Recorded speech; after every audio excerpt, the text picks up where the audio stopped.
Hi everyone, we hope you're doing well. We're hanging in there though honestly, we haven't been getting much sleep lately. Today, we want to answer a question we get a lot: how do we publish our audiobooks? First, we post most audiobooks on Patreon as paid content. They stay paid for a few months. After that, they become free to listen to on Patreon forever. A few weeks later, we post them on other places like YouTube, Facebook, and Twitter, X. Lately, things have been a bit slow in terms of new members. So we'd love your help. Please share our site with your friends or in places like Facebook groups, Twitter, X, Discord, Reddit, or novel forums. Even one share can really help us grow. Thanks so much for your support, always remain vigilant. Jiraiya said. Okay, sensei. The three genin replied as they moved toward the last cart, mounting the top of it. There were two carts for ninjas, one at the front and one at the back. After everyone had taken their positions, Shisui and Jiraiya also went toward the cart at the front of the caravan. Jiraiya went inside while Shisui sat on top of the cart. Even though it was not necessary to maintain such strict watch for now, since there was no way someone would attack the daimyo's caravan within the radius of 20 kilometers of the fire capital, it was still their job, so everyone maintained vigilance. On the road to Hidden Cloud's village, the journey took a slower pace. Unlike the swift, ninja-style travel they were accustomed to, they now moved at a speed suited for their non-shinobi companions. The fire daimyo and his entourage traveled in ornate carriages, pulled by horses. Even though these horses were of superior quality, and the caravan's speed was around 10 to 20 km per hour, the journey to Hidden Cloud's village was going to be a long one. With a distance of over 3,000 kilometers, even if they traveled day and night, it would still take 6 to 7 days. However, with the daimyo taking ample rest between stretches of the journey, the time increased to over 10 days. Chapter 266, Reality is not beautiful. After 3 days of travel, the vigilance of the three genin grew dim. They took turns maintaining watch while the others rested periodically. A similar attitude was common among the daimyo's guards, but the 8 jonin still maintained proper vigilance, scouting the route and surroundings before the caravan and then following behind. Shisui occasionally activated his Sharingan, and Jiraiya periodically scanned the area with the help of natural energy. The chances of being ambushed were close to none. As they passed through various small villages, they couldn't help but notice the stark contrast between the capital's wealth and the poverty-stricken areas they traveled through. It wasn't apparent during the first 3 days, likely because the villages near the capital were not as poor, perhaps for appearances. But as they moved farther away, the villages became increasingly impoverished.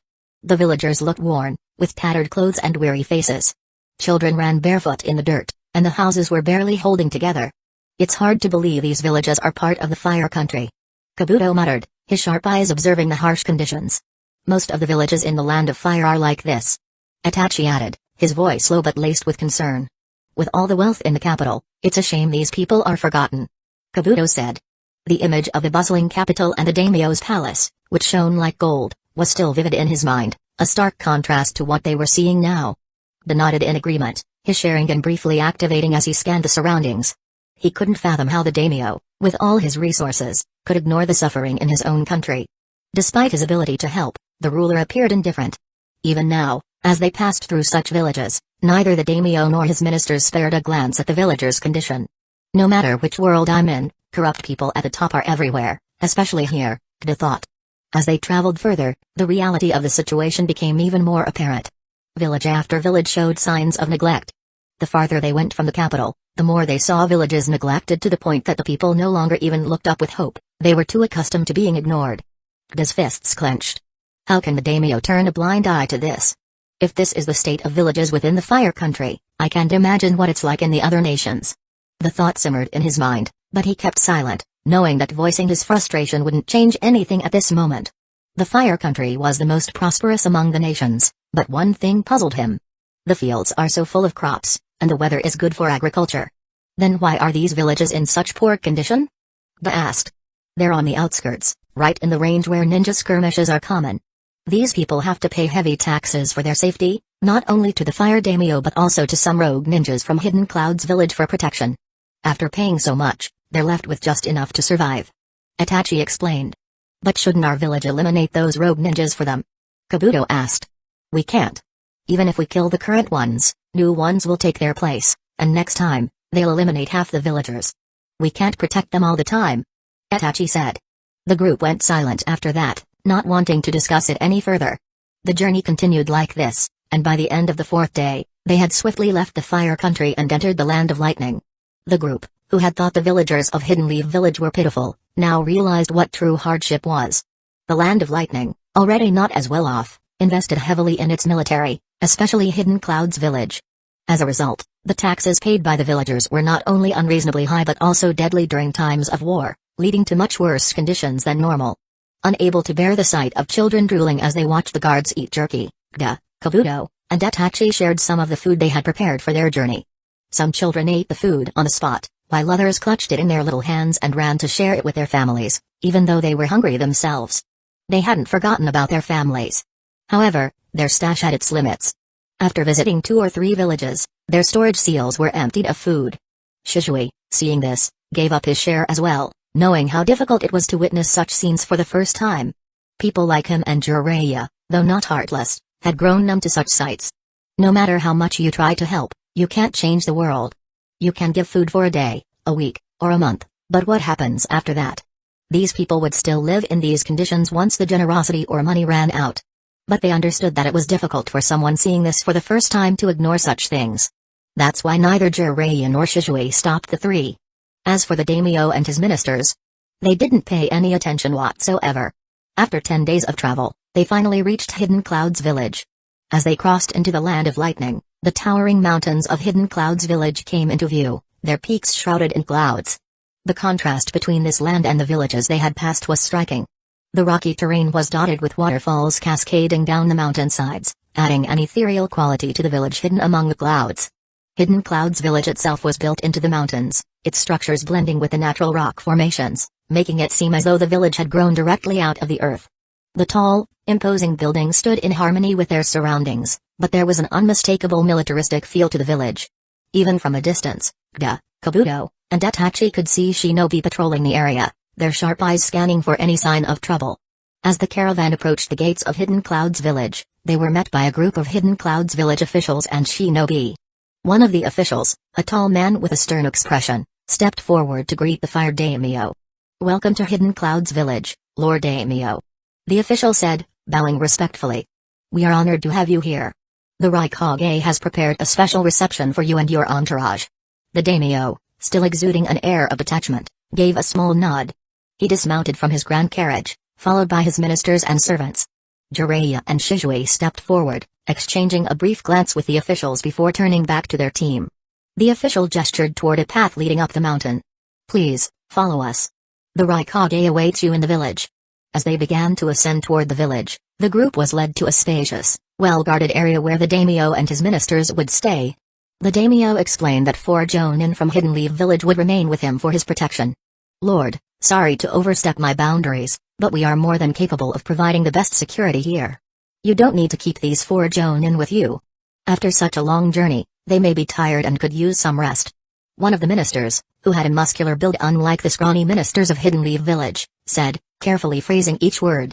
Chapter 267, Arrival of the Competitors and Village Exploration. "I am grateful that you are thinking about the well-being of Hidden Leaf Village shinobi, but there is no need for that. When it comes to providing security to someone like Lord Daimyo, we are always ready. As for a guarantee of safety from your side? Of course, we completely believe in that. We're just here for any unforeseen accidents that may happen, so don't mind us," Jiraiya said. Being Hiruzen's disciple, he was also well-versed in politics.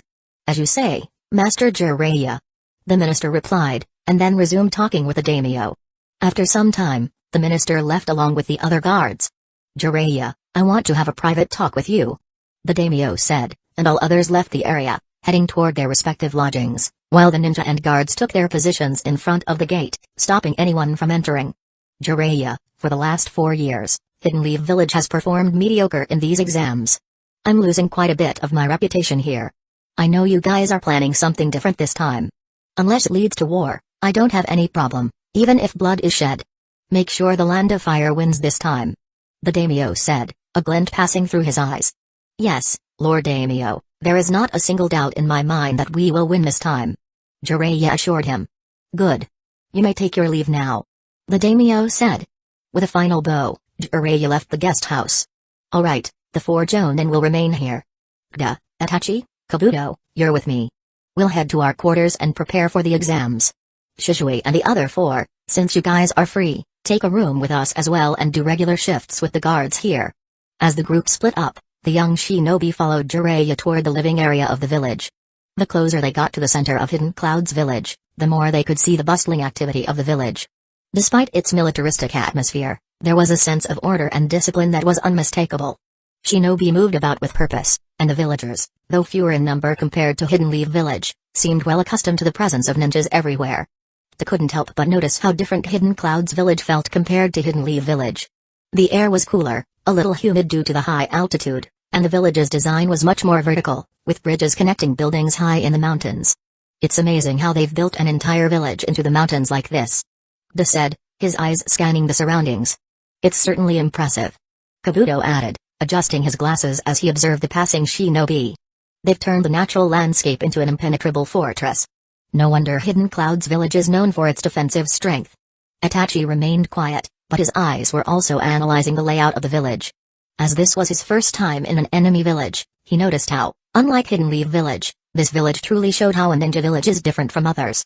Building such a village was almost impossible for normal people. Only ninjas, with their inhuman physique, could achieve something like this. As they reached the living area, Jiraiya booked a small hotel with 12 rooms for them. Being a bit away from the hustle and bustle made it difficult for people to spy. After assigning rooms, Jiraiya turned to face his team. "Get some rest. The exams start in 2 days, and I want you all to be in top condition. Even though I'm sure about your strength, the other competitors are no pushovers." The 3 Genin nodded. They had all been training hard for this, and now it was finally time to prove themselves on a much larger stage. As they settled into their new surroundings, Kda's mind briefly drifted back to the poverty they had witnessed in the villages. Even here in Hidden Cloud's village, with its military might on full display, the disparity between the rich and poor was evident. But for now, he set those thoughts aside, focusing instead on the task ahead, the Chunin exams. It was time to show the world just how strong Hidden Leaf Village's new generation had become. The dawn brought with it a crisp mountain breeze as the teams from various villages began arriving in Hidden Cloud's village, all here for the Chunin exams. The usual mix of excitement and tension filled the air as more and more shinobi entered the village gates, each team displaying the pride and skill of their respective villages. Jiraiya had gathered Kda, Itachi, and Kabuto early that morning after their rest. As they stepped out of their lodging, the streets of Hidden Cloud's village were already bustling with activity. "Remember, we're not just here to win the exams," Jiraiya reminded them. "This is the time you can observe your opponents before the exam. Use this opportunity wisely." Kda, Itachi, and Kabuto nodded in acknowledgement.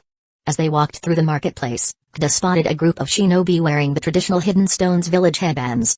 They were led by a serious-looking boy with short, spiky hair who, despite his youthful appearance, already carried himself with the demeanor of someone used to being feared. "That's Deidara, right?" Kda thought, looking at the infamous member of Akatsuki in real life. However, he was still young, likely around 11 to 12 years old, the same age as Itachi. A young genius from Hidden Stones village. He's known for his explosive techniques, even though he's still young. Don't underestimate him. Jiraiya, the spy master of Hidden Leaf Village, said, not mentioning Deidara's potential as a Sushi Kage candidate. Just as they passed, another team caught their attention. This one was from Hidden Mist Village. At the front stood Ao, an older Jonin with a Byakugan in one eye, leading a team of 3 young ninja. As expected from the Blood Mist Village, unlike the more cheerful appearances of other teams, this team maintained a serious and stern expression. The civil war is still ongoing. So Ao is still part of the Mizukage faction. Even during such a time, he could come here? Is the Mizukage faction winning now, or are they doing this to maintain their image? They wondered. Unlike Jiraiya, who had to rely on spies for information, they had a treasure trove of knowledge and could make better conclusions. There was also a team from Hidden Sand Village, led by an elite Jonin whom they didn't recognize. However, the ninja following him looked quite formidable, most likely elite, but it was difficult to guess just from appearances. Many other teams from small ninja villages were also arriving one by one. Most of them were definitely the top talent of their villages, but in front of major villages, they didn't stand a chance. That's why no one actually paid much attention to them, though some were still interesting to Kda. Some of the characters who briefly appeared in filler arcs could be seen here. This is going to be one heck of an exam. Meanwhile, in the Raikage's office, Raikage, the towering and intimidating figure of Hidden Cloud's village, stood with his arms crossed, peering out over the village from his high vantage point.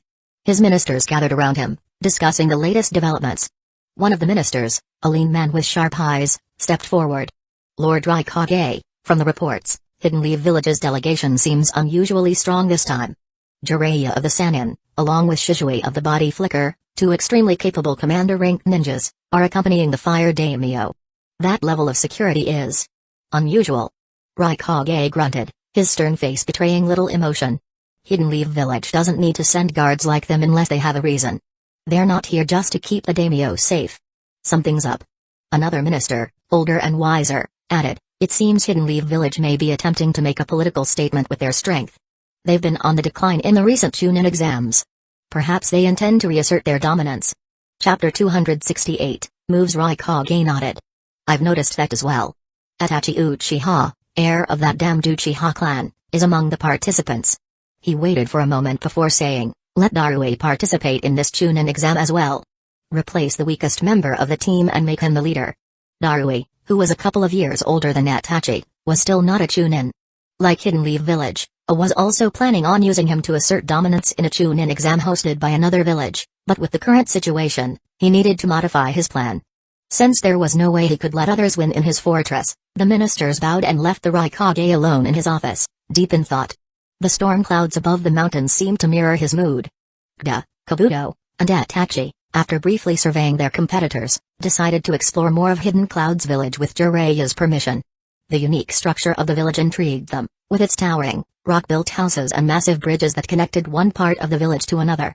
The village seemed to grow out of the mountains themselves, a testament to the strength and determination of the people of Hidden Cloud's village.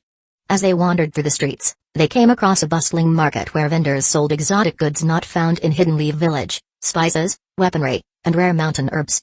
This place feels like a fortress, Kabuto remarked, adjusting his glasses. Even the streets are built for defense.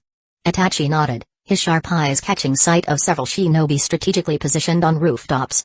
Hidden Cloud's village's focus has always been military might. They aren't interested in the diplomacy that Hidden Leaf Village values.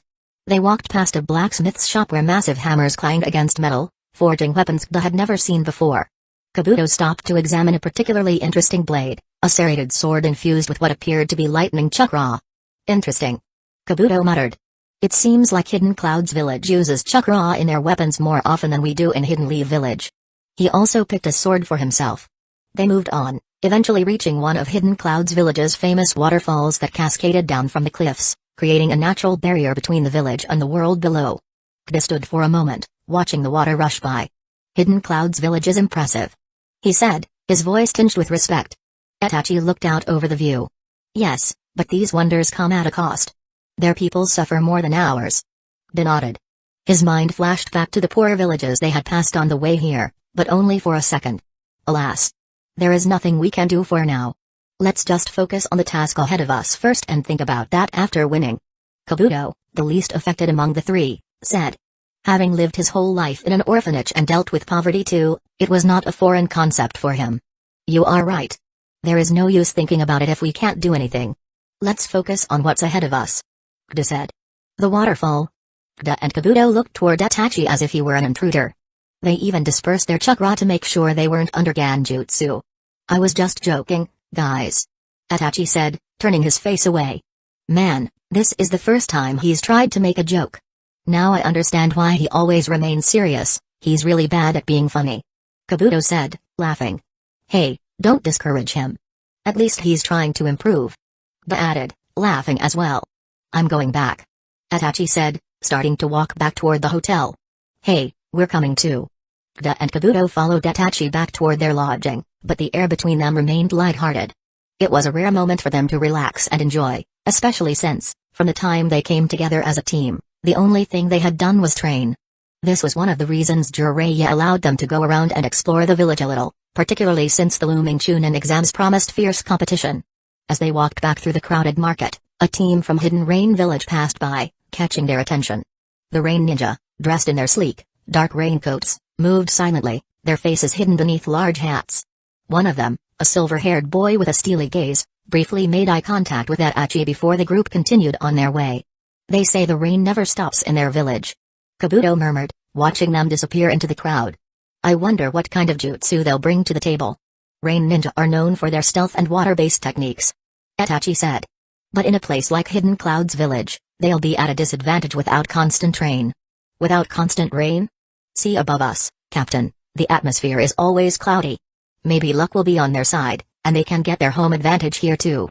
De said, pointing toward the sky, which was filled with dense clouds, thunder ringing from time to time. Yes, as Sensei said, there's no need to underestimate anyone. Itachi added, maintaining his aloof persona. But by this time, Pain should be in charge of Hidden Rain Village. Why the hell is he sending ninja for something like this? De thought, but since there was no way to find out, he let go of his thoughts and decided to focus on what lay ahead. Meanwhile, in the Raikage's office, preparations for the exams were in full swing. Raikage sat behind his massive desk, reviewing reports from his scouts and intelligence officers. Darui has already been briefed. One of his senior ministers informed him. He'll take charge of the team and represent Hidden Clouds Village. Raikage nodded in approval, but his mind was elsewhere. His eyes lingered on a map of the village laid out before him, showing the various exam locations and the security surrounding the daimyo, as well as the locations where other teams had taken lodgings. Normally, one or, at most, two daimyo would come to watch a Chunin exam, the distance between the countries being the major reason behind it. But this time, for some reason, 3 daimyo had decided to visit, the Lightning Daimyo, the Fire Daimyo, and the Earth Daimyo. With 3 daimyo present, the responsibility of their security lay on Hidden Clouds Village's shoulders, especially because the number of foreign ninja in the village was unusually high during this time. Being a straightforward person, hated these hidden moves the most, but he also knew that such tactics were the most effective. That's why he was working extra hours to maintain order during the Chunin exam, which was why he didn't pay much attention to Hidden Leaf Village. Even Hidden Stones Village had sent Deodara for the exam this time, so for Hidden Leaf Village to send Itachi was not that big of a deal to him. He looked out the window, watching the gathering clouds, his eyes narrowing in thought. Then, once again, he focused on the piles of work in front of him. Back at the hotel, Da and his team finally arrived. Jiraiya was waiting for them outside, arms crossed, a casual smile on his face as he greeted them. "You boys have a good look around?" Jiraiya asked. Da nodded. Hidden Clouds Village is quite impressive. Their weapons are heavily infused with chakra. Even its natural beauty doesn't fall behind Hidden Leaf Village that much. There were many breathtaking views, and their security is tight. Chapter 269, Round 1. Jiraiya grinned. That's why it's important to be on your toes. The other villages will be watching Hidden Leaf Village closely. But don't let that bother you too much, just stay sharp and focus on your own strength. Kabuto adjusted his glasses, his expression thoughtful. Sensei, do you think others will have figured out our plan by now? Jiraiya, leaning against the hotel wall, spoke up. The Raikage will test us. He'll make sure his village doesn't lose face in front of Hidden Leaf Village. Especially in his own village. He paused for a second, looking toward the 3 of them. But I believe in you guys. A moment of silence passed as Kda, Itachi, and Kabuto felt both proud and a little burdened by the praise. The weight on their shoulders increased slightly. Rest up. Jiraiya finally said, his expression softening a bit. Tomorrow, things are going to get real. You'll need all the energy you can get. The 3 nodded and headed inside, mentally preparing themselves for the exams ahead. Night settled over Hidden Clouds Village. Though still alive with activity, the village seemed quieter as the stars emerged over the mountain peaks. Kda lay in his bed, staring up at the ceiling, thinking about the other teams they had encountered today. Deodara, ow, the rain ninja. This Chunin exam is going to be intense, he thought to himself. Turning over in bed, Kda tried to push the thoughts away and get some sleep. Tomorrow would be the true beginning of the Chunin exams, and the start of something far greater. The next day, the village's massive arena buzzed with the energy of young shinobi from all corners of the ninja world. Teams gathered, whispering amongst themselves, glancing warily at one another. Among them stood the teams from Hidden Leaf Village, ready to represent their village with pride. Kda, Itachi, and Kabuto stood together, waiting for the official announcements to begin. Above them, high in the stands, the Raikage watched with a calculating gaze. His focus paused on Darui, now officially representing Hidden Clouds Village in the exams. Raikage leaned forward slightly, as was tradition, like every Kage did before events of this caliber in Hidden Leaf Village. Stood, his towering frame commanding the attention of everyone in the arena. His eyes scanned the crowd of young shinobi. Without wasting time on pleasantries, he spoke in a deep, authoritative voice that echoed across the vast arena. The Chunin exams are not just about testing your strength. They are about testing your resolve, your intelligence, and your ability to work as a team. Those who cannot handle the pressure will not make it far. Hidden Clouds Village is proud to host these exams, and we expect nothing less than excellence from every participant. Fight with honor. Fight with purpose. and show the world the true strength of your village." His words were short, but they carried a weight that left no room for doubt.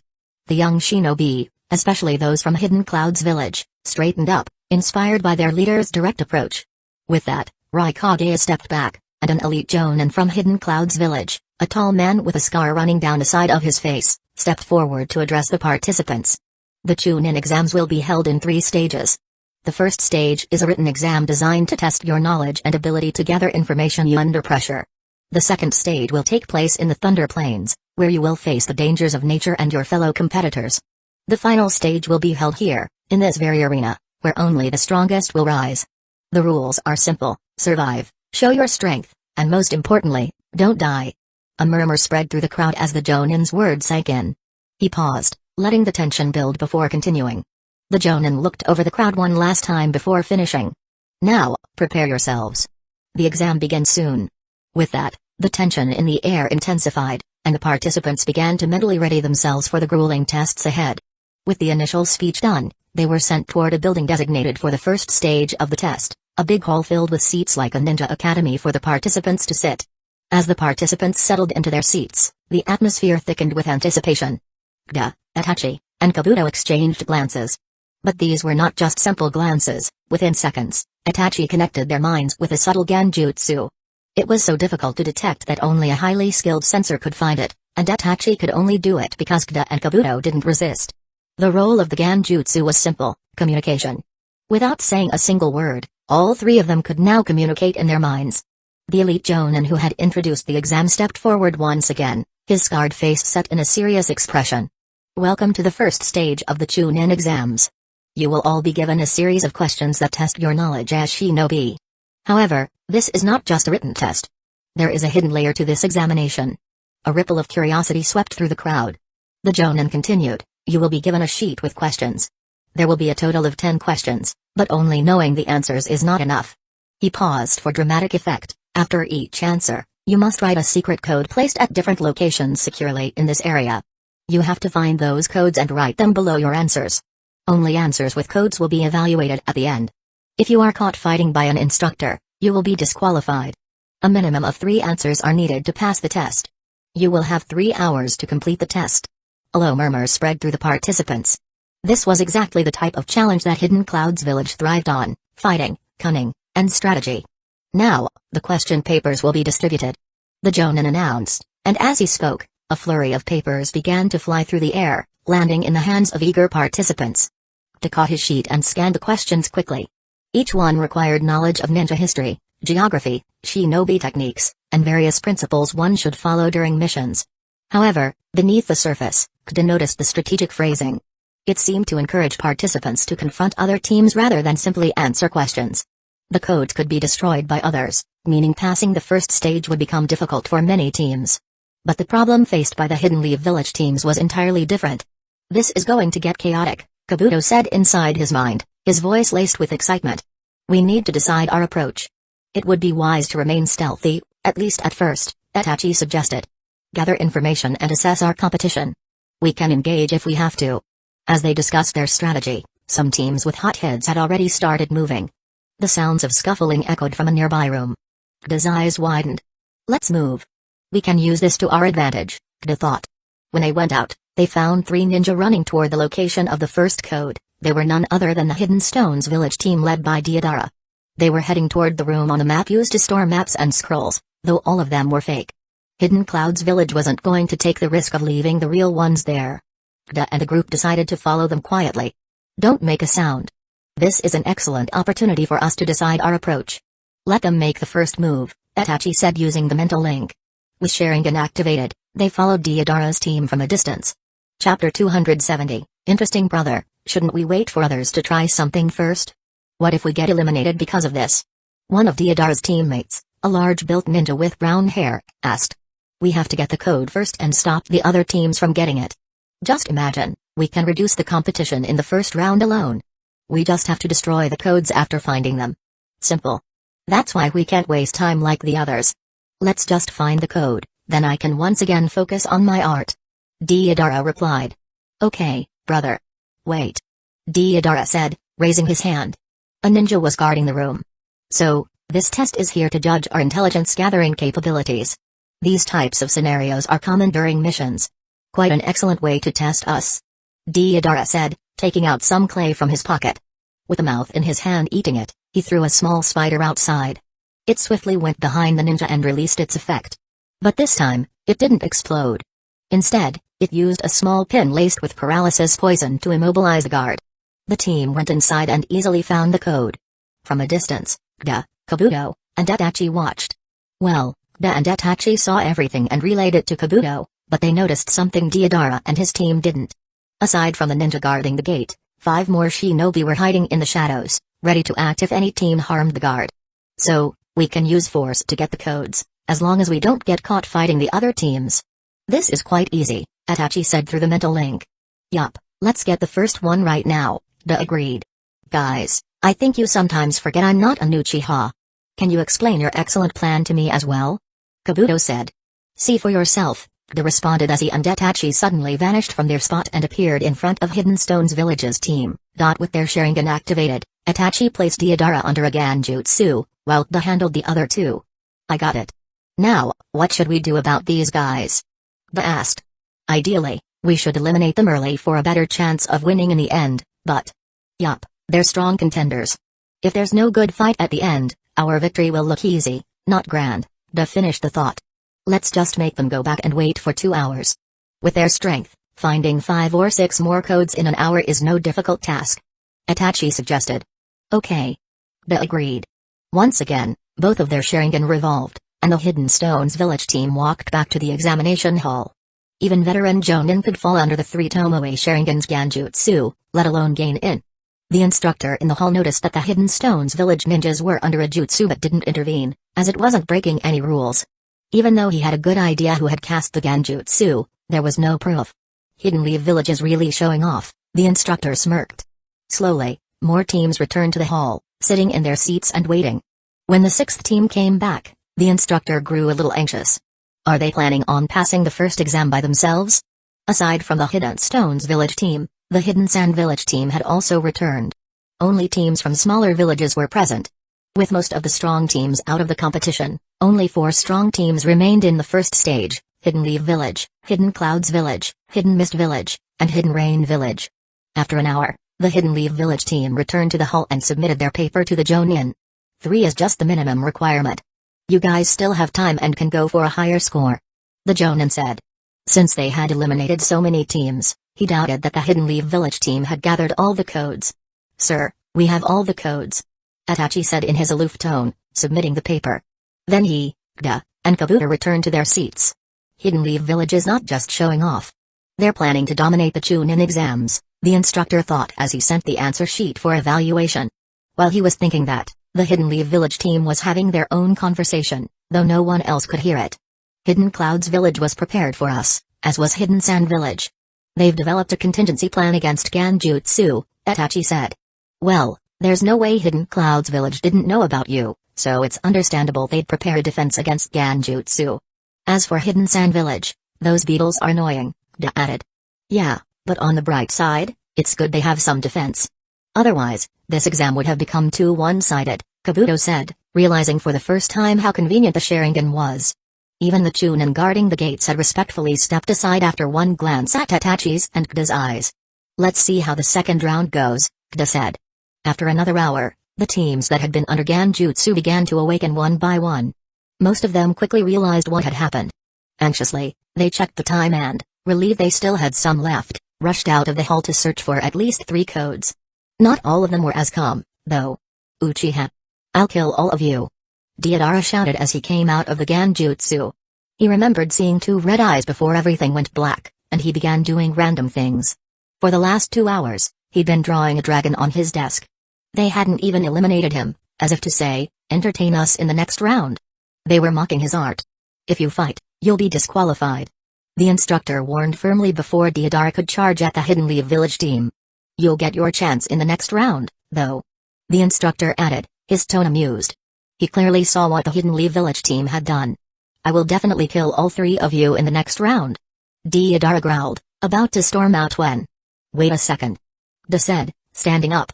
He picked a small white spider from the ground. Please don't use tricks like this again. Even children wouldn't fall for it," he said, squashing the spider in his hand. "Humphrey." Deodara snorted, and his team left the hall. "Making enemies with everyone here. Quite reckless of you guys," the instructor said with the same amusement.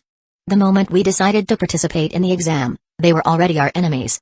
Itachi replied coolly. "Ha ha ha ha ha, interesting. Very interesting." The instructor laughed heartily. Chapter 271, Ranking Kda and the team kept waiting for another hour. When only 10 minutes remained, Hidden Clouds Village's team entered the hall and submitted their answer sheet. Darue's eyes briefly scanned the Hidden Leaf Village group before he returned to his seat. "We have to be wary of them. If not for constantly disrupting my chakra and releasing sparks in my hand, we would have fallen for their Ganjutsu. Luckily, we were warned about the Uchiha.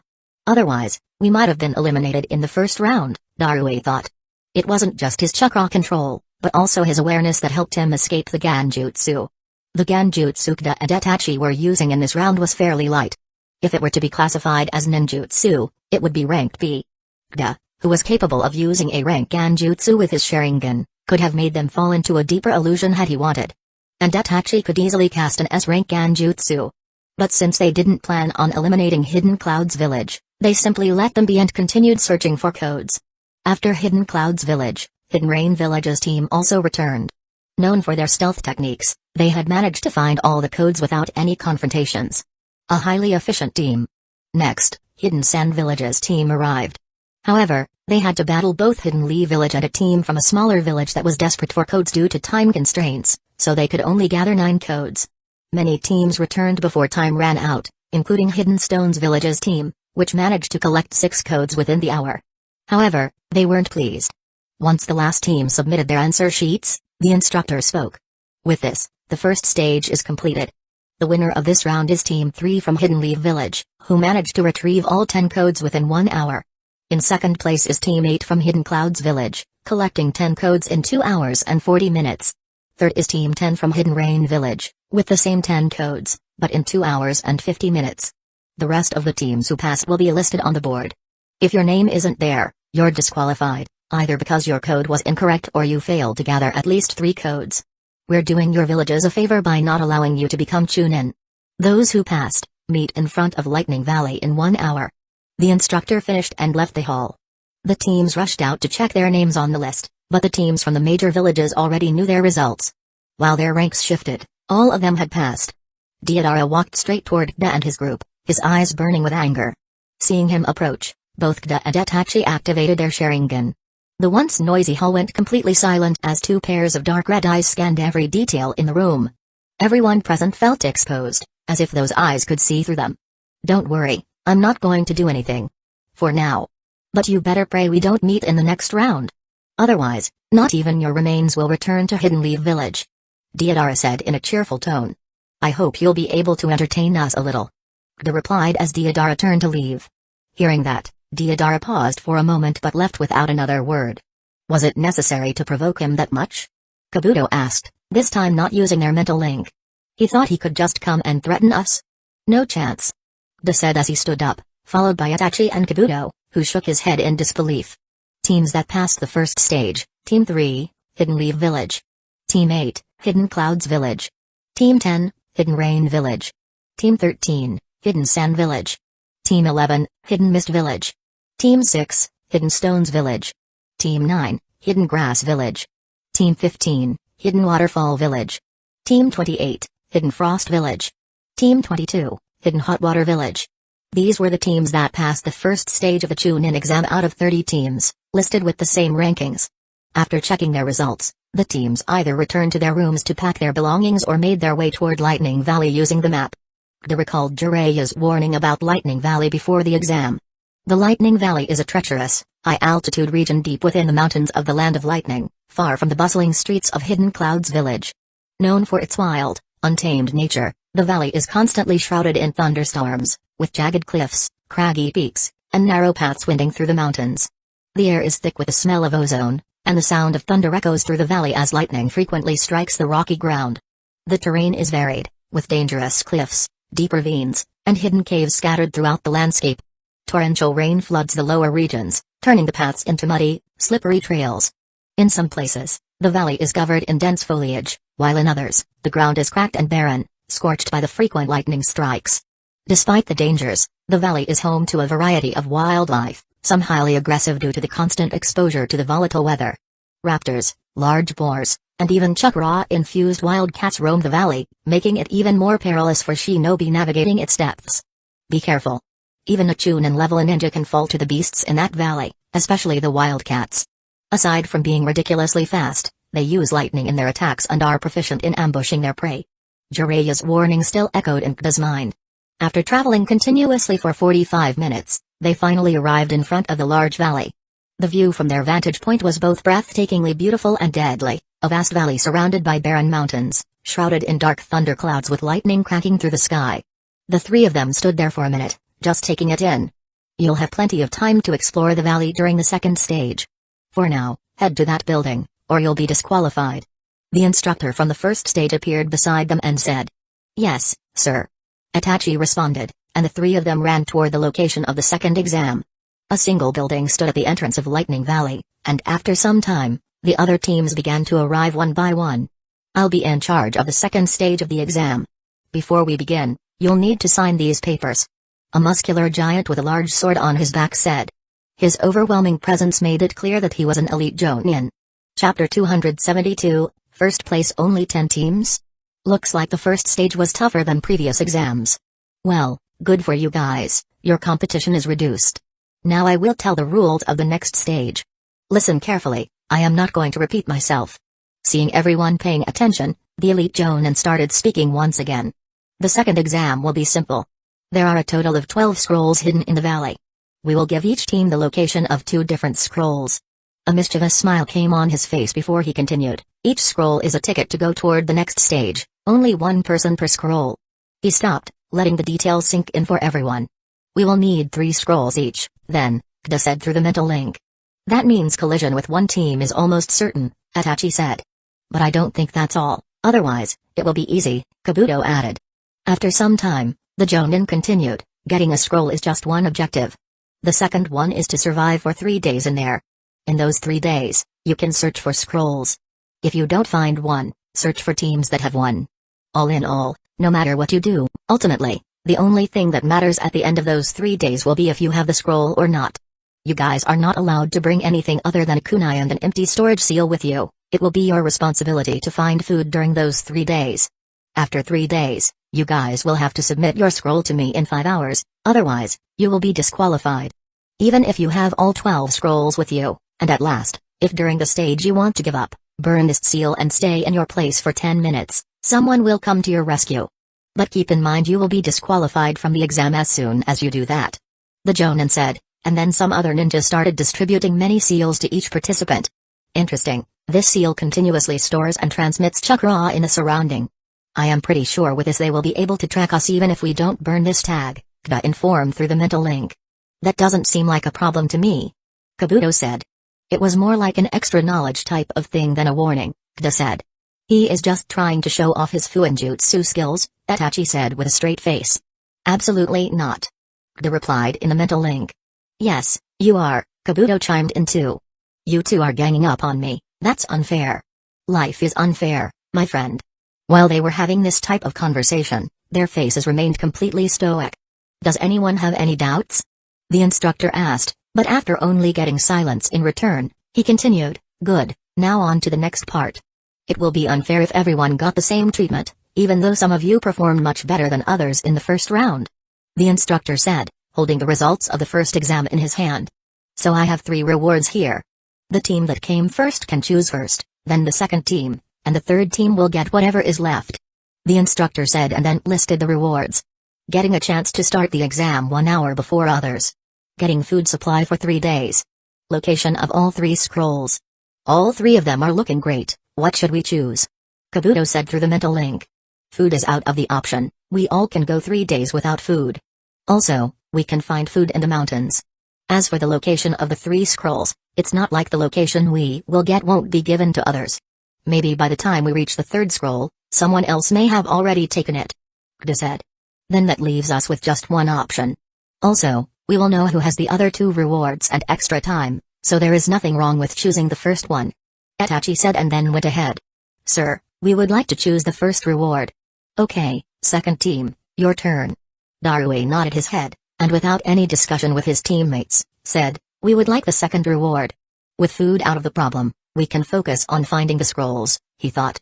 Good, then the third team will get the location of 3 scrolls rather than 2. Everyone else, you have to wait here for another hour, while Team 3 can proceed for the exam. Getting the signal, Itachi and the team nodded and started going toward the ninja who had the scroll with the locations of the scrolls. After getting that, they started going deeper into the valley. See you. Before they could go out of the range of the contestants, Kida turned and made direct eye contact with Deodara, who was already burning a hole in their backs with his gaze. I will fucking kill you.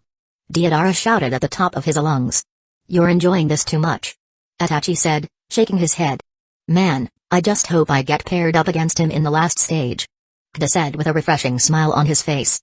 Kida and the team made their way through the twists and turns of the valley when suddenly a lightning bolt fell from the sky right in front of them. The tree that was impacted by the lightning was burned to a crisp. This terrain is much more dangerous than the forest of death. Kida said. Yes, we can't take the risk of moving without any protection. Kida, use your clones. Itachi said. Even though he didn't specify the full process, Kida understood it. He quickly made hand signs. Poof, poof, poof. 3 shadow clones appeared next to him one by one. 2 of them used transformation jutsu and transformed into long metallic rods, while one of the clones picked them up and started running ahead of the group, planting the bigger rod a little distance away from the group every time. Even though the current ninja world was not scientifically advanced, the simple concept of a lightning rod was still common. After running for some more time, another lightning struck down, but the rod absorbed all the impact, and since it transmitted all of the lightning into the ground, the damage was not so substantial that the clone would get dispersed. With their security confirmed, the 3 of them started running at full speed toward the first location, the goal for 1 hour clear in their minds. Find those 2 scrolls first, then ambush another team for the location of the other scroll or food, depending on which one they find first. For that, they have to find those 2 scrolls in 1 hour and then go back to the starting location. Otherwise, once other teams get dispersed in the Lightning Valley, it will become increasingly difficult to find them in this vast land. These type of thought going in their mind. Understanding this, all 3 of them were going toward the first location at their full speed. After running according to the direction for 20 minutes while also moving just rapidly, they reached the first location and were dumbfounded by what they were seeing. Chapter 273, Ambush. In front of them was a steep, huge, and deadly mountain. After matching the coordinated plan once again, Itachi said, check if there is any easier way to climb this mountain. All 3 of them went in different directions, but even after checking all directions, there were no simple ways. The mountain was steep from every angle and looked very unnatural, like someone had actually made it that way. Kida, what are those markings on the mountain? Itachi asked as they met back at the same place they started. Sigh, an array that is used to suppress chakra. We can't climb the mountain with wall walking technique. Kida said. If that is the case, it will most likely suppress some jutsu as well, right? Itachi asked. Yes, we can't use earth manipulation to make the climb easier either.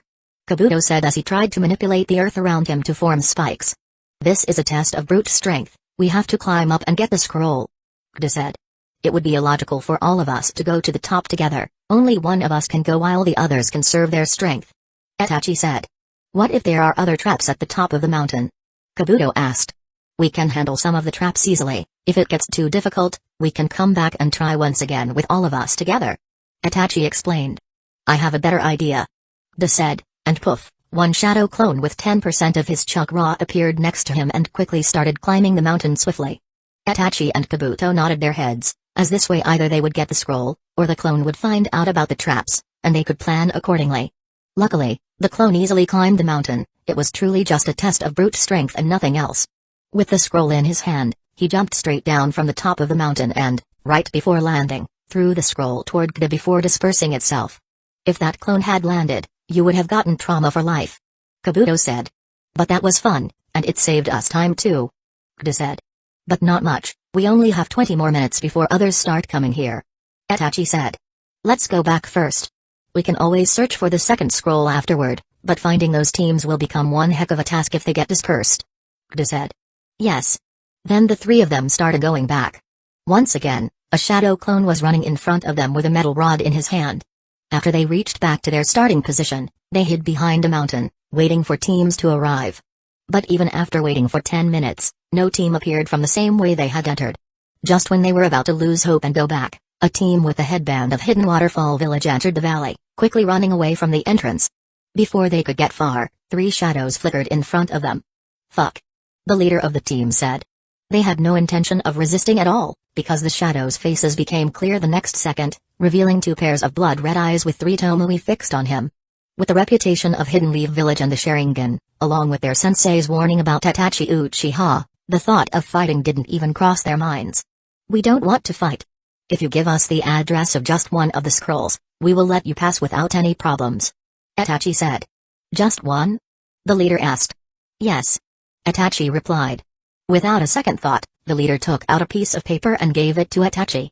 They would at least have 3 more days to figure things out if they could evade the current problem for now. Itachi took the scroll, then Kda, with a curious voice, asked, "Why were you the only team that came from this route? What about the rest?" Every team from major villages took difficult routes, like climbing the mountain at the end or crossing the rugged valley, saying this path was the most dangerous one.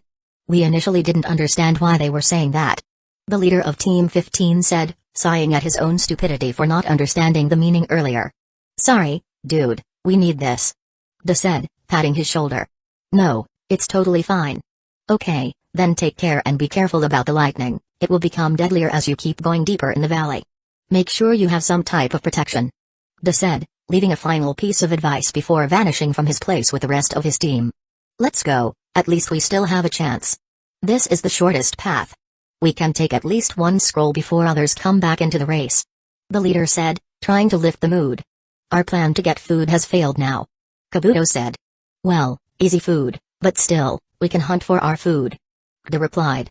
"I really don't want to eat bloody meat now, that tastes very gamey," Kabuto said. "You've eaten it before?" Kda asked. "Yes, when our orphanage didn't have much food, my friends and I used to go out to hunt for our own food. But it has been very long, and I have not eaten something like that since I became a ninja," Kabuto said. "Don't worry, mate, I am better than professionals when it comes to cooking.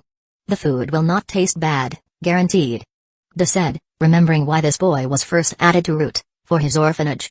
"Let's think about food after we are done finding all of the scrolls. I don't want to leave one of you guys behind," Itachi said. "Don't worry, Captain, we can easily get 10 scrolls, let alone 3, Kda said. "Overconfidence is a slow poison, Kda," Itachi said. "Yes, but confidence in your ability is a must-have quality for a ninja," Kda said. "We have to go left from here." Kabuto interrupted the discussion while they ran toward the next location and through the thorny jungle in the valley. "Why do I feel like we got all of the difficult places?" Kda said. "There are bears inside, even though they are slow, they have very high attack power, so be careful of them," Itachi said, analyzing the marks on the tree bark at the start of the jungle. With their Sharingan activated, Kda and Itachi took front and rear positions while Kabuto kept informing them of the location of the scroll from the center. In no time, they reached the front of a cave. "Really? Inside the bear cave?" Kabuto said. "The bear is still inside, let's lure it out first. I don't want to fight it in a close place," Itachi said. "But how?" Kabuto asked. "Kda and Kabuto, both of you go and catch any animal you can, the larger, the better," Itachi instructed. "Understood." Understanding the plan, both Kda and Kabuto disappeared from their positions. With a quick search of the surroundings, they found some burrows in the ground. "It looks like rabbits or hares are here. Let's see, 1, 2, 3, 4, total 4 exits are visible," Kda said. "That means 2 or 3 should be hidden somewhere too," Kabuto said. Kda nodded and did a quick search of the surroundings. With his Sharingan, finding traces was as easy as counting the fingers on his own hands. "Found them, there, and 3. Kda pointed out all of the locations. "Go close to 5 of them," Kda said. Kabuto nodded and quickly used earth manipulation to close all of the holes. Then Kda appeared in front of one of the remaining open ones and started making hand signs. "Fire style, fire breath jutsu." With its life in danger, the hare tried to run out from the only other option available, but Kabuto was present on the other side and, with a kunai in his hand, pierced the heart of the hare in one blow. But then he suddenly jolted his hand back. What happened? Chapter 274, Bear. It had lightning chakra in its body. If I hadn't placed that kunai in front of its exit, it would have surely run away, Kabuto said. Yup, Sensei did say that animals here could use chakra, but I didn't think even these small ones would be able to use it, Kda replied. Well, if they can, Then I'm sure that bear will also use it. We have to be careful with that one. Kabuto warned. Let's see how this goes then. De said, picking up the hare they had just killed. He is huge. This should be enough to lure him out, right? I hope so. What took you guys so long? Itachi asked as soon as Kida and Kabuto came back. You think the prey are sitting in every place around the forest? We had to find and then capture this one. Of course it will take time. Just a single one? Yes, but this should be enough, I guess. De said, taking the hare in front of the cave while making the wound bigger so that more blood would flow out of it. That hare used lightning chakra to run away. Since even such a small animal can use chakra, that bear must be able to do it too. Kabuto said. Yes, he surely can, and not just lightning chakra, but... Before Itachi could complete his sentence, a loud blast came from the cave. Unlike Kabuto, who could not see inside because it was too dark, De and Itachi had their Sharingan activated and could clearly see a bear lifting its paws from the ground and looking directly toward them.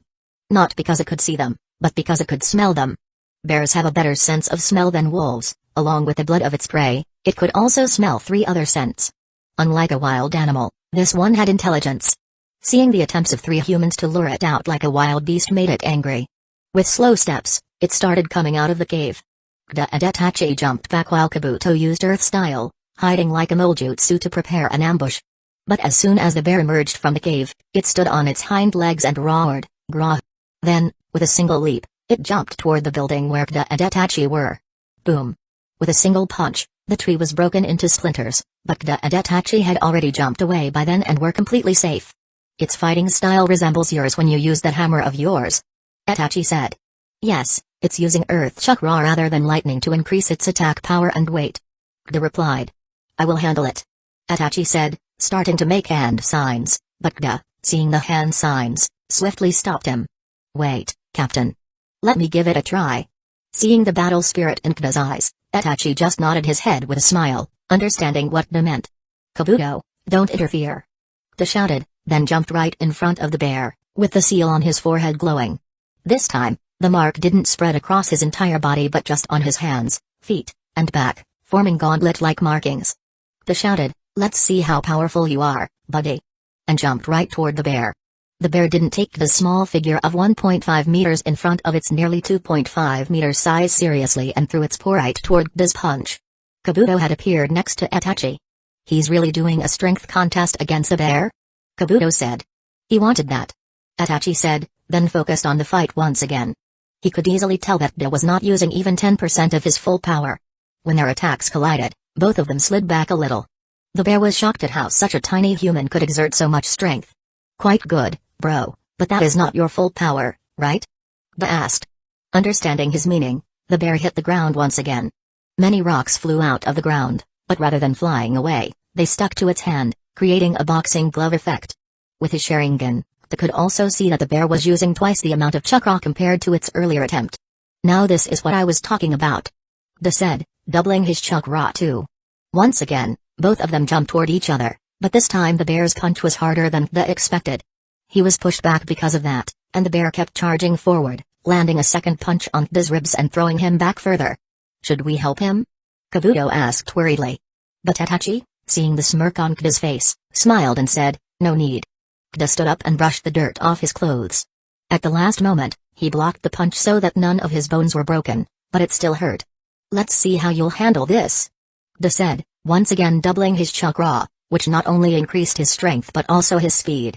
Before the bear could react, Kida appeared right in front of it, and his punch went straight toward the bear's chest. Instinctively, it placed its hand in front of its chest and blocked the attack. But Kida's punch was way above its league this time. Not only did the rock gauntlet on its hand shatter, but even the bones of its front paws were broken. The bear was pushed back quite a lot before it struck a tree and stopped. The bear let out a low whimper, almost a soft growl, as it cowered back. Being an intelligent creature, it understood it didn't stand a chance against Kida and the group, so it started showing submission. Kabuto, go and take the scroll from the cave. Itachi said. Kabuto nodded and vanished from his position, while Kida slowly walked toward the bear, which was covering a little. Pat, pat. Don't worry, I'm not going to hurt you. Kida said, patting its head. Then he took out its paw and passed his hand over it, channeling chakra to check the status of its injuries. The bear whimpered but didn't do anything else. After some time, Kida's hand started to glow green as he used healing palm jutsu, Advanced version to heal the injured paws of the bear. Done. They're fine now. Da said, patting the paws. The bear looked at its paws in astonishment and then started licking Da's face. Unless you are planning on adopting that bear, we should start going toward our next destination. Itachi said. Hearing that, the bear stopped and stepped back a little. You can understand us, right, buddy? Da asked, seeing everything until now made it apparent. The bear nodded its head with a profound expression on its face. Good. Then you can eat that, but catch something bigger too. We will come back in 2 to 3 hours. Sometime. The bear, hearing that, nodded its head excitedly. Chapter 275, The Mountain Clash. After saying goodbye to the now docile bear, Da, Itachi, and Kabuto moved swiftly through the dense forest. Quite a nice way to arrange food and a place to stay for the next 3 days, Da. That area was perfectly fine for it. Kabuto said. I am especially amused by how intelligent that bear was. Da said. It is quite normal, actually. Without intelligence, how do you think they wield their chakra? Once they start using chakra, their intelligence grows, and once it grows, they use chakra better, creating something like a loop. That bear is in the initial phase of that loop, while some of the summoning animals are at the later part. Itachi explained. Thank you for the explanation, sensei. Da said seriously. Ha ha ha. Kabuto laughed at that. Enough. We are about to leave the forest, Da. Da, becoming serious once again, made 3 shadow clones to be safe from lightning. Then 3 of them started moving, their senses alert and Sharingan activated as they navigated toward their next destination, a small mountain that rose like a jagged tooth from the rocky terrain of Lightning Valley. Unlike the previous cave, this one was in plain sight, with a flat plain all around the mountain. That last one took longer than expected. Itachi said. Let's just hope no one has taken that scroll by now. Kabuto said. Your hope may get shattered, I can see traces of someone going along this path. Itachi said. Da, following Itachi's gaze, also found traces of some movement in the area. Though it would have been invisible to others, with a Sharingan, the traces were almost clear. They are still fresh, we may catch up if we speed up. Da said. Let's go. Itachi said and disappeared from his position. As they approached the base of the mountain, the air seemed to hum with tension, the rocky terrain gave way to a narrow path flanked by steep cliffs. At the mountain's peak, a small cave entrance was visible. The scroll they needed was hidden inside, but they weren't the only ones aiming for it. At the mountain's base stood 3 figures facing toward them. Da and his team didn't even try to hide their movement toward the base, due to which Hidden Sand Village's team found out about them before they reached there, losing a chance for an ambush altogether. But it was not their goal from the start anyway. The Hidden Sand Village team consisted of 3 trained and talented ninja. 1. Shima, the team leader, a tall and lean kunoichi with sharp features and even sharper eyes. She wielded a deadly scimitar and was known for her wind-style jutsu, the main damage dealer of the team. 2. Tama, a broad-shouldered ninja with a quiet demeanor. He specialized in earth-style techniques, using them to create barriers and fortify their positions. He was the tank of the team. 3. Kuro, the smallest and youngest of the group, but by no means the weakest. He had an affinity for bug-based jutsu, manipulating swarms of desert insects that could be used for defense and overwhelm opponents. One could say they were an inferior version of the Barame clan techniques. We knew you'd come. Shima said, her voice cutting through the air like her wind jutsu. Since we reached here first, why don't we do this in a civil way, and we take the scroll? She continued. Sorry, we don't have an option, we need that scroll. But if you go away now, we will not pursue you guys. Da said. Kuro smirked. Why don't we find out who will actually run? Without warning, he unleashed a wave of buzzing insects from his sleeves, all of them brown-colored beetles, sending them swarming toward Da, Kabuto, and Itachi. The insects were fast, homing in on their targets with unsettling precision. With both Da's and Itachi's Sharingan already activated, they had long predicted this attack after seeing the insects in Kuro's sleeves. With kunai in their hands, they struck one beetle after another, but those were not enough to kill the beetles. The most impressive quality of these beetles was not their offense but their defense. The reason he used them at the start was to distract Hidden Leaf Village's team. Taking advantage of the distraction, Shima appeared behind Da and Itachi and used Wind Blade Jutsu from a distance. Da handles her, I will take care of the beetles. Itachi said. Meanwhile, Kabuto had vanished underground using his earth style, hiding like a mole jutsu. Tama, anticipating this, slammed his hands on the ground, causing the earth to quake and rumble beneath him. Spikes of stone shot up from the ground, aiming to pierce Kabuto's hidden form. But before they could hit their mark, Kabuto emerged from behind him, catching Tama off guard. Earth style won't save you. Kabuto said, his chakra scalpel forming in his hand as he delivered a precise strike to Tama's shoulder, disrupting his movements. On the other side of the battlefield, Itachi completed his hand signs. Fire style, Phoenix Flower Jutsu. Small, fast-moving fireballs shot out from Itachi's mouth, each one homing in on Kuro's swarming insects. The flames tore through the swarm, burning away his beetles, which were somehow tanking the kunai strikes, falling in bulk after being burnt to a crisp. Kuro's face twisted in frustration as his companions, whom he had cared for long, were dying in masses. Kida, now fully engaged with Shima, found an opening. With a swift movement, he grabbed her scimitar mid-swing, stopping it with his gauntlet-clad hand. Her eyes widened as he twisted the blade from her grasp and delivered a powerful kick to her midsection, sending her flying backward into a tree. "It's over," Kida said, standing tall as Shima struggled to her feet, her expression one of disbelief. Kabuto had already subdued Tama, who lay immobilized by Kabuto's chakra scalpel. Itachi, ever calm and composed, stepped forward toward Kuro, whose insect swarm had been reduced to smoldering ash. "We can't lose," Shima muttered, but her body was already aching from the kick she received. "You already have," Itachi said, his voice cool but not unkind. "Now leave." The Hidden Sand Village team, battered and beaten, had no choice but to retreat. Shima's scowl burned into Kida as she was dragged away by her teammates, but none of them dared to argue. They had been thoroughly defeated. With the Hidden Sand Village team gone, Kida, Itachi, and Kabuto entered the small cave and retrieved the third and last scroll. Itachi tucked it away, and the trio began their trek back through the forest. As they approached the clearing where they had left the bear, Kida was the first to notice something off. The bear was there, sitting proudly next to a large deer it had hunted and brought back as a gift for them. Kida chuckled and patted the bear's head. "You've been busy, huh?" The bear licked Kida's face in response, clearly pleased with itself. "Good job, now go take some rest. We will call you when food is ready," Kida said, but the bear pointed at the deer carcass, as if saying, "What do you mean food is right here, completely ready? Wait and see." Kida somehow understood the bear's intention and replied. Chapter 276, Food. "So we are going to stay here, huh? Quite a nice place for both safety and finding food. We could also keep check of our surroundings," Kabuto said. "Especially with this bear here. This place gives excellent cover," Kida replied.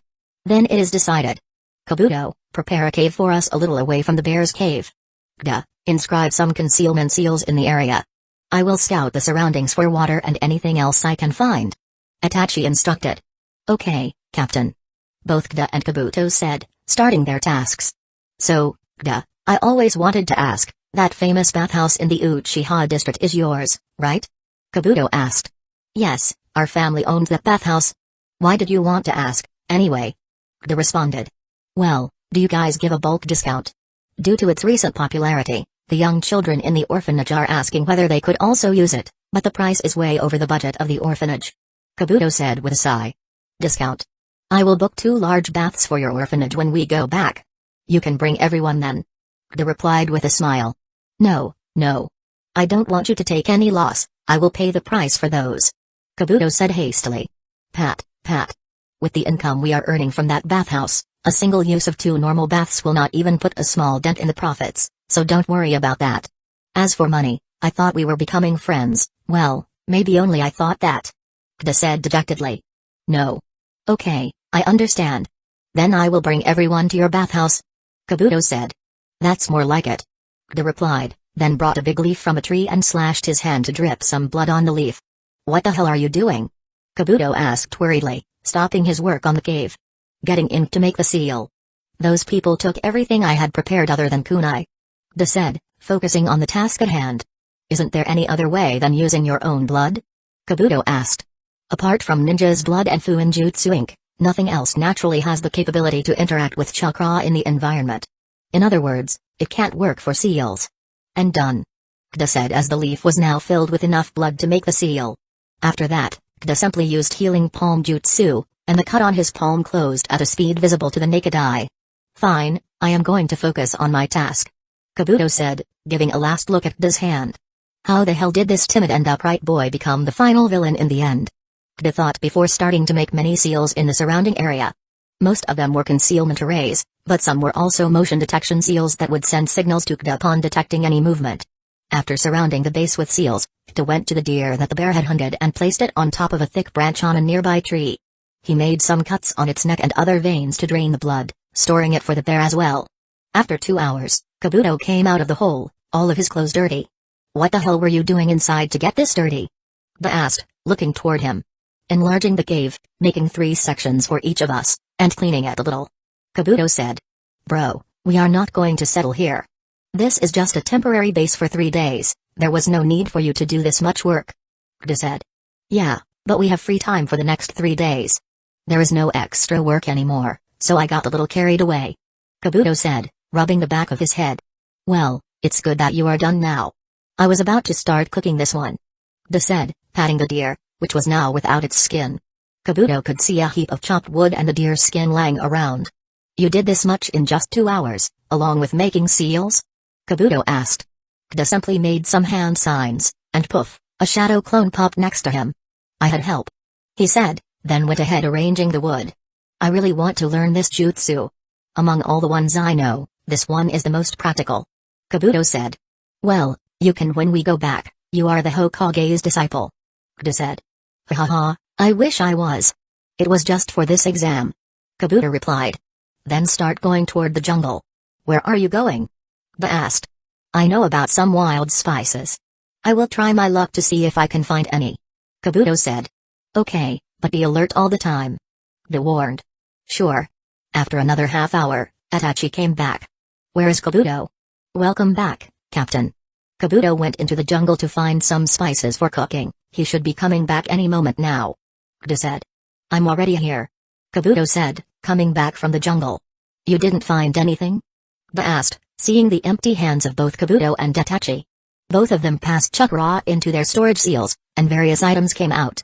I found a water source nearby, this is rock salt from the mountain, and these are some bay leaves. Itachi said. I found wild garlic, some herbs, this lemon-like fruit, and chilies. Kabuto added. Did you have to fight a bear for these things? Itachi asked, noticing Kabuto's dirty state. No, I got like this while making the cave. Kabuto said. Okay.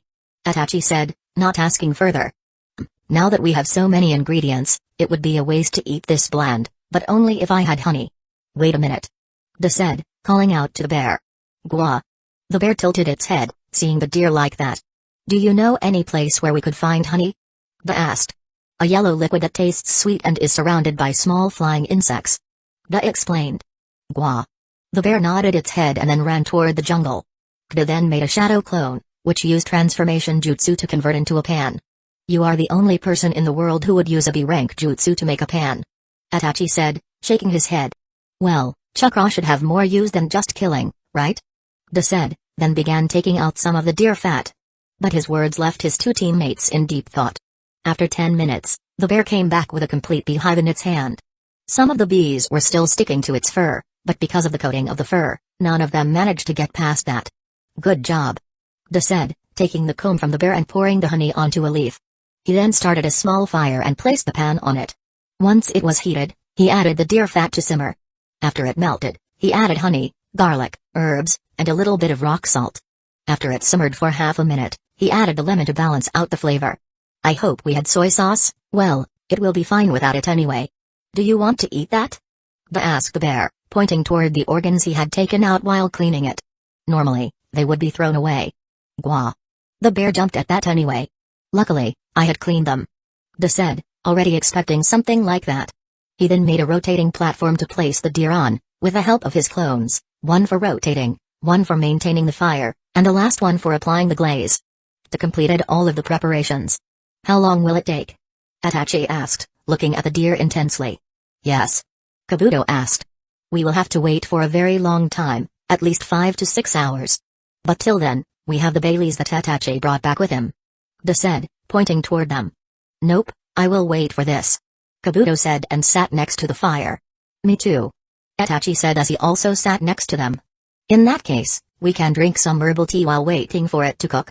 Kda suggested, seeing the clone he had sent into the jungle coming back with lots of herbs in its hands. That's a great idea. Kabuto said. Kda once again used shadow clone jutsu and transformation jutsu to get a kettle from the jungle and placed it over the fire, filled with water and a mixture of herbs. Seeing all 3 of them sitting by the fire, the bear also joined them. After eating, it simply sat next to Kda, but its eyes were focused on the deer as well. Chapter 277, Cave?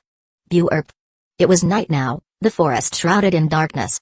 A loud burp echoed through the trees, and at the source, a big bear and 3 ninjas patted their bulging bellies. It was a mistake. We should not have eaten this much during such times. Itachi said. You should have said this before eating that much. I would have taken your share. Kabuto replied. I was talking for all of us. Itachi emphasized. Nah, I'm perfectly fine and could even go and for round 2. Kabuto countered. But there was nothing left of the deer, leaving the 3 hungry ninjas who hadn't eaten much the entire day after doing so much physical work. The diet of a bear was no joke. It had consumed half of the deer, which meant the 3 of them had devoured the other half. You're joking, right? Look at that bulge, you look like a pregnant lady. De said, pointing at Kabuto's stomach. You're not in any position to say that either. Kabuto shot back, patting De's stomach, which was just as round. Ha ha ha ha. That's enough. It's been a long day. You guys go and take some rest, I'll be on night watch. Itachi said. No need, Captain. I've covered every direction with motion sensing seals, so no one will be able to ambush us. Our base is also covered in at least 100 concealment seals. The array I've formed is my best yet. Even though they're not foolproof, at least no one our age will be able to find us for sure. De said. Okay, then let's all get some sleep. Hey, big fellow, go sleep in your cave and catch one more deer tomorrow, okay? De said to the bear. Gwa. The bear nodded its head excitedly. De dispersed all of his clones, and the 3 of them headed toward the cave Kabuto had created. You made stairs? Itachi asked, surprised. You're getting surprised too easily, Captain, he's done much more than that. De replied. Once inside, they arrived at a very large area that had something akin to sofas inside. Kabuto lit a torch and placed it on the wall, casting warm light that made the 3 sections of the cave more visible for Itachi and De, who had activated their Sharingan to see in the dark. You've put in way too much unnecessary hard work, Kabuto. A simple cave would have been sufficient. De glanced around at the effort Kabuto had put into their temporary base. The spacious cave was more than they needed, with makeshift seating that looked comfortable. Itachi sighed, a slight smile tugging at his lips. You really didn't have to go this far. Itachi said, shaking his head at the thought of Kabuto over-preparing. Like I said, we've got 3 days and no immediate threats. Kabuto replied, sitting down on one of the stone sofas. Might as well make ourselves comfortable. De laughed softly. You never know when we'll have to sleep in a muddy ditch. So maybe Kabuto has the right idea. They settled into the cave, the warm light from the torch casting shadows on the walls. Itachi leaned back, clearly exhausted, while De stretched out on another stone seat. We're well prepared now. De said. Yeah, but still, sleeping on stone beds isn't going to be great. I was hoping to find some soft grass or something, but this thorny forest has none. Kabuto lamented. Well, I can use a shadow clone to make mattresses if you guys want. De offered. Absolutely not. Under no circumstances am I going to sleep on you. Kabuto firmly declined. I'll also pass. Itachi added. As you wish. De said and made a single shadow clone, which transformed into a mattress that he placed in his bed before going to sleep. Kabuto and Itachi just shook their heads and settled on the stone beds Kabuto had created. The next day, they woke up and headed to the water source Itachi had found to wash up. When they returned, the bear was already standing in front of its cave with an even larger bear lying next to it this time. Good boy. But where do you keep finding these deer? De asked, as neither he, Itachi, nor Kabuto had spotted any deer in the forest. The bear pointed its paw toward a distant mountain. Gwa. Oh, no wonder we didn't find them. Good job. De exclaimed and took the deer with him, preparing it in the same way as before. Just as the deer was about to be fully cooked, he stood up and took out his kunai. Someone's coming. Itachi and Kabuto immediately tensed, their hands reaching for their weapons. Within moments, 3 figures approached, but seeing the Hidden Leaf Village team, they tensed up as well. Oh. It's you guys. Are you here for revenge? De asked, just as everyone was ready to attack. But before they could move, Shima, the leader of the Hidden Sand Village team, began speaking.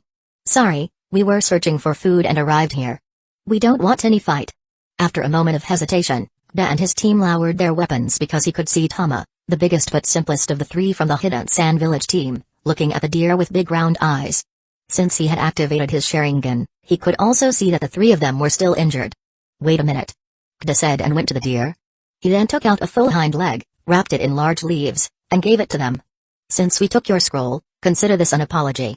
Also, let me give you a quick healing. The 3 of them looked at each other, hesitant. If I wanted to, I could easily kill you guys without any schemes, that would be easier for me, so. Shima quickly took the food and bowed slightly, not wanting to start a fight. Kda then healed the three of them enough so their injuries wouldn't hinder their movement anymore. After thanking Kda once more, the three of them left, not just the area but the forest altogether, not wanting to find out what the result of another skirmish between them and the Hidden Lee village team would be. You didn't have to do all that, Kabuto said. Kda shrugged. They're desperate, and they're not our enemies right now. Besides, we've got enough food. We can always hunt more. Aside from that, they somehow found our base. If they really wanted trouble, they could team up with other teams to gang up on us.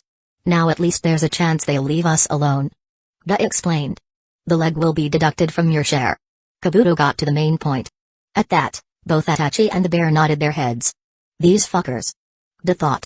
Meanwhile, further up the valley, Deidara was scowling, his eyes burning with frustration as he stood in front of a mountain. His team had been moving the whole day and night but had only managed to obtain one scroll between them. It wasn't enough. They needed 3, 1 for each member. Someone already took it. Deidara growled, clenching his fists. His temper flared, and his patience snapped. I'm tired of searching like a common scavenger. The locations they got were at opposite ends of Lightning Valley. Due to rough weather and terrain, it took them much longer to reach the second location, but someone had already taken the second scroll by then. His hands formed a rapid set of seals, chakra surging through his body as he slammed his palms into the ground. A deep hole emerged in the mountain, almost reaching the bottom. Then he took out a big ball made of white clay and dumped it in the mountain, repeating the same step 2 more times before jumping off. His teammates followed, knowing well what was going to happen next. With a deafening explosion, the entire mountainside blew apart in a cloud of dust and rubble. Rocks rained down, and the sheer force of the explosion caused the earth to tremble beneath them. When the dust settled, the once majestic mountain was reduced to a pile of debris, but there was no scroll in sight. TCH. Worthless. Deidara spat in frustration, glaring at the destruction he had caused. His teammate sighed, we still need 2 more scrolls. Blowing up mountains isn't going to help us. Deidara growled, but he knew they were right. They were running out of time, and other teams were already ahead of them. Elsewhere in the valley, teams from various villages were either struggling or thriving. Some had managed to secure 2 scrolls already, their progress swift and strategic. Others, like Deidara's team, were still stuck with just 1 or even 0 scrolls, desperately searching the wilderness for one. The tension was mounting as the deadline approached. With only 2 days remaining, the movement among teams increased. Chapter 278, Fight. How the hell did they cook something like this in the forest? Shima, the leader of the Hidden Sand Village team, said. It's even more delicious than the restaurants in our village.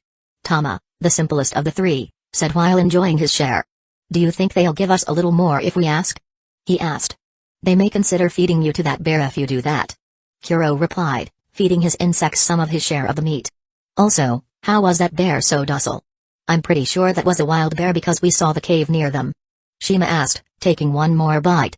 I don't know, but maybe those tree huggers have some ability to tame animals, something they developed living in the forest for so long. Kuro said. No, Hidden Leaf Village ninja don't have that ability. Maybe they placed it under a Genjutsu. Since they had 2 Uchiha, it's not impossible. Shima suggested. Well, unless we're planning to target them, it doesn't matter to us, right? Tama said. I was planning on forming an alliance with another team to target them, but now I don't want to. Shima said. Why? Is it because they gave us food? Kuro asked. No, it's because we're no match for them. In the previous fight, none of them used their full power. Heck, those 2 didn't even use Genjutsu, and we were defeated in a minute. The result might stay the same even if we add another team to the equation. Also, this time, they might kill us because we'd be like traitors to them. Shima said. Well, we have a more important task than taking some childish revenge anyway. Let's keep searching for other teams. We still need 2 more scrolls. Kuro said. Team Hidden Rain Village finds themselves in an intense battle against teams from Hidden Frost Village and Hidden Hotwater Village in Lightning Valley. Atop a rugged cliff in Lightning Valley, Team Hidden Rain Village prepared themselves, though their stealth was compromised due to a conflict with wolves in the valley, exposing their location. They could now sense other teams surrounding them. There's more than one team. Suiron, the leader of Hidden Rain Village, muttered. Since they knew the location of 3 scrolls, they now had a big target on their backs. From the shadows, teams from Hidden Frost Village and Hidden Hotwater Village, both with 0 scrolls, surrounded them. These villages were minor, but their teams were the elite sent to maintain their village's reputation. Their movements were swift and coordinated. Here they come. Suiron muttered, his keen eyes scanning the landscape, noting subtle disturbances in the trees and chakra flickers. They think they can catch us off guard. With a swift hand signal, Suiron commanded his team into defensive positions. The battle was imminent. Suddenly, a hidden Frost Village shinobi slammed his palm onto the rocky earth. Ice-style, frozen ground. Waves of chakra spread through the ground, instantly freezing the terrain. The already harsh conditions of Lightning Valley became even more treacherous as slick ice formed beneath Hidden Rain Village's feet, attempting to destabilize them. "Keep your footing!" Suiron yelled, his mind racing for a counter. Before Hidden Rain Village could react, another Hidden Frost Village shinobi charged forward. Wind-style, wind blade jutsu. A barrage of razor-sharp wind blades tore through the air, aiming directly at Suiron and his team. With a fluid motion, Suiron quickly formed hand seals. Water-style, water wall. A thick wall of water rose from the moisture in the air, blocking the wind blades with a satisfying hiss as they collided. Just as Hidden Rain Village started to recover, Hidden Hot Water Village's team launched their assault. Their leader, a muscular kunoichi named Asuka, appeared behind Suiron in a blur of speed. Steam-style, vapor fist. Her hand was encased in boiling steam, aiming a powerful punch at Suiron's head, the heat so intense it distorted the air around it. Suiron barely had time to duck as her fist grazed his cheek, scalding his skin. He winced but quickly retaliated, kicking upward to force her back. "We can't let them get too close," he called to his team, who were busy dodging water bullets from the other two members of Hidden Hot Water Village's team. Asuka, not one to back down, formed quick hand signs. Steam-style, boiling mist. With visible strain, she spat pressurized steam, covering the battlefield in a cloud of scalding hot vapor. The mist surrounded the area, burning any exposed skin and blinding the vision of all who entered. Suiron grimaced as the burning mist closed in. "We need to disperse it. Kaito, now." Kaito nodded, weaving a series of rapid hand seals. Water-style, aqua whirlwind. An rank water-style jutsu summoned a spiraling vortex of water that spun around him and his teammates. The powerful current sucked in the boiling mist and scattered it, clearing their vision and quelling the heat. But there was a price. Kaito now had no chakra left. Seeing her most powerful attack thwarted, Asuka shouted, "We'll have to overwhelm them with force." All together. She leaped forward, her fists once again coated in steam as she attacked Kaito, now visibly weakened, while the remaining Hidden Hot Water Village shinobi flanked Suiron. Kaito narrowly dodged her punch, but the impact cracked the frozen terrain, creating more chaos. Suiron and the last member of his team were surrounded by both Hidden Hot Water Village and Hidden Frost Village's teams, with Kaito fighting Asuka alone. "This is getting out of hand," Suiron thought, then sighed. "Everyone, Plan C," he shouted. Both of his teammates nodded and crushed the pills in their mouths. Suiron started making hand signs and then placed his hands on his own body. All 6 of his opponents got on guard against the unknown jutsu, but after waiting for a few seconds, nothing happened. Is he trying to buy time? Everyone thought, but before they could react, dense purple smoke began to emanate from Suiron's mouth. Poison-style, poison breath jutsu. Even the plants that came into contact with the poison melted. The others, already on guard, tried to evade it, but Kaito, with his last bit of chakra, used wind-style to spread the poison farther. Seeing an opportunity, Suiron called out to his final teammate. "Now!" Ren, who had been waiting for the right moment, released his trump card. Lightning-style, Thunder Fang. A massive bolt of lightning surged from his hands, racing toward the immobilized enemy teams. The bolt struck the Hidden Hot Water Village leader, Asuka, full force. She screamed as the electricity coursed through her body, knocking her down. The rest of her team barely managed to avoid the brunt of the attack, but their formation was shattered. With Asuka down and Hidden Frost Village's movements hindered by the poison mist, Hidden Rain Village pressed their advantage. Suiron dashed forward, delivering a crushing blow to the nearest Hidden Hot Water Village ninja, knocking him unconscious with a punch to the gut. Hidden Frost Village's leader tried to retaliate, forming seals for another ice jutsu, but Ren was faster. Lightning-style, spider web. He slammed his hands into the ground, sending out a web of electric chakra that ensnared the remaining Hidden Frost Village shinobi, paralyzing them. The battle had been fierce, but Hidden Rain Village stood victorious, their enemies defeated. As the dust settled, Suiron and his team searched both teams for scrolls. "None of them have any scrolls. We've only got 2. Suiron muttered. "We can worry about that later," Ren replied, scanning the horizon. "We need to move before more teams show up." Suiron nodded, leading his team away from the battlefield. Their bodies were bruised, but their spirits were unbroken. They had survived, but with only 2 scrolls, their journey through Lightning Valley was far from over. Meanwhile, The hidden hot water village team, with their leader gravely injured, was forced to retreat. Asuka was not in any condition to continue, and without her, the team couldn't hold on. They decided to use the seal and give up on the Chunin exam altogether. The hidden frost village team, though injured and without scrolls, refused to give up, limping through the valley in search of another opportunity. Chapter 279, Deal. Another day passed amidst the battles, leaving just one day remaining in the Chunin exams. Teams without any scrolls had only two choices now: quit the exam entirely or emerge from hiding and fight for one. Naturally, they chose the latter. Lightning Valley had transformed into a small battlefield, with teams fighting desperately, their lives on the line. Meanwhile, Da and his team were relaxing in their cave, enjoying good food and training lightly to stay sharp. Only 200 push-ups. I could do them with one arm. Da boasted, watching Itachi finish his exercise. Suit yourself. I'm not going to overexert myself just because of your childish provocations. Itachi replied, wiping sweat from his brow. Why don't you just admit that you're no match for me in physical strength instead of making excuses? Kda teased. Before Itachi could respond, Kda's clones dispersed around the forest, their purpose fulfilled. Enemy. Hidden Mist Village team approaching. Kda announced, as his chakra returned from the dispelled clones. I'll put the food away first. Kabuto said, quickly springing into action, not towards the enemies, but towards the deer carcass and a chili sauce that was almost ready. TCH, they just had to show up now. Couldn't they wait a little longer? Kabuto grumbled inwardly. We're really not taking this seriously. Itachi remarked, watching Kabuto hurry to stash the food in the cave.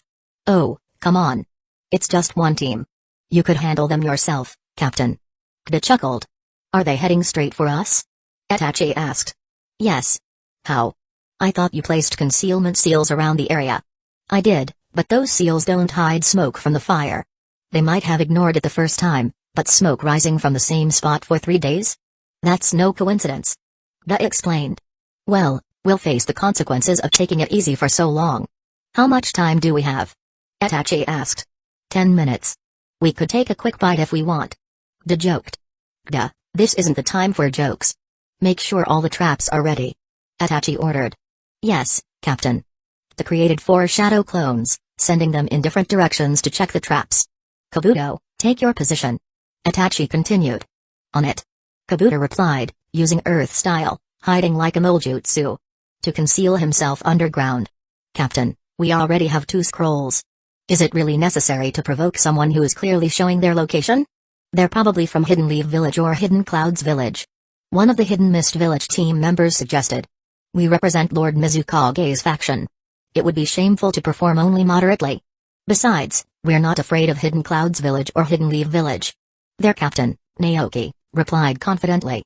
With no further argument, the team advanced. After running for 10 minutes, they stopped 100 meters away from the smoke. They've likely set traps. Create water clones to scout ahead. Naoki instructed. The water clones moved forward, but moments later, 3 fireballs shot out, dispersing them. The Hidden Mist Village team quickly took cover. That was a warning. Leave now, and we won't pursue you. Stay, and we'll attack with intent to kill. A clear, confident voice rang out. It's the Uchiha. We can't hold our own against 2 Sharingan users. One of Naoki's teammates tried to dissuade him. Do you want to run with our tails between our legs? So what if they're Uchiha? Ready your senbon. Naoki commanded. They stepped out of hiding, cautiously approaching the Hidden Leaf Village team. You're from Hidden Leaf Village, right? We're leaving, sorry for the intrusion. Naoki said, turning to leave. But in that instant, his teammates launched poison-coated senbon towards Kda and his group. I told you talking was pointless. Itachi said calmly. I know. But now, I won't feel guilty if one of them dies by accident. Kda replied, deflecting the senbon with lightning-fast movements. The Hidden Mist Village team watched in horror as their sneak attack was easily thwarted. We gave you a chance. Kda said, launching 4 fireballs from different directions. Just as the Hidden Mist Village team prepared to dodge, the ground beneath them transformed into a swamp. With no time to react or conjure defenses, they coated their bodies in chakra, shielding their faces and chests with their arms. Boom. Kda whispered before a massive explosion rocked the area, hurling the Hidden Mist Village team into nearby trees with bone-crushing force. Despite being elite ninjas, with Naoki at Jonin level and armed with A-rank jutsu, they were overpowered in mere minutes. As Kda and Itachi approached the defeated team, Kda spoke again. I warned you we'd attack to kill. But it looks like you all survived. Good for you. Now, here's another deal. Give me a scroll if you want to leave here alive. Give me 2, and I'll even treat your injuries. De offered, smiling kindly. To the Hidden Mist Village team, however, that smile was nothing short of devilish. Naoki, groaning in pain, handed over 2 scrolls. De provided emergency treatment, just enough for them to walk away on their own. It was nice doing business with you. De said, waving as they staggered away. Why are you just sitting here if you already have 3 scrolls? Was this some sort of trap to lure teams in? Naoki asked, suspicious. Nope, we already have what we need. De said. Then why take our scrolls? One of Naoki's teammates asked, angry. Because you attacked us. We can't let that slide. But if you want, I have another deal for you. Kta grinned. What is it? Naoki asked, not wanting to risk finding more scrolls with time running out. Teach my friend the water prison jutsu, and I'll give both scrolls back. De said, still smiling. Without a word, the Hidden Mist Village team turned and left, unwilling to entertain the offer, let alone teach their enemies a valuable jutsu. I don't think it's a good idea to make enemies of every team. Kabuto remarked, emerging from his hiding spot. They attacked us. We're already enemies. So, what's the harm in pushing it a little further? Kda shrugged. Chapter 280, So, what are we going to do with these extra scrolls now? Kabuto asked, glancing at the pile they had accumulated. I don't know. Kda shrugged, let's keep them for now and see if we can use them later. A small roar echoed from the back of the cave as the bear, now their companion, rubbed its belly. Oh right. The food. Kabuto exclaimed, quickly running back inside the cave to continue cooking the meal, as if nothing had happened moments ago. Itachi sighed heavily. The entire purpose of this exam was to test their ability to survive in harsh environments, but instead of barely getting by, they were living more comfortably than most people outside. On the second day, De and Kabuto had fashioned soft mattresses using bark, leaves, and deer skin, creating a surprisingly cozy setup. They even managed to rig some light sources to let the daylight stream into the cave and built a makeshift chimney for their fire at night. They had built wooden chairs and a table too, and in his spare time, De was even teaching the bear sign language. It was like a small family with an oversized pet. They weren't just surviving, they were thriving. The top predator of the valley had become their friend, scaring off any other animals that might have been a threat. As for the other teams, Itachi knew they were more than overqualified for this exam. None of the 2 teams they had encountered so far had lasted more than 2 minutes in battle. It felt like playing with children. We might be too strong for this exam, Itachi thought. With his low Kage level power and rising rank among S-rank ninja, it was safe to say that hardly anyone here could truly challenge them. Still, knowing that overconfidence could lead to fatal mistakes, Itachi remained on guard, though he couldn't deny that he also wanted to enjoy the meal Kabuto was cooking. 3 days passed, and it was finally time to head back to the exam starting point. As the trio prepared to leave, the bear, clearly confused, let out a small, mournful roar. We're going back now. Da explained with a big smile. You can go back to being the king of this jungle again. The bear shook its head and disappeared into the cave, only to return with a deer leg it had saved. Are you giving that to us? Da asked, surprised by the gesture. The bear shook its head, holding on to the leg. Fine, keep it. Goodbye, big guy. Da patted the bear's head. But as the 3 of them began to walk away, the bear quietly followed behind them. I knew this would happen. Itachi sighed again. No, buddy. You have to stay here. We can't take you with us. Da turned and patted the bear's head again. Gwa. The bear responded, shaking its head. How about this, we'll come back for you sometime, and then we'll take you with us. Okay? Da offered. Reluctantly, the bear nodded. Great. Till then, enjoy the comfy bed. It's super soft. Kta grinned. Gwa. With a final wave, Da, Itachi, and Kabuto sped away. The bear tried to follow but soon fell behind, unable to keep pace. As the distance between them grew, a final loud roar echoed through the valley, as if promising that it would wait for them. Are you crying? Kabuto teased, noticing Kta keeping his face turned away. What? No way. Why would I cry? Kta shot back, still avoiding eye contact. Let him be. He practically made that bear his pet. Of course, leaving it behind hurts. Itachi commented dryly. I am not crying. And I didn't lie. I'll find a way to bring him back with me one day. Kta protested. You sound like a kid. Just don't do anything stupid during the exam. Itachi warned. I know. Kta muttered. Despite trying to shake it off, his Sharingan-enhanced emotions made the goodbye with the bear harder than he expected. If saying goodbye to a friend after just 3 days is this hard, I don't even want to imagine what it's like to lose someone for good. Shaking off the thought, Kda refocused on the journey ahead. Everyone was required to return to the same building where the exam's second round had started, with all the scrolls intact. Of course, that meant there was still a chance someone could ambush them on the way. Even though Kda, Itachi, and Kabuto knew this, they took the shortest path to the building, confident in their abilities. As they neared their destination, the hidden Sand Village team appeared in the distance but quickly retreated when they realized who they'd been about to target. Soon after, the injured Hidden Rain Village team also backed down without a fight. While they were moving, Kda suddenly stopped. "Wait a minute, guys. I have a fun idea," he said with a mischievous grin. He used chakra to amplify his voice, calling out to the teams nearby. "We have an extra scroll. We're leaving it here. Anyone who wants it, come and take it." He tossed the scroll high into a tree, setting a trap that was obvious but irresistible. The teams watching understood what Kda had done. He had thrown a bloody piece of meat into a pool of hungry sharks. They had no choice but to go after it. As the other teams rushed toward the scroll, Kda disappeared from his spot and reappeared behind the leader of the Hidden Waterfall Village team. "Did you guys find any scrolls?" Kda asked. Shocked by his sudden appearance, the leader almost attacked, but quickly lowered his kunai. "No." The leader replied dejectedly. "We had the same scroll location as an Hidden Stones Village team, but they got there first. Then consider this an apology for taking your scroll earlier." Kda handed him the extra scroll. "Now, get to the building before someone snatches it."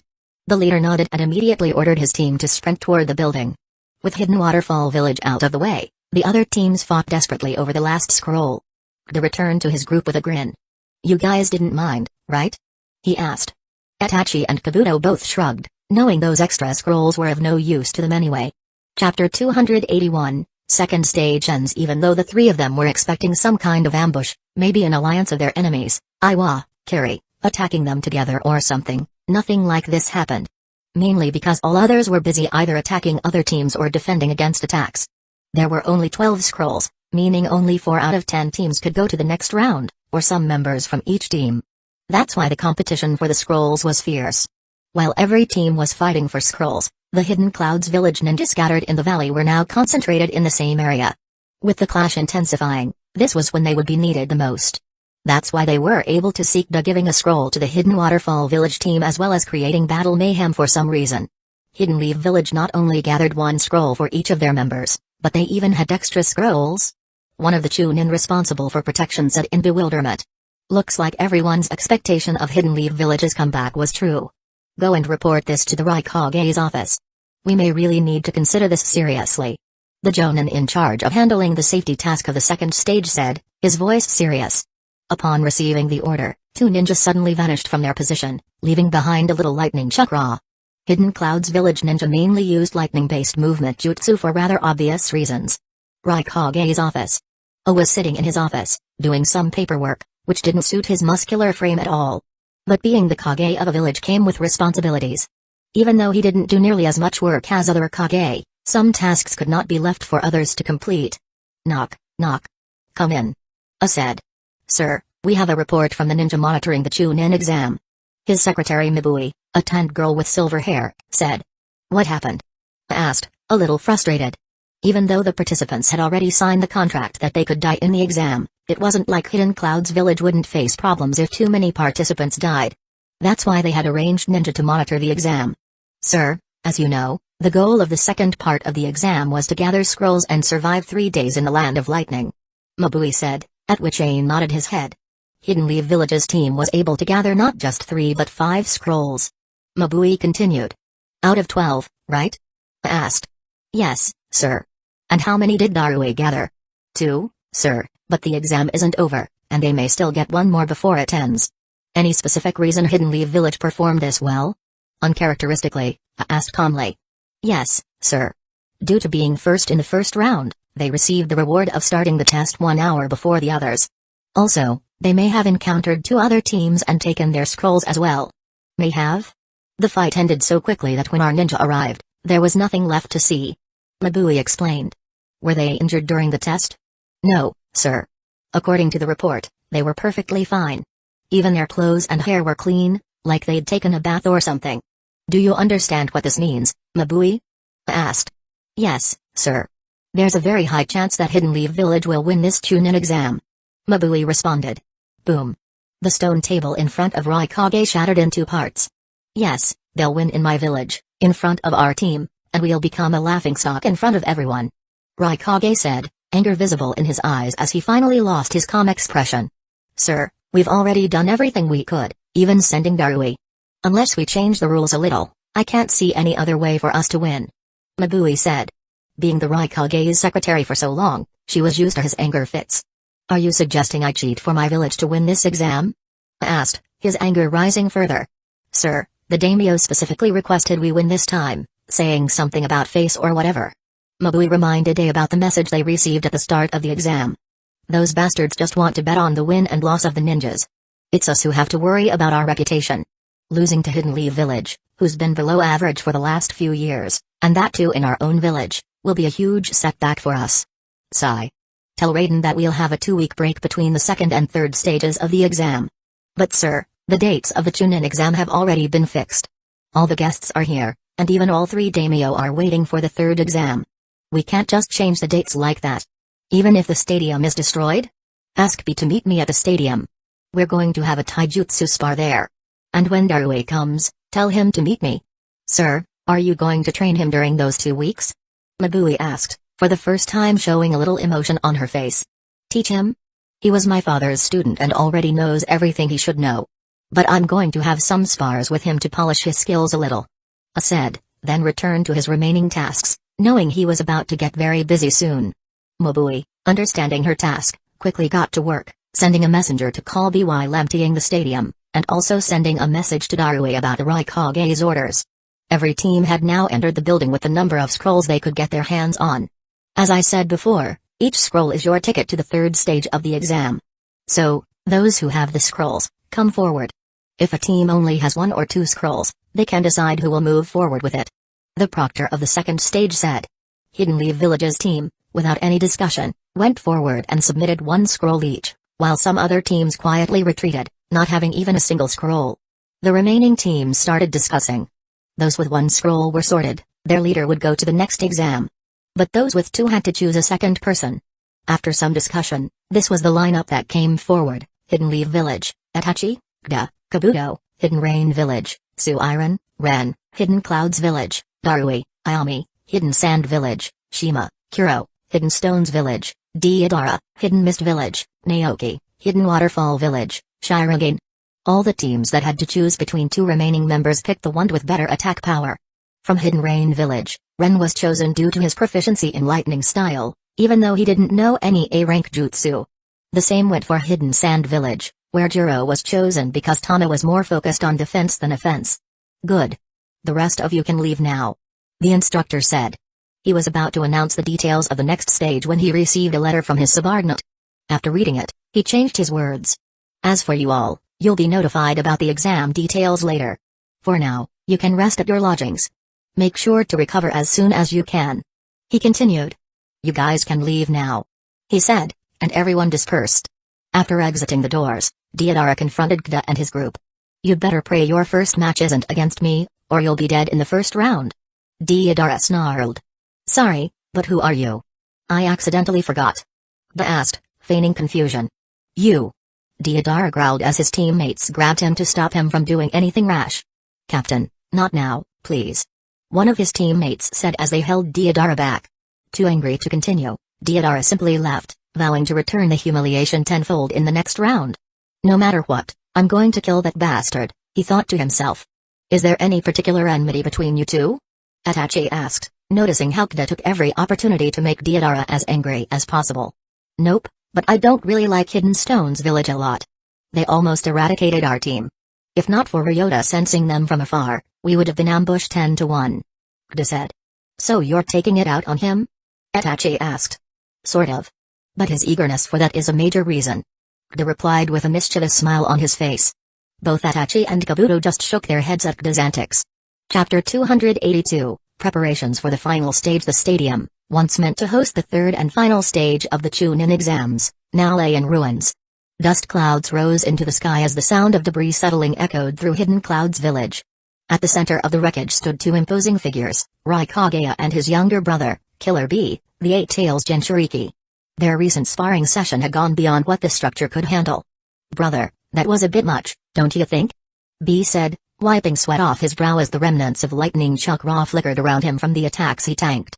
Raikage grunted in response, his chest heaving. You are getting rusty, B. You should have been able to perform better after all this time. B nodded, though he didn't fully agree. But there was one more doubt in his mind. Brother, there was another reason for this fight. No way you'd cause all this destruction, am I right? In our own village, too much damage, no doubt. You wouldn't do all this just to throw your weight about. The Raikage cracked his neck, his muscles flexing. The Hidden Leaf Village team is way stronger than expected. There's a very high chance they'll win this Chunin exam. That's why I needed some time to make sure we don't lose in our own village. Ben nodded in understanding. While they were discussing, a message was sent to every notable figure attending the Chunin exam, stating that due to the destruction of the stadium caused by a fight between A and B, the exam was postponed by a week. After 12 hours, all the participants, viewers, and nobles were discussing why this sudden postponement happened. According to the official report, the spar between the Raikage and B was important to keep the Eight Tails under control. For normal people, tailed beasts were ultimate monsters, which needed to be sealed for eternity to maintain peace. But those who knew the truth suspected something else was going on, with the tailed beast as a cover. Many decided to visit the stadium to check for themselves. While this was happening, Darui was summoned to the training area by the Raikage, after receiving some medical treatment. Darui stood in the training grounds, waiting for his Raikage.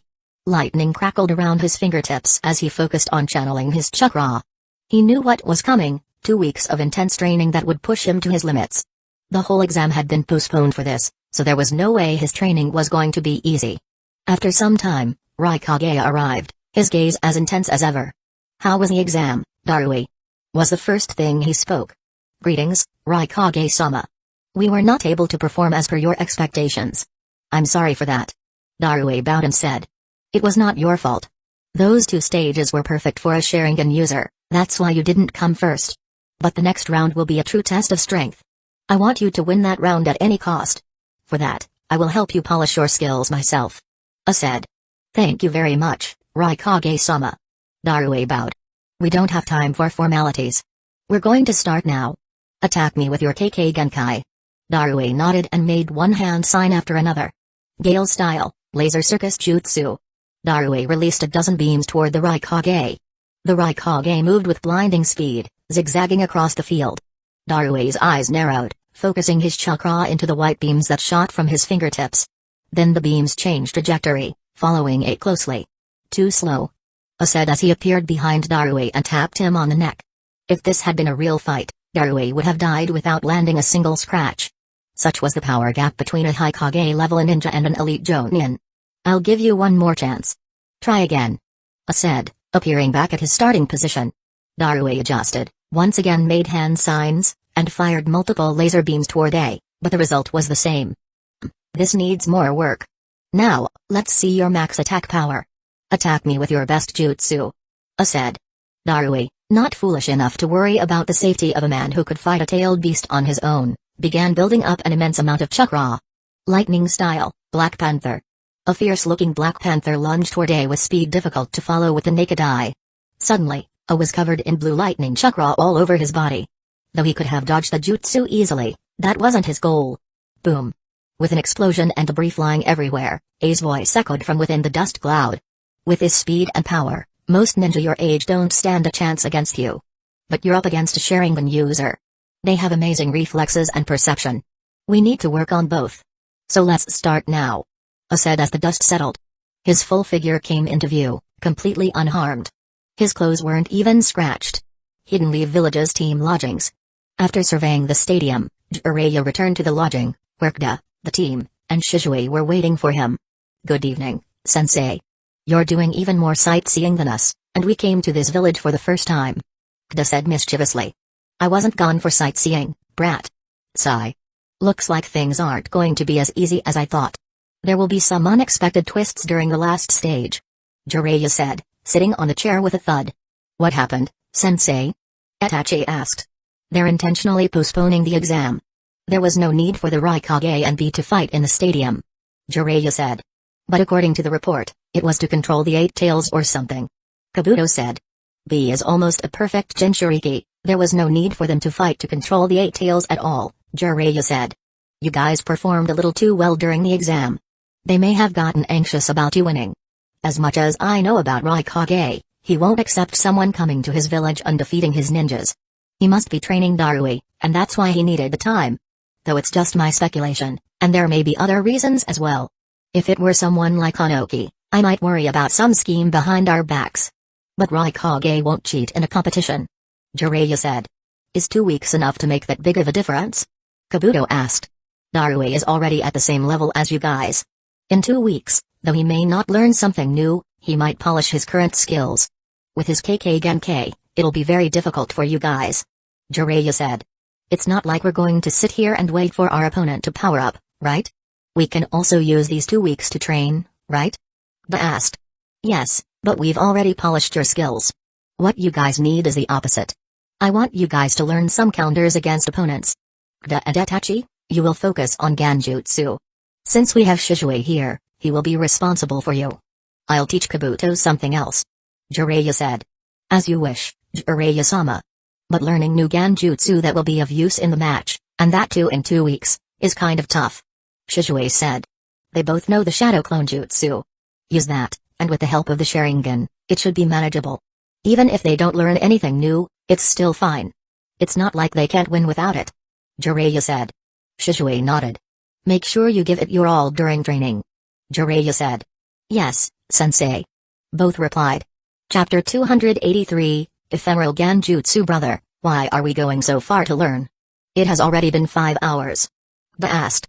He and Itachi had been following Shizue for the past 3 hours out of Hidden Cloud's village. Though they were still in the Land of Lightning for now, it was very far from Hidden Cloud's village. There are reasons, Da. Wait until we reach the location Jiraiya-sama has told us about. When we get there, we will begin the training. Shizue said. Okay, bro. Da replied. After 1 more hour, they reached a rugged mountain range filled with barren mountains, with no greenery at all. This might have been the reason there was no human settlement or movement in the nearby area, completely deserted. Okay, this area is perfect for us to start. Shizue said. Brother, are you going to teach us some forbidden jutsu or something? Ba asked, seeing how much attention Shizue was paying to security. No, but something almost at that level. Do you guys know what the biggest weakness of the Sharingan is, specifically its Genjutsu? Shizue asked. We have to look into the eyes of the enemy. And with our Sharingan being so famous, other ninjas have developed techniques to avoid looking into our eyes while fighting, making most of our Genjutsu useless. Itachi said. But that doesn't mean they've completely countered the Sharingan. Genjutsu is just a part of the Sharingan's power, not all of it. Shizue replied. But still, what do you think we Uchiha did after others developed a way to counter our Genjutsu by avoiding eye contact? Shizue asked. We focused on other powers of the Sharingan and developed better Kinjutsu and Taijutsu to go along with the heightened reflexes and perception of the Sharingan. Da said, as he had first-hand experience with how deadly Uchiha Kenjutsu was when used with the Sharingan. Yes, but there was something else as well. Shizue said as he activated his 3 Tomoe Sharingan. Da and Itachi instinctively looked down. But Shizue pointed his finger at both of them, and suddenly they saw many snakes emerging from the ground and pouncing toward them. Both activated their Sharingan, ready to counterattack, when the snakes suddenly vanished. How? Da asked in a shocked voice. Ephemeral Genjutsu? Itachi asked, seeing Shizue's finger pointing toward him and Da. When Da noticed that, he looked toward Itachi all of a sudden. This is the Genjutsu he used against Naruto, by just pointing his finger at him, Da thought, remembering the scene from the anime he watched on repeat. Yes, Ephemeral Genjutsu, the result of research and dedication by many Uchiha who wanted to eliminate the only weakness of the Sharingan. Here, you project all of your yin chakra from your hand with the help of your Sharingan, maintaining a specific chakra pathway, and then guide that chakra toward the enemy, placing them under Genjutsu. Shizue said, pride evident in his voice. Even though he loved his village, he still cared for his own clan. Like every other Uchiha, he was also very proud of his lineage. Then why don't we just use that instead of relying on eye contact? Ba asked, a little confused. There are some downsides as well. The first is the strain it puts on the Sharingan. A normal Uchiha with a 2 Tomoe Sharingan can't even perform this. You need at least 3 Tomoe, and even then, you can only do it at most twice a day, otherwise, you risk damaging your eyes. The second weakness is distance. Projecting chakra out makes it highly volatile, and the farther it has to travel, the weaker it gets. Even Fugaku-sama could only use this within a range of 150 meters with his 3 Tomoe Sharingan, and he's currently the best at it. Shizue explained. So we're going to learn this Kanjutsu in just 2 weeks? Is that possible? Ba asked, as it sounded difficult. I don't know, and we'll never know unless we try. So, what are you waiting for? Let's start. Shizue said with a smile. So, what do we have to do? Ba asked. Don't resist. Shizue said as he once again activated his Sharingan, but this time, it was the Mangekyo Sharingan. As Shizue had instructed, Da and Itachi didn't resist when Shizue placed them under Ganjutsu once again. Both of them appeared in a white room. What is this? Ba asked. A learning room. The first step to mastering this Kanjutsu is knowing how to rotate your chakra inside your body before using the Sharingan to project it out. As you can see, we have these types of chakra pathways in our bodies. As Itachi spoke, the wall behind him changed, and a human-shaped image appeared, showing the various chakra pathways. Shizue continued. You have to move your chakra along this particular path.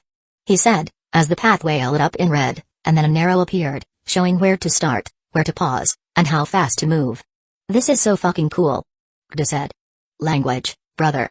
Mom will get angry if she ever hears you saying stuff like this. Now, pay attention. Shizue chuckled and continued. After the initial explanation, Kda and Itachi asked some questions, which Shizue explained calmly. Both Kda and Itachi were very focused on learning, making sure to understand and remember all the details completely, forgetting about time in the process. Guys, we're going to exit now. It's getting difficult for me to maintain it. Shizue said.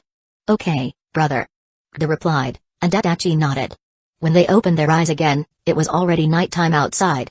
We've been inside the Ganjutsu for so long. Brother, are you alright? Ba asked, knowing how dangerous it was to use the Sharingan for this long, especially the Mangekyo Sharingan. Yeah, I'm just out of chakra. You guys can start practicing or take some rest, while I'm going to have a quick nap.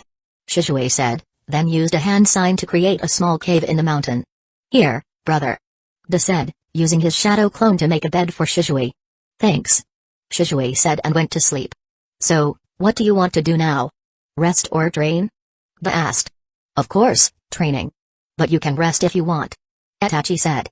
Huh? Why would I? I'm also going to train. Kda said.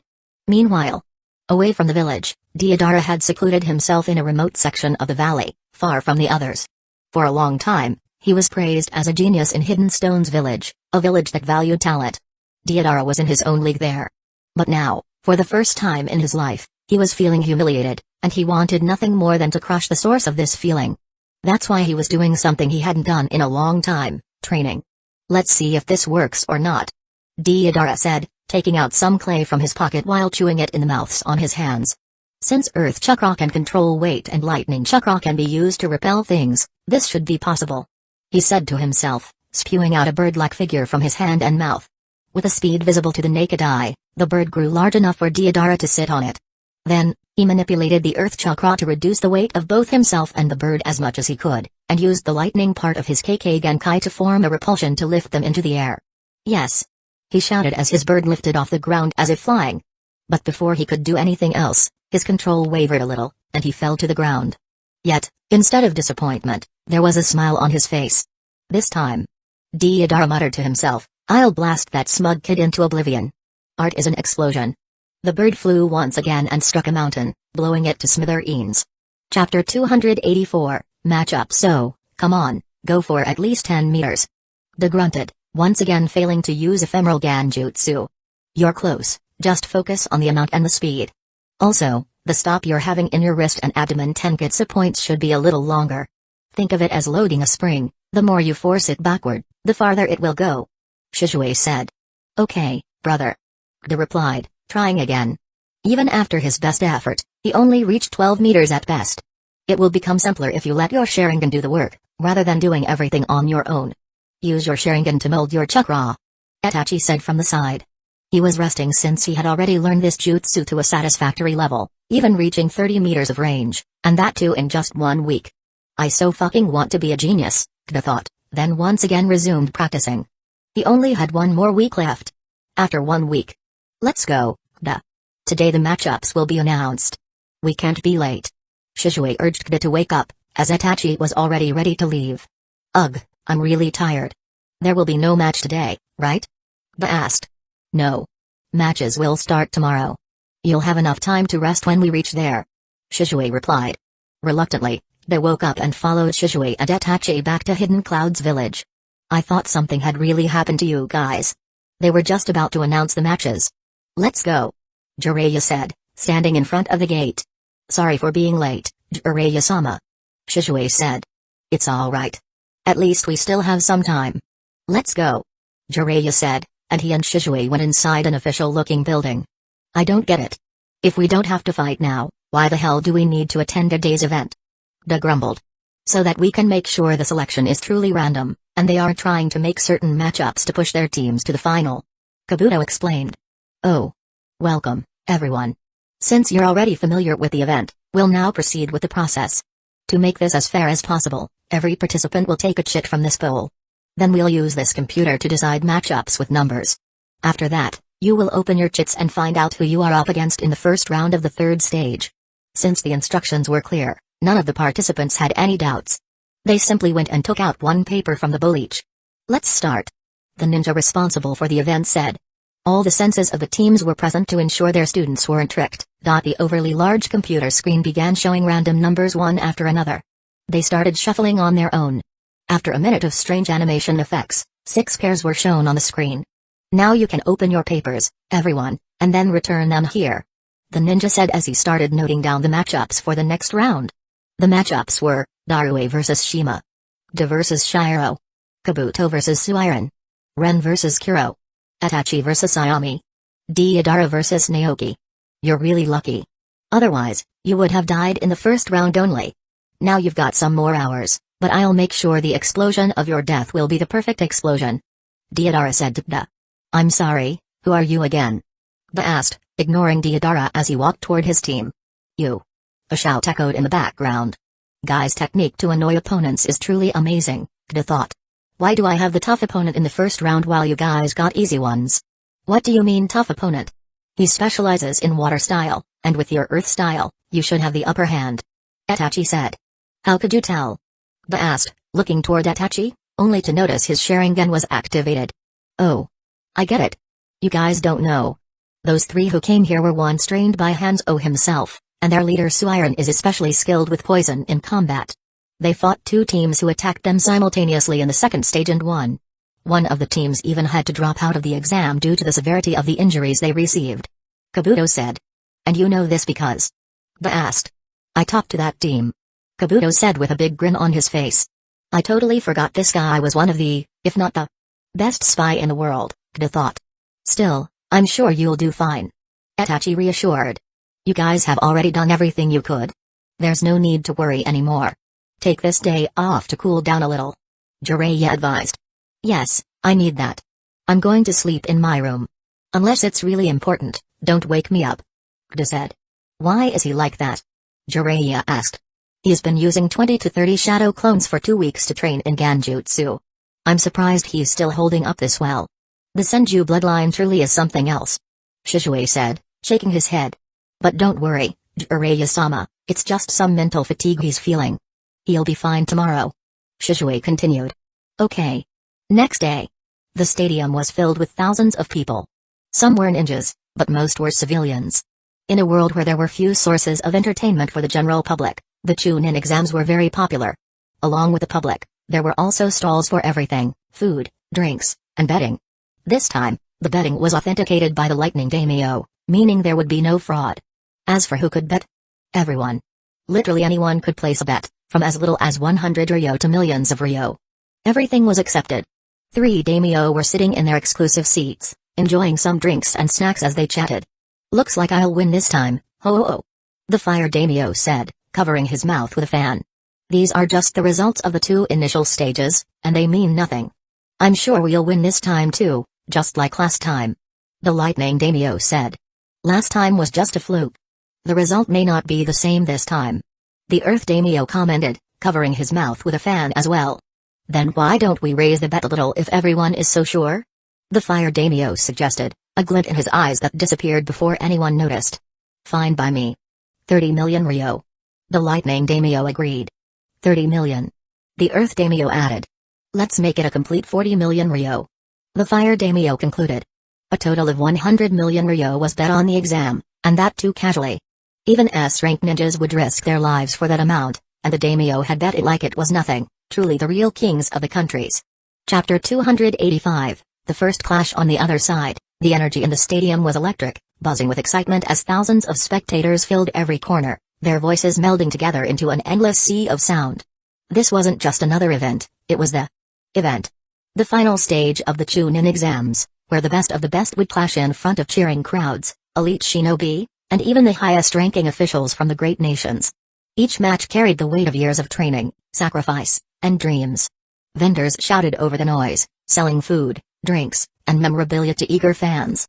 High above the action, the three daimyo sat in their exclusive booths, enjoying the spectacle with a casual air that only the wealthiest and most powerful could muster. Yet beneath the surface, there was a layer of intensity even here. 100 million ryo had been casually bet on the results of these matches. At the center of it all was the massive stone stadium, carved into the natural cliffs of Hidden Clouds Village. The sheer size and grandeur of the place dwarfed that of the stadium in Hidden Leaf Village. Maybe Hidden Clouds Village spent more on military and fighting, or perhaps the mountain terrain was just optimal for it, but one thing was certain, it was grand. This was where futures would be decided. Not of the ninjas, because every participant had the caliber to reach Chunin level easily. What the future here meant was the number of missions a village would get this year and their overall reputation. A proctor stepped forward to the edge of the battle arena, raising his voice to cut through the crowd's noise. His sharp, no-nonsense expression signaled that it was time for the opening match to begin. Participants, please step forward when your name is called. He announced, his voice amplified by chakra for the entire stadium to hear. First match, Darui of Hidden Clouds Village versus Shima of Hidden Sand Village. Place your bets now. The champion of Hidden Clouds Village or the hope of Hidden Sand Village, the odds are 1.25 for Darui and 1.2 for Shima. The stall owners started shouting. But since it was almost guaranteed that Darui would win, no major bets were placed by the big shots, who had access to basic information from the ninja world. Civilians, however, still placed bets, undeterred by the odds. The crowd roared, eager to see the match.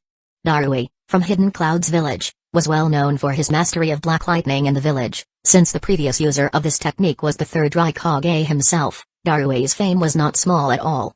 He stepped into the arena with his usual calm and composed demeanor, his white hair framing his eyes as he surveyed his opponent. Across from him, Shima, the Hidden Sand Village Kunoichi, walked in confidently.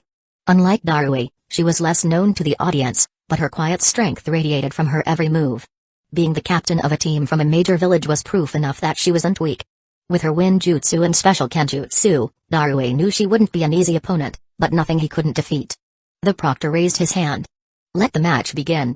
Darui wasted no time, quickly forming hand seals to summon his black lightning, a rare and deadly element that only he in Hidden Clouds Village had mastered. His fingers crackled with dark lightning as he fired off a bolt straight at Shima, who was already moving. Seeing the famous dark lightning, she dodged, predicting the trajectory of the attack. With a swift sidestep, Shima avoided the bolt, her speed impressive even to Darui. She isn't just fast, she's calculative, Darui thought. Shima immediately retaliated, using her wind style, Gale Cutter to send sharp, slicing wind blades toward Darui. He dodged most of the attack, using a lightning movement jutsu to increase his speed rapidly. But even at that speed, dodging all the blades wasn't possible, he had to use his lightning-coated blade to deflect some as well. The crowd erupted, watching the clash between two skilled warriors.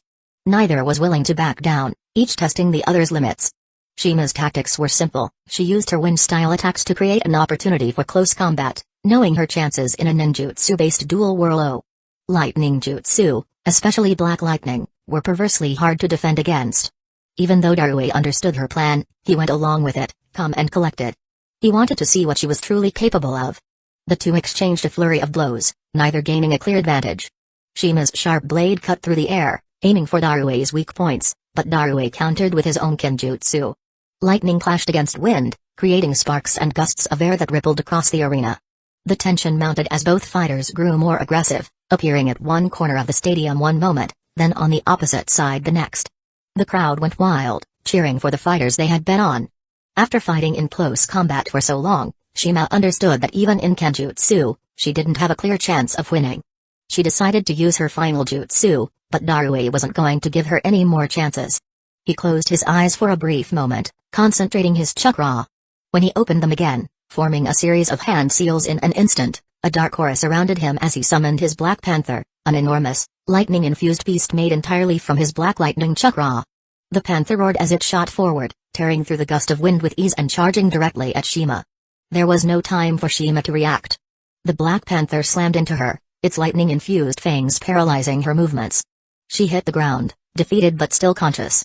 The crowd roared in awe of Darue's power. The proctor stepped forward. Winner, Darue. The stadium erupted with applause as Darue helped Shima to her feet, offering her a nod of respect before walking off the field. The energy in the stadium only intensified as the next match was announced. Next match, Kda of Hidden Leaf Village vs Shiro of Hidden Waterfall Village. Place your bets, everyone. Uchiha from Hidden Leaf Village at 1.1, and Shiro from Hidden Waterfall Village at 1.4. That's right, quadruple your money if you bet on Shiro and he wins. Once-in-a-lifetime odds. The stall owners shouted again. Normally, anyone sane would bet on Kda, simply because he was from a major village, but the temptation of quadrupling their money was too much for many to resist. Plenty of people bet on Shiro, praying for a miracle. Undeterred by the crowd's excitement, Kda and Shiro entered the stadium. Kda stood at the edge of the arena, his expression calm and unreadable. His mind was focused, though he could still feel the lingering fatigue from his Ganjutsu training. It was manageable, nothing major. Shiro, on the other hand, looked nervous but determined. He wasn't as strong as Kda, but his resolve to fight for his village pushed him forward. He represented Hidden Waterfall Village, a smaller, lesser-known village. If it were just about himself, he might have given up, but now it was about his village's reputation. Running away wasn't an option. As the two stepped into the arena, Kda could sense the tension in Shiro. He admired the boy's determination. Shiro knew he was outmatched, but he was still willing to fight. It was a rare quality in a ninja, especially one from a minor village. The proctor raised his hand once more. Let the match begin. Shiro didn't waste a second, immediately forming hand seals for a water-style jutsu.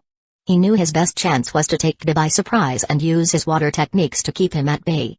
But as soon as Shiro began his jutsu, Kda was already moving. Kda's hand went up in front of his face, forming quick and fluid hand seals. Shiro, instinctively, glanced toward Kda's hands to see if he could guess which jutsu he was preparing, an automatic reaction for any ninja in combat. But that was Shiro's mistake. The moment Shiro's eyes locked onto Kda's, he was caught. Kda's 3 Tomoe Sharingan activated, and Shiro's body froze. He had fallen under Kda's Ganjutsu. The crowd watched in stunned silence as Shiro suddenly jumped back and fired water bullets, completely in the wrong direction, followed by another water style, then another. Kda placed his hand in his pocket and calmly approached his opponent, his steps casual. Shiro, fully trapped in the Ganjutsu, could only stand there helplessly as Kda reached him. Hey, what are you doing? I placed money on you. At least give a proper fight. Some spectators shouted, unaware of what was really happening. Ninjas in the crowd explained the situation to them, and once they understood it was a Ganjutsu, the disgruntled gamblers could only curse their own greed. As Kda reached Shiro, without saying a word, he lifted his hand and lightly tapped Shiro on the neck. The Ganjutsu broke, and Shiro suddenly saw 2 red eyes before everything became clear. The proctor raised his hand. Winner, Kda. The audience erupted into applause, though there were some murmurs of surprise. The match had been over before it even truly began. In previous match at least both sides performed their best to win, but here Kda didn't even throw a single punch and won, a true testament of why Ganjutsu was so deadly and why Uchiha were feared. But what stood out to many was Kda's mercy. He could have easily harmed Shiro, but he chose not to. Instead, he had ended the match with a simple tap on the neck. Chapter 286, Close Calls. Man, I knew I would lose, but not like this. I really am no match for you, huh? Shiro said, prepared for defeat, though this outcome showed he didn't even stand a chance. It's just temporary. Who knows, maybe in the future, things will be completely different. So keep working hard, buddy. Kda said, extending his hand. Shake. Thanks. Shiro said with a smile, and both left the stadium. The energy inside the stadium remained electric as the crowd settled in for the next bout. The earlier matches had been an intense display of raw power, skill, and strategy, leaving the audience hungry for more. Bets were quickly placed, with stall owners yelling the odds as they gathered more money from eager spectators. With each successive match, the stakes seemed to rise, not just for the fighters but for the crowd too. Now, 2 more competitors stepped forward, ready to test their mettle in front of thousands of cheering fans and the scrutinizing eyes of the daimyo. Next match, Ren of Hidden Rain Village vs Kuro of Hidden Sand Village. The proctor announced, his voice booming through the stadium. Place your bets, everyone. Kuro from Hidden Sand Village at 1.2, and Ren from Hidden Rain Village at 1.5. Being from a minor village, Ren was considered weak, so the odds were skewed slightly. Ren was known for his strong lightning-style jutsu in Hidden Rain Village. His tall frame and intense focus showed he wasn't one to be trifled with. He had a reputation for being quick, both in speed and temper, but his efficiency in battle was undeniable. That's why Suiron chose him to come with him to the finals. Kuro, on the other hand, was a simple-looking boy in baggy clothes. His style was quieter, more defensive, which suited his specialty, using beetles for defense and wearing down his opponents. Small, quiet, deadly, that was Kuro's method. As he entered the arena, there was no show of bravado, just a steady, focused gaze that met Ren's. The proctor raised his hand. Begin. Without hesitation, Ren charged forward, lightning crackling around him as he dashed toward Kuro, his body glowing with electricity. He aimed to overwhelm Kuro quickly with his usual approach of speed and power. But Kuro was prepared. As Ren closed the gap, Kuro summoned his defense beetles, brown, armored insects that swarmed around him like a living shield. Ren's lightning-infused punch met the beetles with a crackling explosion, sending some flying and killing others, but more quickly took their place, rendering the attack useless. Ren leaped back, avoiding the swarm as it buzzed toward him. But the beetles had already come into contact with him, and before he could react, they latched onto his arm, digging into his skin. He grunted in pain and quickly summoned a bolt of lightning to fry the insects off him. The smell of burnt insects filled the air as the beetles dropped to the ground, dead. They didn't have much attack power, focusing mostly on defense, but even their minor offensive ability played a role in distracting the enemy. Kuro didn't waste a second, launching a wave of wind blades toward Ren, knowing full well not to give his opponent a chance. The attack power Ren possessed was too great, one successful strike could change the course of the battle. Kuro kept his defenses up, using his beetles to attack and protect. But Ren wasn't about to let Kuro control the pace. With a quick series of hand seals, he used lightning-style, lightning clone, sending the electrified double charging toward Kuro. The clone moved faster than the beetles, forcing Kuro to shift his attention to defending against the lightning-infused attack. The clone exploded on impact, sending a shockwave of lightning rippling through Kuro's defenses, scattering the beetles in all directions. Now was Ren's chance. With a roar, Ren formed another hand seal and unleashed his signature jutsu, lightning-style, thunderstorm lance. A spear of concentrated lightning formed in his hand, crackling with lethal energy. He hurled it toward Kuro, aiming straight for the center of his defense. Kuro's beetles swarmed to block the attack, but the sheer power of the thunderstorm lance was too much. The lightning spear tore through the already dispersed beetles, striking Kuro in the chest and sending him flying backward across the arena. He hit the ground hard, rolling to a stop as smoke rose from the point of impact. The crowd held its breath, waiting to see if Kuro would rise. For a moment, there was silence. Then, Kuro slowly pushed himself up, breathing heavily but still standing. His beetles regrouped around him, forming a protective barrier once again. He wiped the blood from his mouth, his eyes narrowing as he stared at Ren. "This guy's tough," Ren muttered under his breath. "If the attack hadn't hit the beetles first, I would have lost," Kuro thought, feeling his body still numb. Kuro raised his hand, and the beetles surged forward once again. This time, Ren was ready. He dodged and weaved between the swarming insects, lightning crackling around him as he prepared to end the fight. In a blur of motion, Ren appeared behind Kuro, his hand glowing with electricity. But just as Ren was about to land the final blow, Kuro's beetles surged up from the ground beneath him, latching onto his legs and arms, holding him in place. Ren struggled as the beetles clung with their pincers digging into his flesh. "Got you," Kuro said, his voice calm and measured. But Ren smirked. "No, you don't." With a burst of lightning, Ren electrified his entire body, frying the beetles that held him. Kuro's eyes widened as Ren broke free, spinning around with a devastating kick that sent him crashing to the ground.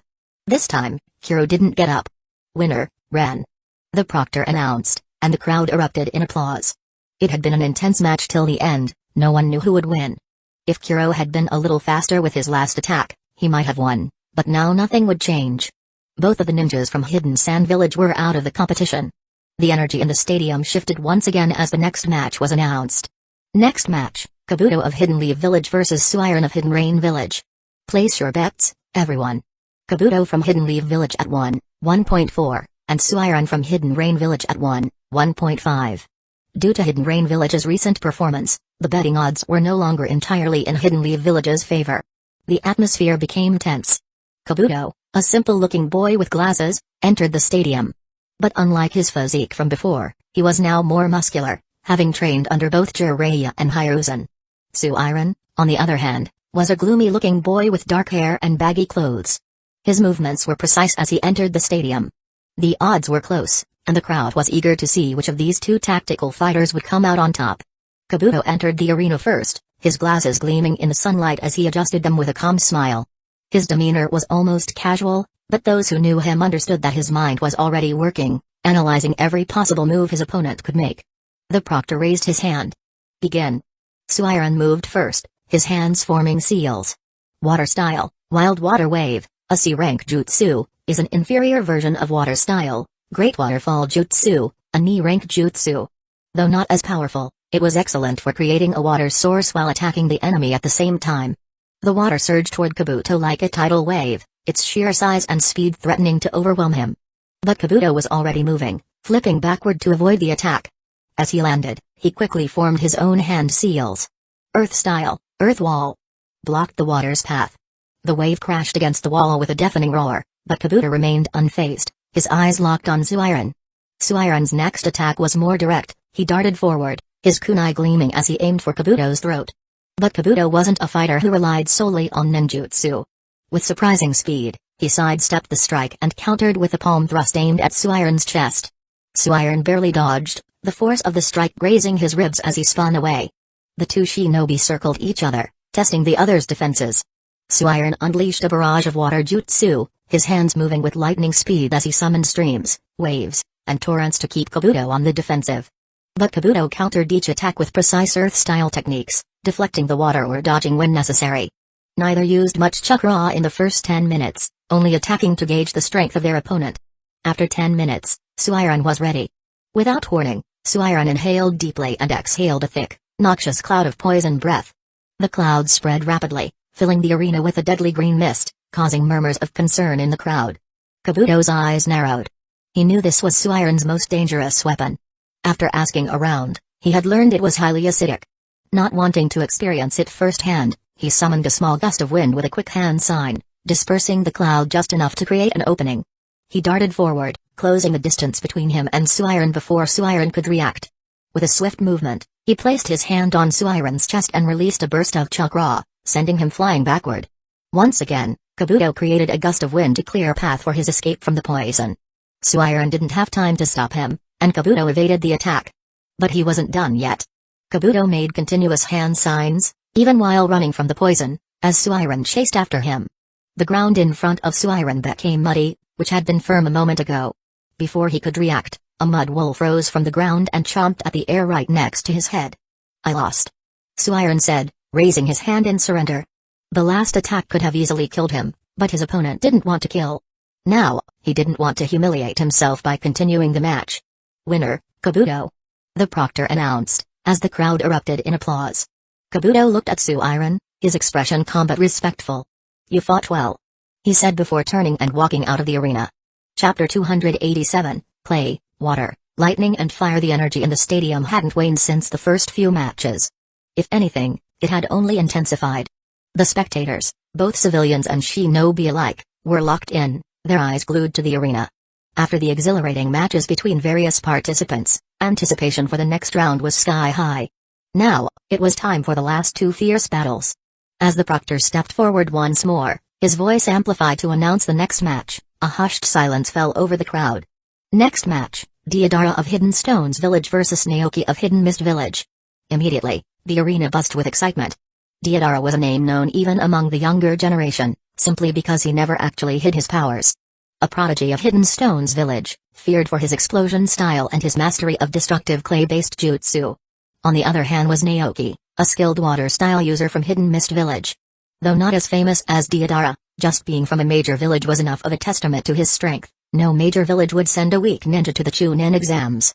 Place your bets now. Deidara from Hidden Stones Village, 1.3, and Naoki from Hidden Mist Village, 2. Explosive odds for an explosive match. The stall owners shouted, adding to the fever-pitched atmosphere. Being in this field, they had some idea of the participants as well. As the two competitors entered the arena, the difference between them was striking. Deidara's wild blonde hair and carefree demeanor contrasted sharply with Naoki's calm, collected composure. Deidara's smirk and relaxed posture made it seem as though he wasn't taking the match seriously, but everyone who knew him understood better. His nonchalant attitude was part of his style. Deidara always saw his art in the destruction he caused, and he was confident in the power of his creations. Naoki, however, was not intimidated. Aside from strength, he also had quite a lot of experience, having killed his fair share of ninja. Some of them were even stronger than him, but in the end, he was the winner, and that was all that mattered. The proctor raised his hand and shouted, "Begin." Deidara immediately reached into his pouch, pulling out a handful of clay. The mouths in his palms began to chew, molding the clay into small, lifelike shapes, a swarm of birds. With a quick hand sign, Deidara sent the clay birds soaring into the air. After reaching a satisfactory height, they swooped down toward Naoki, fast and deadly, ready to explode on impact. Naoki reacted instantly, forming seals at a rapid pace. "Water style, water bullet jutsu." He shouted, and a barrage of high-speed water bullets shot toward the incoming birds. Each water bullet collided with a clay bird, detonating them in midair before they could reach him. The explosions sent shockwaves through the stadium, but Naoki remained firm, his water bullets neutralizing the worst of the damage. Wah came a shout from the audience. The start of the match was the most visually impacting of all they had seen so far. "Not bad." Deidara muttered to himself, his grin widening as he molded more clay, this time creating small, spider-like creatures. He tossed them onto the ground, and the spiders scurried toward Naoki with terrifying speed. "Water style, water wall." Naoki called out as a high wall of water rose in front of him, blocking the clay spiders as they exploded harmlessly against it. But even as Naoki held his defense, he was aware that this was just the beginning. Deidara's attacks weren't meant to break through, he was evaluating him. Though Naoki wanted to attack, the number of spiders and birds attacking him was not small, so he had to defend while keeping an eye on Deidara. As the smoke from the explosions cleared, Naoki shifted his stance. Knowing he may not get such a chance again, he prepared to go on the offensive. He performed another series of hand signs and slammed his hands down. "Water style, water dragon jutsu." A massive dragon made entirely of water surged forward from Naoki's position, its maw open wide as it shot toward Deidara with incredible force. Deidara, unfazed by the sight of the incoming dragon, quickly formed his own seals. "Earth style, earth dome jutsu." He called out, and a thick dome of earth rose around him just in time to block the water dragon's ferocious attack. The dragon collided with the earth barrier, creating a massive splash and drenching the battlefield, but Deidara was fine. Though the dome had almost collapsed, it did its job, protecting Deidara. Naoki gritted his teeth. He knew Deidara's earth techniques, famous for their defense, would be difficult to break through. He had to be careful not to overextend himself. While Deidara's attacks were explosive and deadly, Naoki knew his own jutsu could wear Deidara down over time. However, Deidara had other plans. From behind his earth dome, he crafted more explosive clay, this time in the form of a large bird. As the earth dome crumbled away, the bird flew high into the air, circling above the battlefield. Naoki immediately fired more water bullets, but the bird was agile, dodging the attacks. Being high in the air, it had ample time to do so. Unlike the smaller birds, this one was in full control of Deidara. "Art is an explosion." Deidara shouted, his eyes gleaming with excitement. He made the hand sign to detonate the bird, but Naoki was ready. "Water style, exploding water colliding wave." Naoki yelled, sending a massive surge of water spiraling toward the bird. The water collided with the bird midair, forcing it to explode high above the stadium, sending a rain of water and debris down onto the battlefield. The crowd erupted in cheers, impressed by the spectacle in front of them. This was the true power of ninjas, capable of altering the terrain. Deidara, now drenched but smiling even wider, decided to escalate the fight. He molded even more clay in his hands, creating another swarm of smaller birds and spiders. This time, he sent them toward Naoki from multiple angles, forcing him to split his attention. Naoki managed to block several of the attacks with his water jutsu, but some of the clay creatures slipped through. One exploded near his leg, causing him to stumble back with a grunt of pain. Before he could recover, another explosion went off close to his shoulder, sending him tumbling across the wet ground. The crowd gasped as Naoki struggled to stand, blood dripping from a few minor wounds. Deidara wasn't letting up, and Naoki knew he had to end this soon. Being injured, he now had even less chance to defend himself, so he prepared to make his final move. But Deidara wasn't giving him any time. He crafted one final, larger clay spider and sent it racing toward Naoki. With a swift hand sign, he detonated it just as it reached a few meters away from Naoki's feet. A deafening explosion rocked the stadium. Smoke and debris filled the air, and for a moment, the crowd held its breath. As the dust settled, Naoki lay on the ground, unconscious and severely injured from the blast. His body was covered in burns and bruises, and the stadium fell silent. The proctor rushed forward to check on Naoki before raising his hand. Winner, Deodara.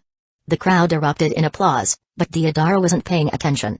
He glanced toward Gda, standing among the other participants, and gave him a subtle smirk before turning and leaving the battlefield. Medical Ninja rushed onto the field to tend to Naoki, lifting him onto a stretcher and carrying him out of the stadium. The fight had been intense, but Deodara's explosive power had proven too much for Naoki to handle. You really made a powerful enemy for yourself, Kabuto said, seeing the smirk on Deodara's face as he looked toward Gda.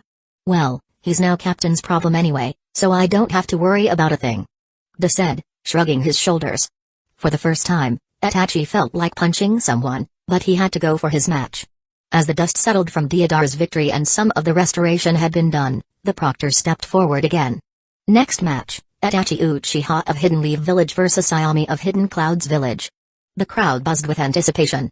Itachi, a member of the Uchiha clan, and for those who knew better, heir to the clan, had no doubt about his strength at all. After witnessing Gda's use of Ganjutsu to swiftly defeat his opponent earlier, Ayami, a Kunoichi from Hidden Clouds Village, was on high alert. She knew better than to look directly at an Uchiha's Sharingan, and her guard was up as she entered the battlefield.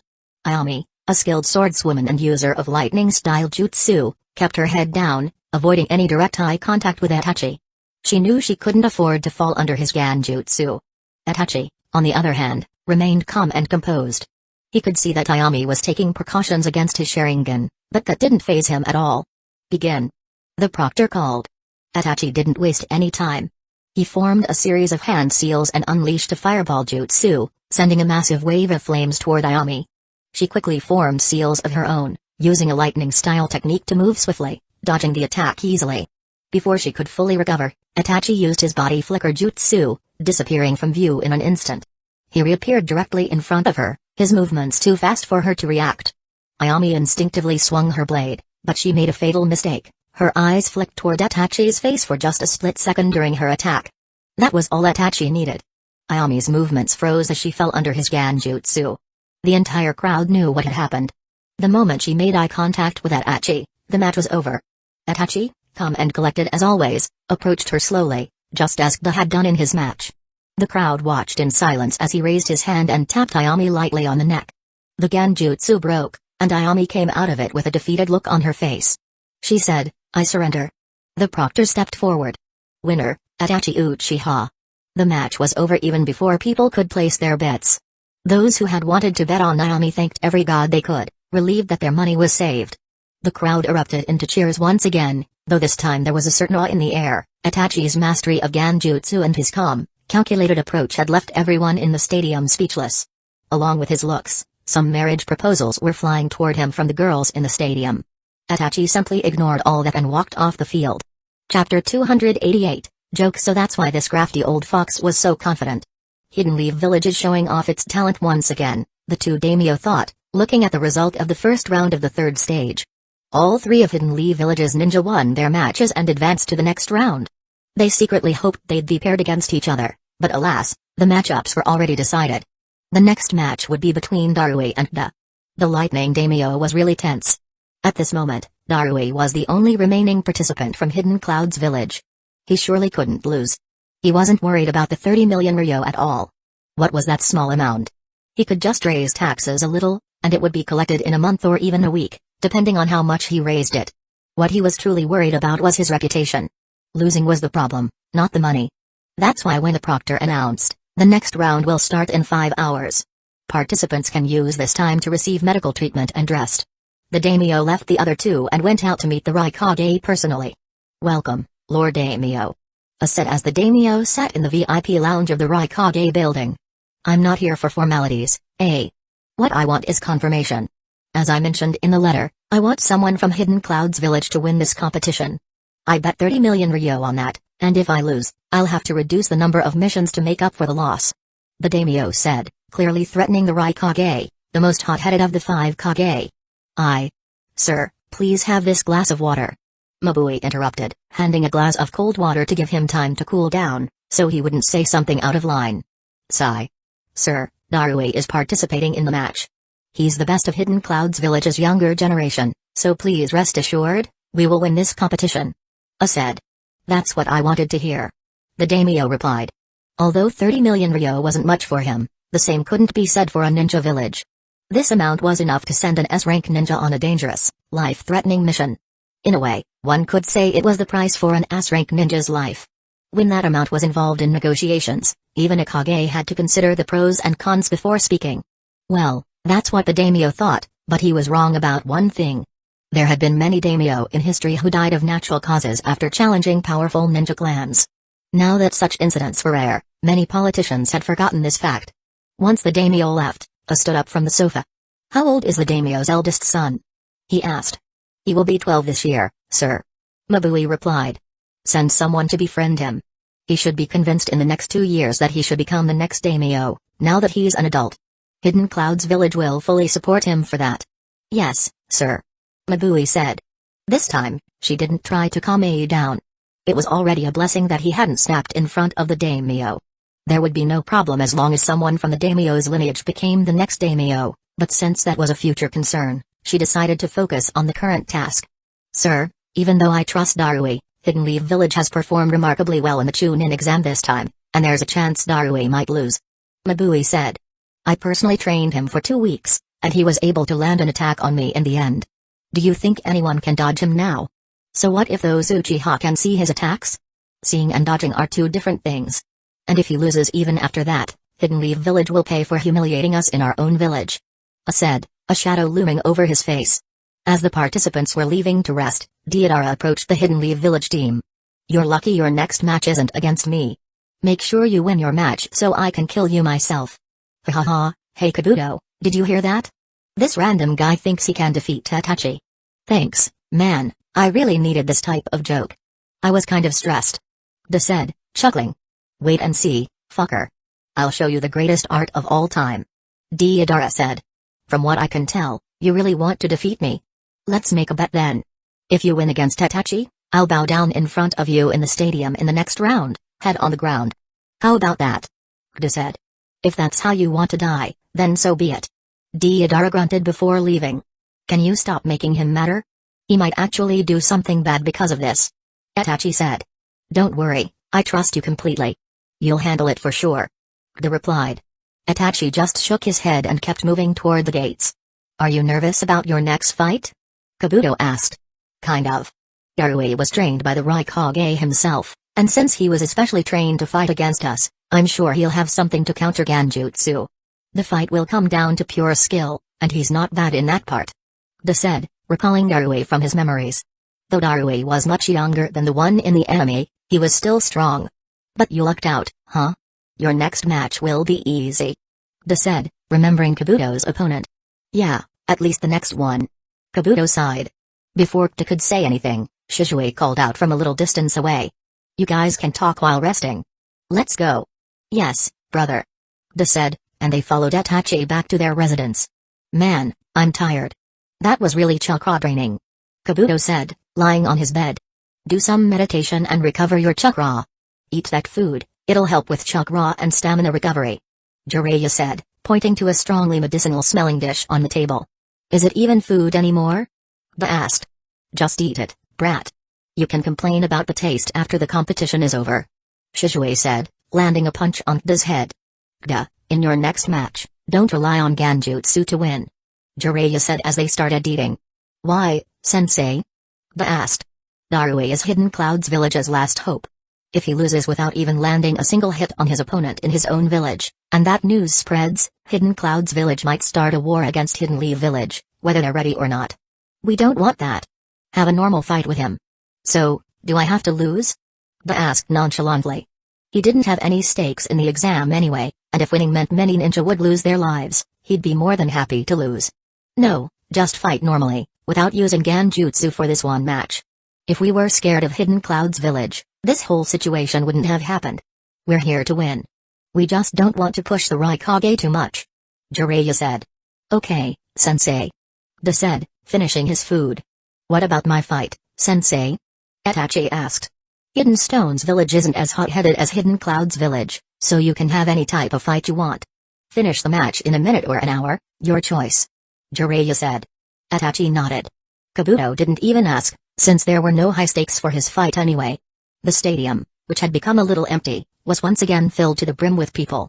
Some had stayed for 5 hours, not wanting to lose their seats, which offered the best view of the stadium. The next match was bound to be great. Chapter 289, Kda vs Darui. The atmosphere in the stadium was electric as the 5 hours of rest came to an end. Everyone was eagerly anticipating the next match, Kda from Hidden Leaf Village versus Darui from Hidden Clouds Village. The tension was palpable, especially for the Hidden Clouds Village spectators, who pinned their hopes on Darui. It was his time to shine as their last remaining participant. Since most of them were from Hidden Clouds Village, the cheering for Darui to win was loud, with many people shouting his name. As Kda stepped onto the battlefield, he felt the hundreds of eyes focusing on him, most of them wanting him to lose. Sorry, guys, I can't grant you this wish. I have to win this, Kda thought as he walked inside the stadium, while Darui entered from the opposite side, a confident smile on his face as he waved to the crowd. He's totally getting his main character moment, Kda thought as he watched the scene in front of him, where he was the villain the main character had to defeat for the reputation of his village. From the stands, the Raikage watched intently, arms crossed. This was the first match of the third round he was actually paying attention to, along with many other elders in the stadium. Place your bets, everyone. Kda from Hidden Leaf Village has already proved his worth in the first match at 1.2.5, and everyone's favorite, Darui from our own Hidden Clouds Village, at 1.3 as well. Let's see who trusts the strength of our village and who doesn't. Taking advantage of the excitement, the stall owner was swimming in money.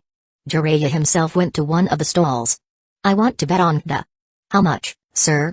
The owner asked with a business smile on his face. 5 million Ryo. Here's the check. Jiraiya from Hidden Leaf Village. Jiraiya said. The owner almost dropped his expression with the amount. He didn't even check the check. Jiraiya's reputation in the ninja world was no joke. He swiftly took the check and gave Jiraiya a ticket. That's quite a huge amount, Jiraiya-sama. Shizui, you're here too. How much are you betting? Jiraiya asked. Well, it would look bad if I didn't trust my brother enough. Shizui said, and went ahead, taking a ticket for 5 million for himself as well. That bathhouse is making gold for you guys, huh? Jiraiya said, seeing Shizui betting such a huge amount as well. It's nowhere near what you make, Jiraiya-sama. Shizui said with a chuckle. Jiraiya, being an active S-rank ninja of Hidden Leaf Village, had taken on more S-rank missions than many ninja would take in their entire lives.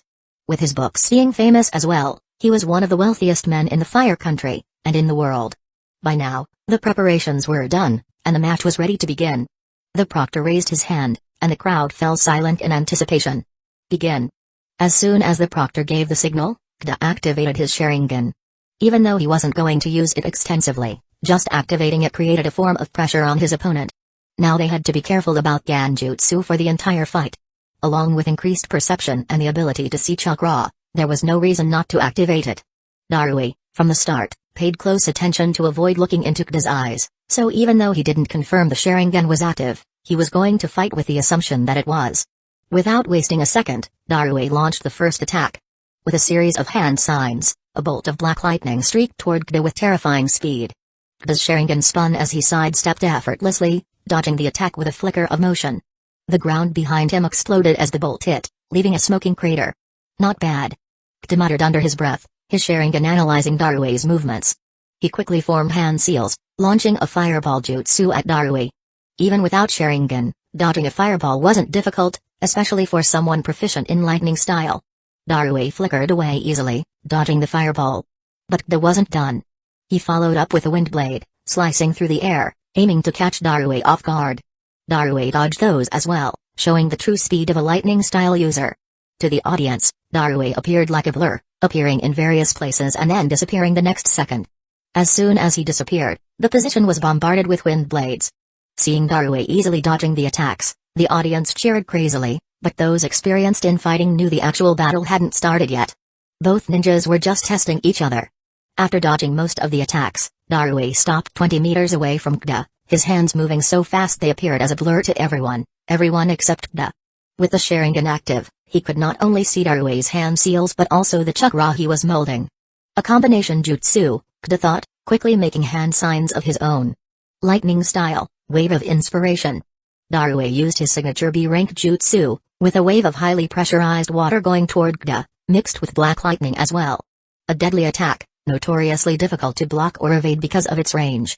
But since Kda had already made his hand signs, he used wind instantaneous movement jutsu, disappearing from his position and reappearing just outside the attack's range.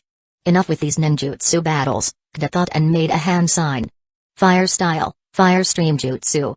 A stream of fire was released toward Darui, not only targeting him but evaporating the water in the path. Darui easily dodged, but the aim was never to hit him in the first place.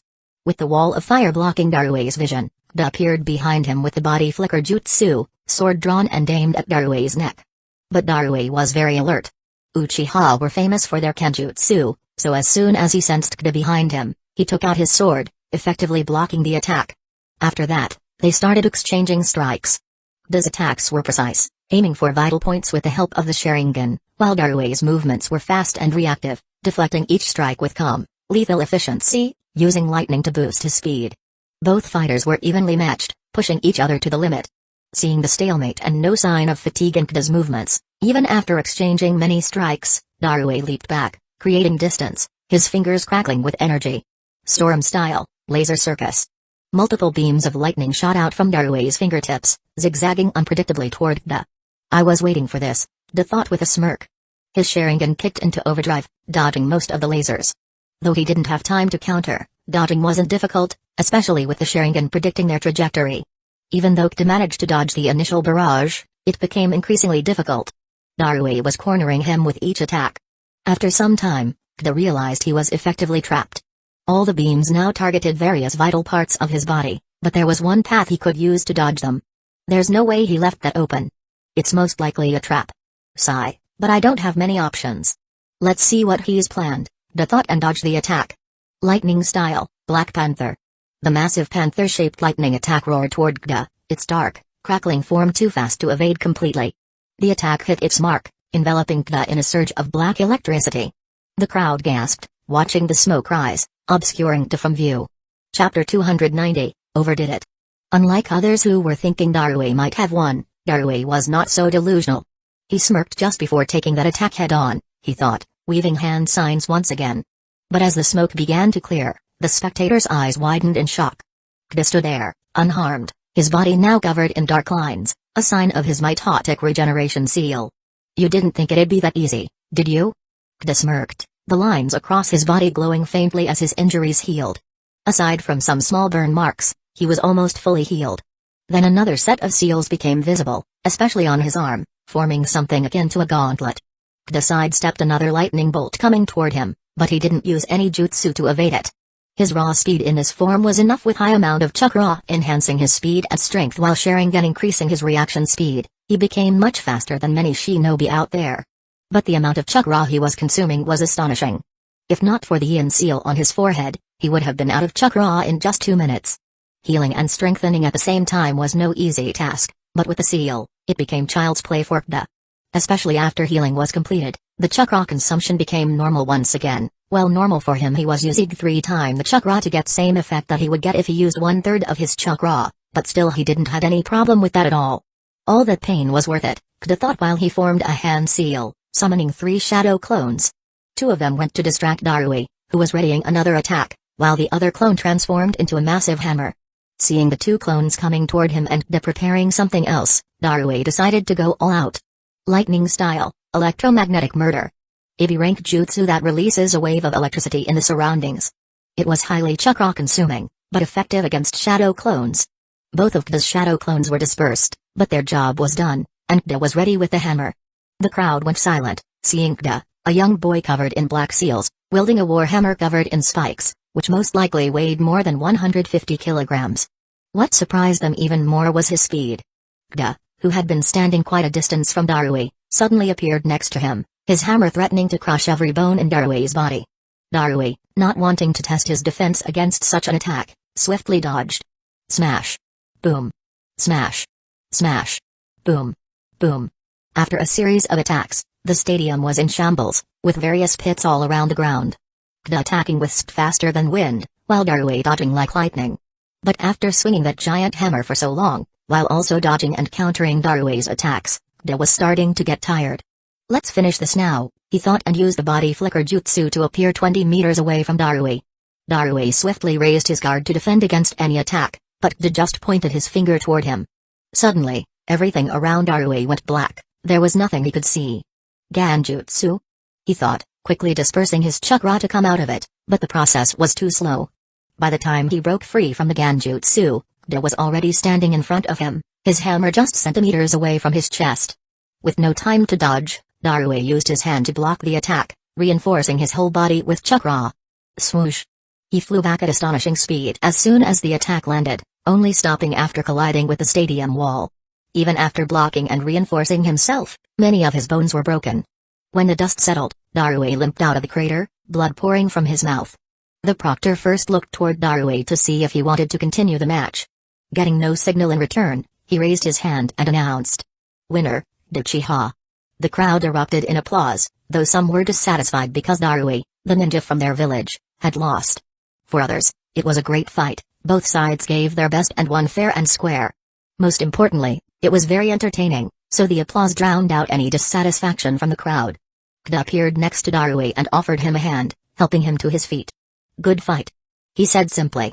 Darui nodded, still catching his breath. "Next time. I'll be stronger." "I'm sure you will," Kda replied, but... Puck. Darui puked some blood. "Wait a minute," Kda said, using his chakra to analyze Darui's injuries. "Medic, now!" he shouted. Hearing the urgency in his voice, several medical ninja ran toward him and Darui with a stretcher in their hands. "Lay him down," Kda ordered. They complied, sensing the authority in Kda's voice. "What happened?" one of the medics asked. "A bone in his ribcage has punctured his lung," Kda said, using his chakra scalpel and hands to gently remove the bone from Darui's lung before using healing palm jutsu to give emergency treatment. Just as he finished, the Raikage appeared next to them. "We will take it from here," he said, placing his hand on Kda's shoulder. Kda just nodded. The only reason he was doing this was because he didn't want to find out what would happen if Darui died because of their fight. Kda looked toward the wall Darui had collided. A metal pipe was coming out of that wall. He was just unlucky it was not Kda's attack that injured Darui that much, but that metal pipe because of the surprise. "Man, you overdid it," Kabuto said. "It wasn't my fault.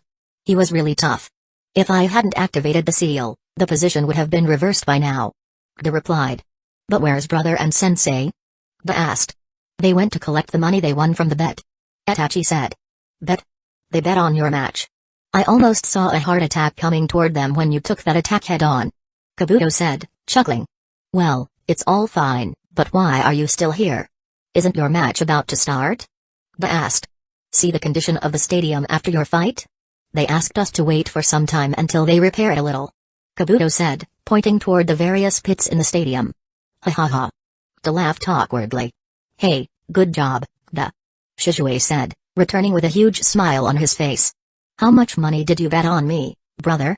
Kda asked. 5 million ryo," Shizue said. "And how much did we win?" Kda asked. 10 million ryo," Shizue replied, his smile growing bigger with each sentence. "Great. Let's bet all of that on Kabuto for the next round," Kda said. "Huh? Are you sure? That's a very, very huge amount to bet like that." Kabuto, who had faced poverty head-on, knew how much that money was actually worth. It was enough to take care of his orphanage for decades. "I believe in you, bro," Kda said, patting Kabuto's shoulder. "We can't bet all anyway. The maximum limit is 5 million per person," Shizue said with a sigh. 5 million. Kda pointed at himself, then at Shizue. 5 million. There's no problem at all. If mother found out I allowed you to participate in gambling, she would skin me alive," Shizue said, a shiver running down his spine. "Brother, it's not gambling. We are sure of the outcome, and it's a form of trust in my teammate. There's nothing wrong with that," Kda said. "Fine," Shizue said, knowing that opportunities to make such easy money didn't come often. Chapter 291, Kabuto vs Ren. As the murmurs and excitement from the previous match died down, and repairs were completed, the proctor once again stood at the center of the stadium. "We will resume the matches now. Next match, Kabuto from Hidden Leaf Village and Ren from Hidden Rain Village." Unfortunately, the strongest contestant from Hidden Rain Village was already out of the competition, leaving a weaker teammate behind. But that was still enough for them, as their goal was never to win this competition. It was simply to show that Hidden Rain Village could stand shoulder to shoulder with the giants known as the 5 Great Ninja Villages. How can a ninja from a minor village stay in the competition for this long? Isn't he from some minor village? What was it called again? Hidden Rain Village. The referee just announced that, you dunce. Such conversations rippled through the crowd as the proctor announced the next match, and now understood why there was such a strong team from Hidden Rain Village in the exams. Pain needed heavy funding for his projects, so he'd decided to utilize the village he would use as his base as a money-making facility. Now, he had shown the world that Hidden Rain Village ninjas weren't much weaker than those from major villages. The number of missions Hidden Rain Village would receive would increase in the future as well. That's quite a smart plan. Without doing much, Pain secured a nice side hustle. Akatsuki will be the main one, but still, this isn't bad at all, he thought. With his knowledge from the anime, he could perceive things more clearly than most people present. But that didn't mean others hadn't noticed. A small bird is trying to fly way too close to the sun. It may burn its feathers soon, thought A, who was watching the match. Other higher-ups from various villages had similar thoughts. However, Pain didn't fear any consequences. If needed, he could take on 1 or 2 major villages alone. Unknown to them, Kabuto and Ren had already appeared in the stadium, ready to give their all. The air was thick with tension as they faced each other in the center of the arena. Seeing both participants ready, the proctor raised his hand and signaled the start. Begin. Ren dashed forward, immediately channeling chakra into his palms. Lightning style, shock palm. He thrust his hand forward, sending a surge of lightning toward Kabuto. Kabuto sidestepped quickly, weaving signs for an earth technique. Earth style wall. A thick rock wall shot up, blocking Ren's advance and deflecting the lightning. Ren smirked. You're hiding already? Kabuto just grinned back, letting the earth wall crumble. Ignoring Ren's taunt, he performed another set of hand signs. Water style, water bullet. A rapid stream of water shot from his mouth, aimed at Ren's feet to make him lose his balance. Ren jumped, twisting midair to dodge the water bullet, and landed gracefully. Water, huh? He quickly formed hand seals. Lightning style, thunderbolt. A bright bolt of lightning shot from his hand, sizzling as it cut through the air toward Kabuto. Kabuto dodged, feeling the electricity graze the edge of his jacket. I'm not fast enough, he noted. Ren's lightning was powerful and fast but direct. A head-on clash wouldn't benefit him, but that wasn't his plan anyway. Water style, water trumpet. Though the water attacks aimed for Ren's vitals, Kabuto knew his opponent was skilled enough to dodge easily. Streams of water pooled around Ren's feet, creating patches of mud. Ren narrowed his eyes. Kabuto was clearly setting something up, most likely his last attack from the previous round. But Ren had no intention of letting him control the terrain. After weaving hand signs, Ren extended his hand forward. Lightning style, false darkness. Lightning spears shot from his palms, forcing Kabuto to halt his casting and dodge. Kabuto smirked, jumping just out of range. Not bad, but let's see how you handle this. He quickly formed hand seals and slammed his hands onto the ground. Earth style, tearing earth turning palm. The ground trembled as chunks of rock rose and broke apart, further churning the mud from his water style. Ren stumbled but recovered quickly. The battlefield was slowly turning muddy, just as Kabuto intended. By now, the earth had softened considerably, and Ren realized Kabuto's intentions. So that's your plan? Turn this place into a swamp? Kabuto chuckled. Maybe. Or maybe I just enjoy watching you dance around. Ren sneered, weaving signs and channeling more chakra than before. Lightning style, lightning beast tracking fang. A snarling beast made of lightning emerged from his hand, darting toward Kabuto with rapid, erratic movements. This jutsu homed in on Kabuto's chakra, making it extremely difficult to dodge. After one dodge attempt, Kabuto realized it was futile. He released his countermeasure. Earth style, mud wall. He molded the earth with moisture, creating a dense wall to absorb the lightning beast's impact. The beast struck the mud wall, dissipating into steam. Kabuto was about to use his signature jutsu when Ren, who had gained ample time, moved far from the mud. Did you really think I'd fall for that flashy jutsu? Ren asked, recalling the mud wolf jutsu vividly, as did the audience. But Kabuto merely smirked. That's not the only jutsu I know. Kabuto made a series of hand signs and then slammed his hand on the ground. Earth style, earth dragon bullet jutsu. A huge dragon head emerged from the ground, drawing loud gasps from the crowd. Without giving Ren a chance to react, the dragon began spewing dozens of mud bullets toward him. With no chance of completely dodging, Ren used lightning chakra to boost his speed, trying to avoid the bullets. But his speed wasn't enough to evade hundreds of mud bullets. After getting hit once, he slowed down, suffering hit after hit. By the time the jutsu ended, Ren was covered in mud, with a couple of bones broken. Kabuto, not taking any chances, swiftly appeared behind Ren with a kunai at his neck. Winner of the match, Kabuto Yakushi. The proctor announced. Woo! Wow! Cheers erupted from the crowd as they witnessed the dragon spewing hundreds of bullets. Chapter 292, Itachi vs Deidara. Unlike the civilians, various other people were not happy with the result at all. Not only was Hidden Leaf Village in the lead in the exam, but there was also a very high chance that only Hidden Leaf Village ninjas would reach the finals. So all first, second, and third positions would belong to Hidden Leaf Village. If Hidden Leaf Village wanted to show its dominance, then this was the perfect way. Other villages weren't even in the competition anymore. Such monstrous talent is the reason Hidden Leaf Village has been able to handle 4 villages attacking it at the same time, and now it was showing off that talent. The place where the daimyo were sitting was silent. There was a smile on the fire daimyo's face, while the earth daimyo looked a little tense, but the person most unsatisfied was the lightning daimyo. It's alright, my friend. Winning and losing are part of the tournament. Hidden Clouds Village did its best, it's just that my land is blessed with talent, ho. The fire daimyo gloated with a silly smile. For a few years, Hidden Leaf Village had been losing continuously, Village Hidden Sand Village even won one time, but not Hidden Leaf Village. During that time, he could only listen to such words from others, but now that he got a chance to return the favor, there was no way he was going to miss it.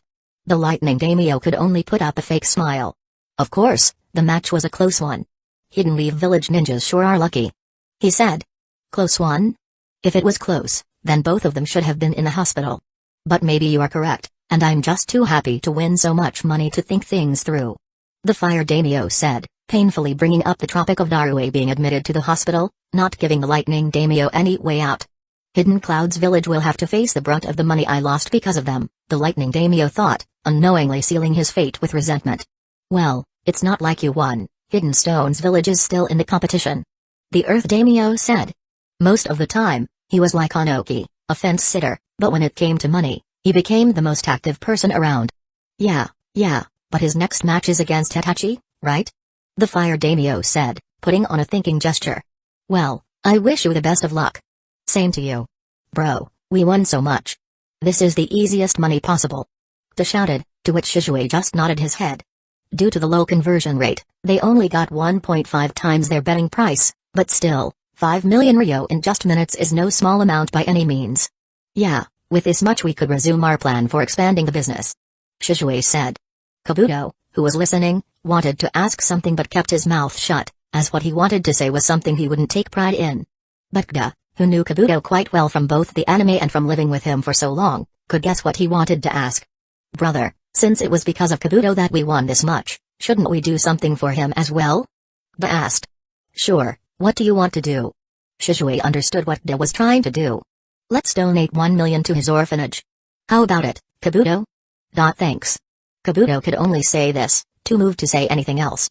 Shizue and Jiraiya just smiled at that, while Itachi shifted his attention to the stadium, which was ready for the next match. As the proctor stepped forward, the crowd settled, and a hush fell over the arena. Next match, Itachi Uchiha of Hidden Leaf Village vs Deidara of Hidden Stones Village.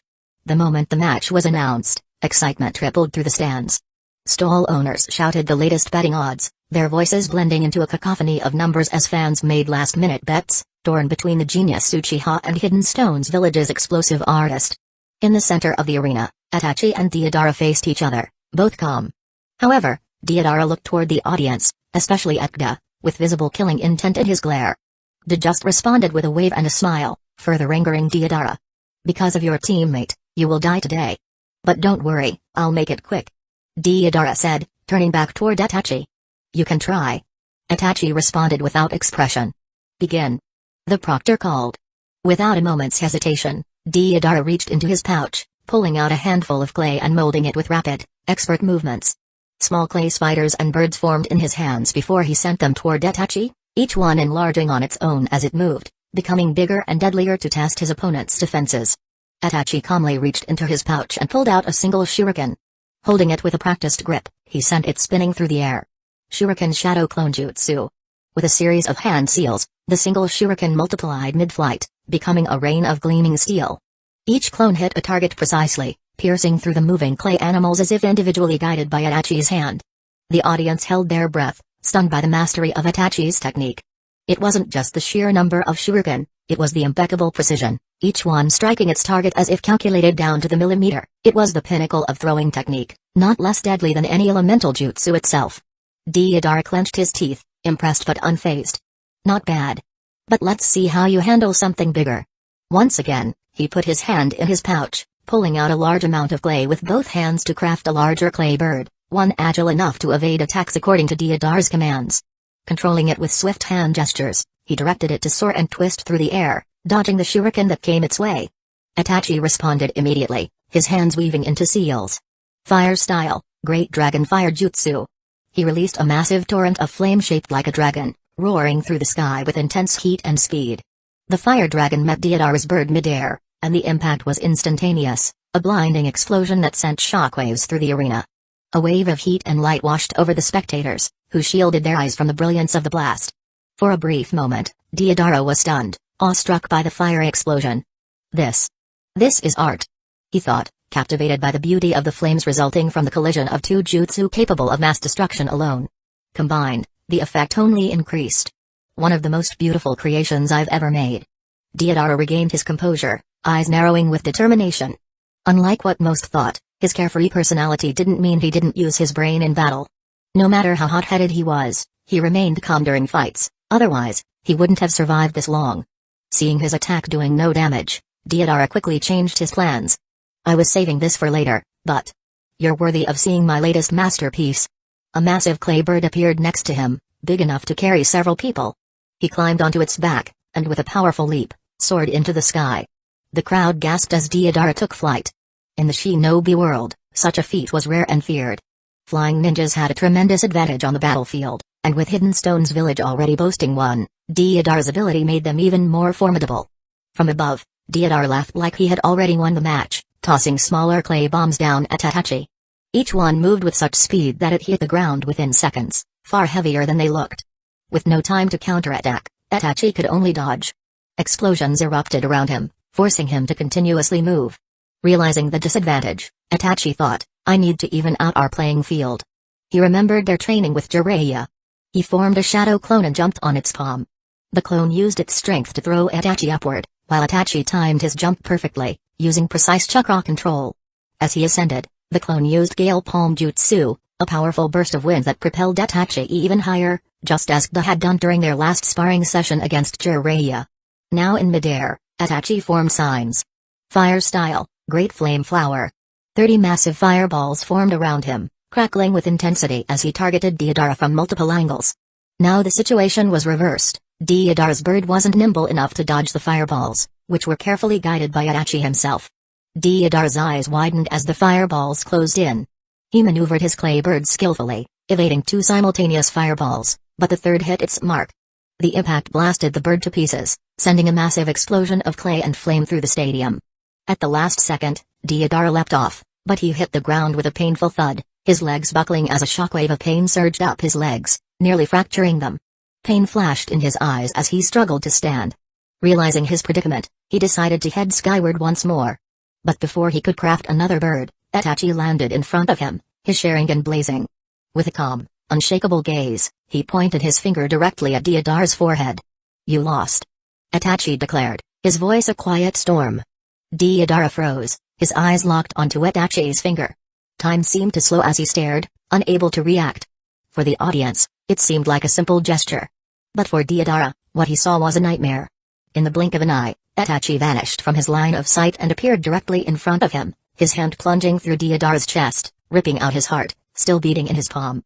Blood dripped from his fingers as Deidara looked on, horrified and helpless. But it was all an illusion. Itachi had cast him into a brutal Genjutsu, a touch harsher than usual due to the irritation he felt from the burns sustained in the fight.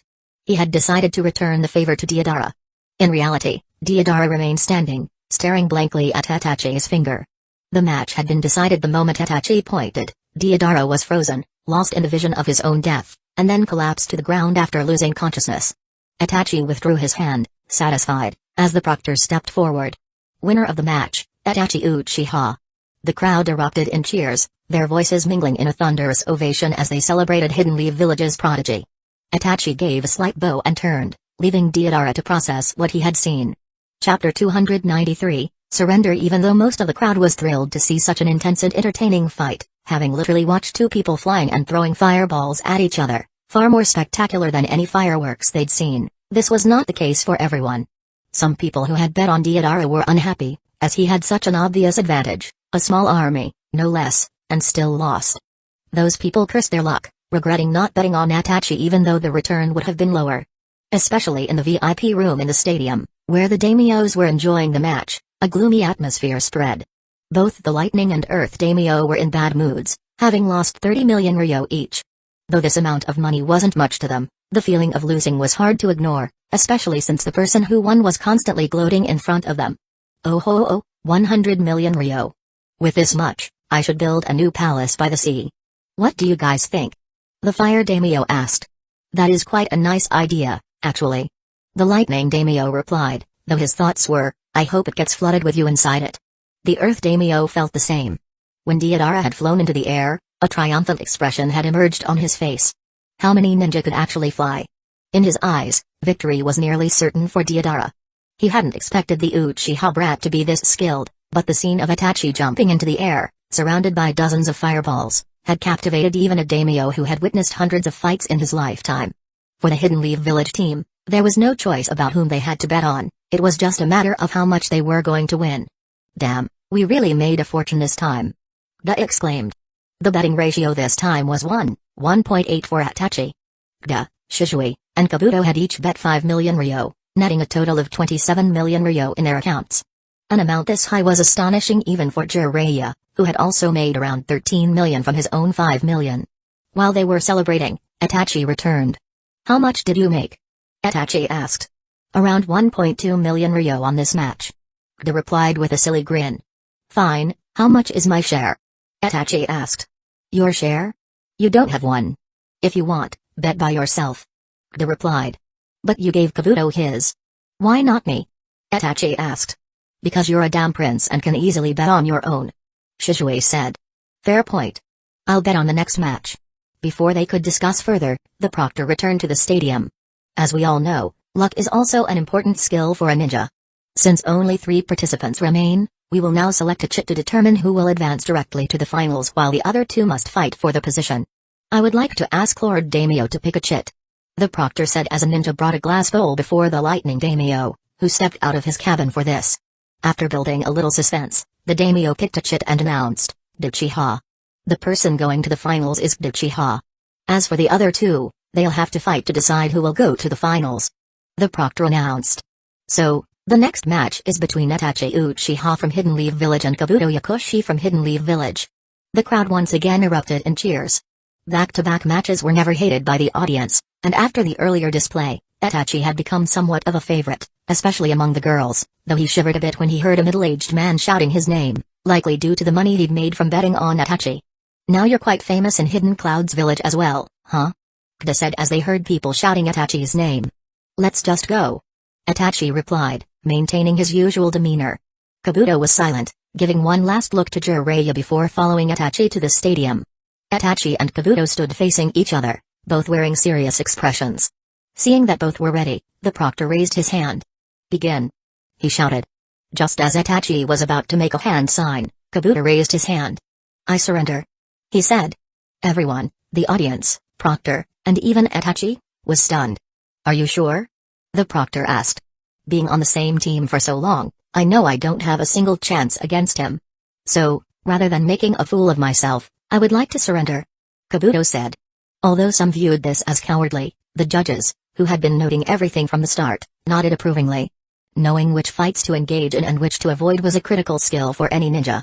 You could always fight again after gaining enough strength, but you couldn't get your life back. Kabuto's surrender was seen in a positive light by the judges. Fine, the winner of the match is Itachi Uchiha.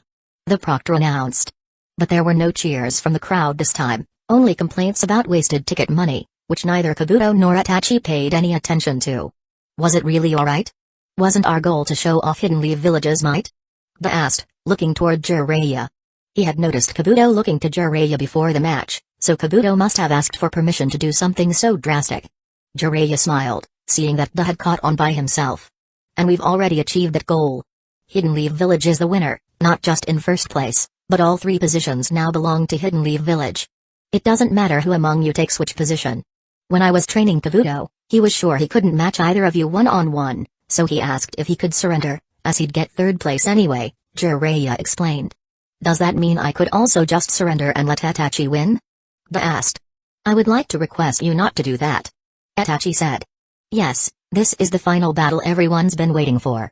It would be disappointing if it ended anticlimactically. Shizue said. Fine.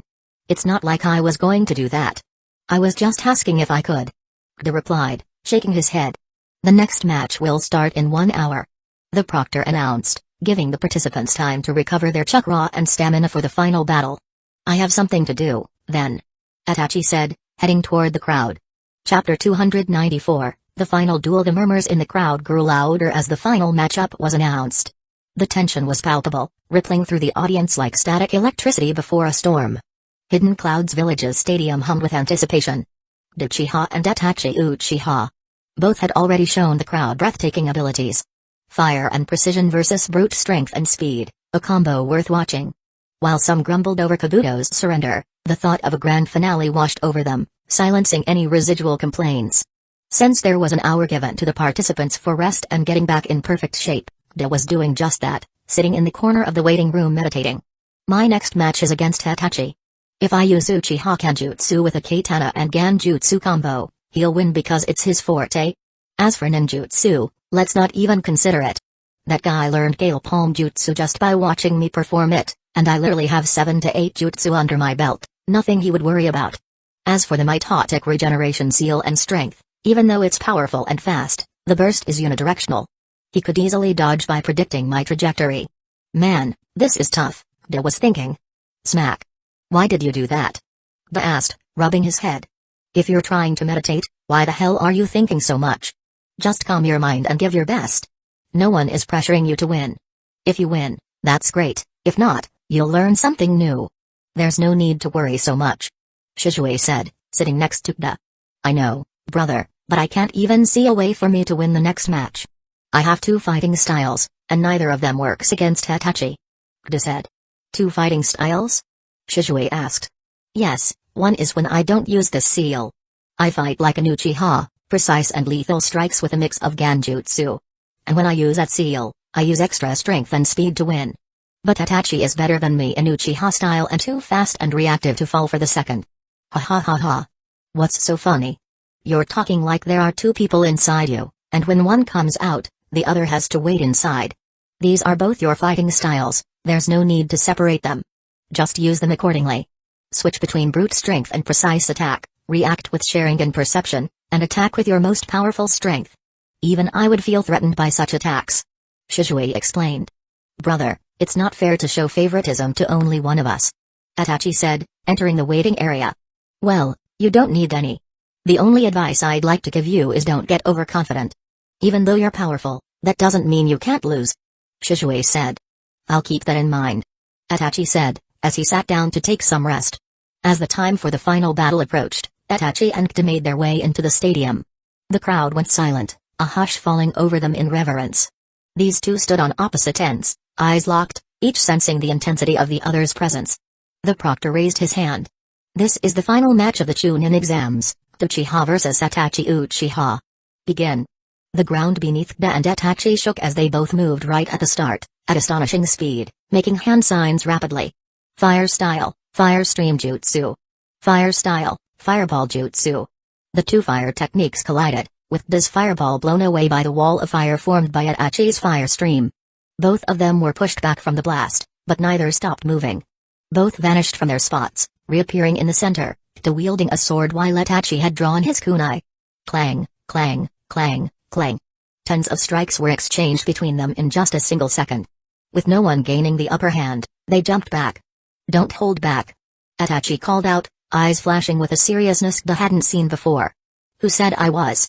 Kta responded, smirking. Kta formed the shadow clone jutsu. Sign, and 3 identical clones appeared beside him. Without hesitation, he sent one clone rushing toward Itachi, while he and a second clone prepared a follow-up from different angles. Itachi didn't flinch. He activated his Sharingan, observing the clone's movements with razor-sharp focus. While one clone distracted Itachi, Another transformed into a long broadsword, not as heavy as the hammer he usually made, but still much heavier than a normal sword. Then he and the last remaining clone began running toward Itachi, both from opposite directions, with one clone already engaging Itachi in combat. Itachi glanced at the two of them before using a fire breath jutsu at close range without any hand signs at all. Caught off guard, the clone took the attack head-on. Normally, without hand signs, the attacks become very weak and slow, but since the clones had a major weakness of not being able to handle even a little damage after a point, the fire stream was enough to dispel one of them. But before Itachi could take a breath, the second clone started engaging him in combat.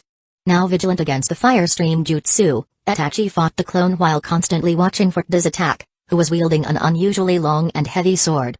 He could also see two red eyes with three Tomoe watching his every move closely. Not wanting to find out why Kda was waiting so long before attacking, Itachi decided to deal with the clone first and then regained control of the battle from Kda. Just as he was about to land the final hit on the clone, he heard poof, poof. As Kda made 4 more shadow clones, 2 of which transformed into swords wielded by the other 2 clones. Itachi dispersed one more clone before looking toward Kda. So you want to tire me out before fighting me? Well, in ninjutsu, ganjutsu, and kenjutsu, you're better than me in all of these. I don't want to compete in a field where you have an advantage, so it leaves me with only one thing I'm better than you at, and that too by a huge margin. Kda said with a smirk. Chakra. Even after making 7 clones, only 30% of Kda's chakra reserves were empty, with 70% still remaining, which was more than twice Itachi's reserves. Itachi understood what that meant, and he didn't like it one bit. But before he could think of a counter to Kda's plan, 2 of his clones started attacking him simultaneously. Chapter 295, Intensity Rises. Itachi understood what that meant, and he didn't like it one bit. Before he could think of a counter to Kda's plan, 2 of his clones started attacking him simultaneously. Both clones attacked him at the same time from opposite sides, resulting in Itachi using body flicker jutsu to evade. Then one clone went for kenjutsu attacks, while the other kept its distance and attacked with wind blades whenever Itachi started to gain the upper hand. Itachi really had to give his all to dispel the clone fighting him in close range by putting himself in a position where he was hidden from the other clone.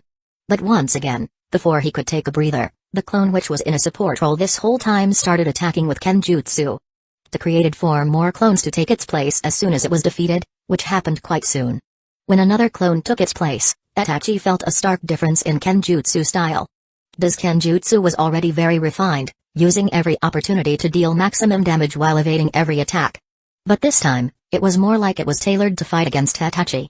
Itachi then once again looked toward Kda, who was analyzing his every move with his Sharingan.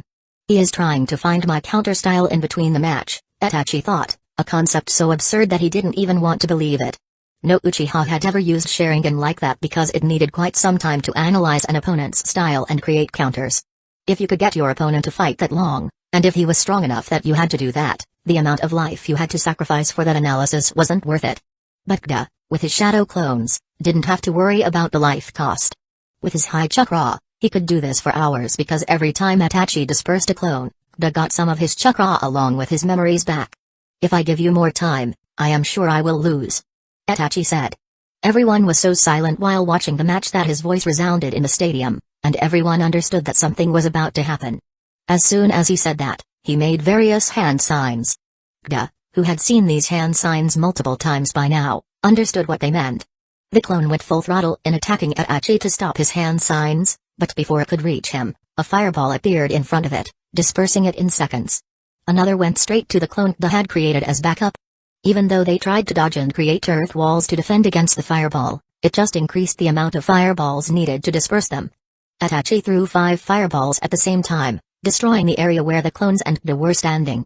Kda quickly used body flicker jutsu to evade, only suffering some minor burns, but all of his clones were dispersed by now. Itachi still had many fireballs rotating around him, which he threw toward Kda without a second thought. This time, Kda showed that Itachi was not the only Uchiha in the stadium. With the help of Sharingan, he predicted each and every possible path of the fireballs, evading those he could while attacking the unavoidable ones with shuriken and wind blades. In a span of couple of seconds, tens of blasts happened all around the stadium. The crowd, which had been mesmerized by the beautiful and deadly kenjutsu, jolted awake and started shouting, supporting their favorite participants. When the dust settled, 2 figures became visible to the crowd. At one end of the stadium, Kda was standing with his clothes dirty and burned in various places, while the skin below was burned to various degrees. On the other side was Itachi, uninjured but visibly exhausted. Even though the current attack was super effective, it was still an S-rank jutsu. The chakra requirement to perform this was perversely high. This, coupled with all the other jutsu and coding of chakra he did for the last 10 minutes, really depleted Itachi's chakra reserves. He barely had 30 to 40% remaining. Seeing this state, most of the crowd thought that Itachi was going to win now. He was obviously in no state to fight. But unlike others, Itachi didn't have that same thought. So what if he was injured? He knew full well that it didn't mean anything. As if Itachi's thoughts were a trigger, Kida activated the mitotic regeneration seal on his forehead. Many black lines emerged from the seal, covering him from head to toe. Due to using this seal many times during the Chunin exam, it was only halfway full, containing chakra twice Kida's own reserves. In the 1.5 months after getting this seal, Kida had diligently increased its capacity daily with help of Sharingan. The process was fast, but now he couldn't benefit from that progress. Well, this is what I get for using it every time I get the chance, Kida thought as his injuries healed at a speed visible to the naked eye. Even though Itachi wanted to attack, Kida had already created a shadow clone to hold him back. Instead of making himself more tired without gaining anything, Itachi decided to use this time to recover some of his strength. After a minute, Kida said, "Ready for round 2. Always." Itachi replied. Both disappeared from their positions, leaving a dust trail behind. Neither used any jutsu, it was just sheer speed and force that made them difficult to follow with naked eyes. Kida was using his 100 strength seal to boost his strength and speed, while Itachi had to do that manually. Without augmenting his strength with chakra, he would not be able to handle Kida's attacks. Seeing the broadsword in his hand, Itachi was sure he had to give his all, otherwise, even blocking Kida's strike would result in breaking 2 or 3 bones. Both of them collided at the center of the stadium with metal clashing against metal. For the audience, the clash was simple kenjutsu moves exchanged between 2 ninjas. But for Kida and Itachi, it was a battle of wits.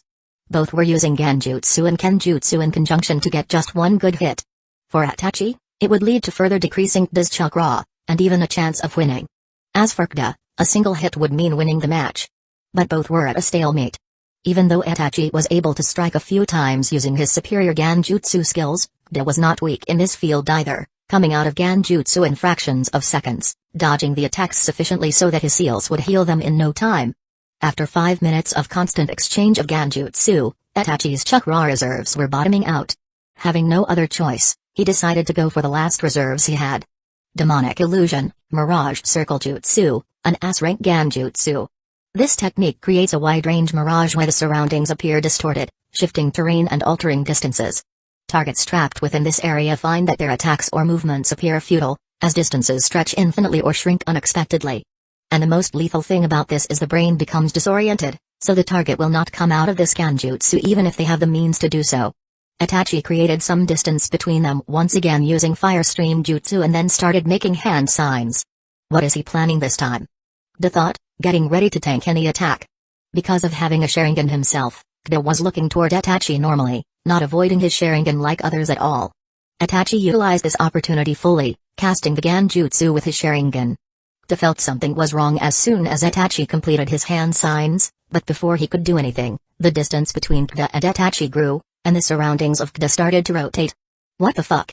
Chapter 296, Chunin exam are over. Itachi, who had been standing just 100 meters away, now appeared kilometers away, and then he threw a shuriken from that distant position.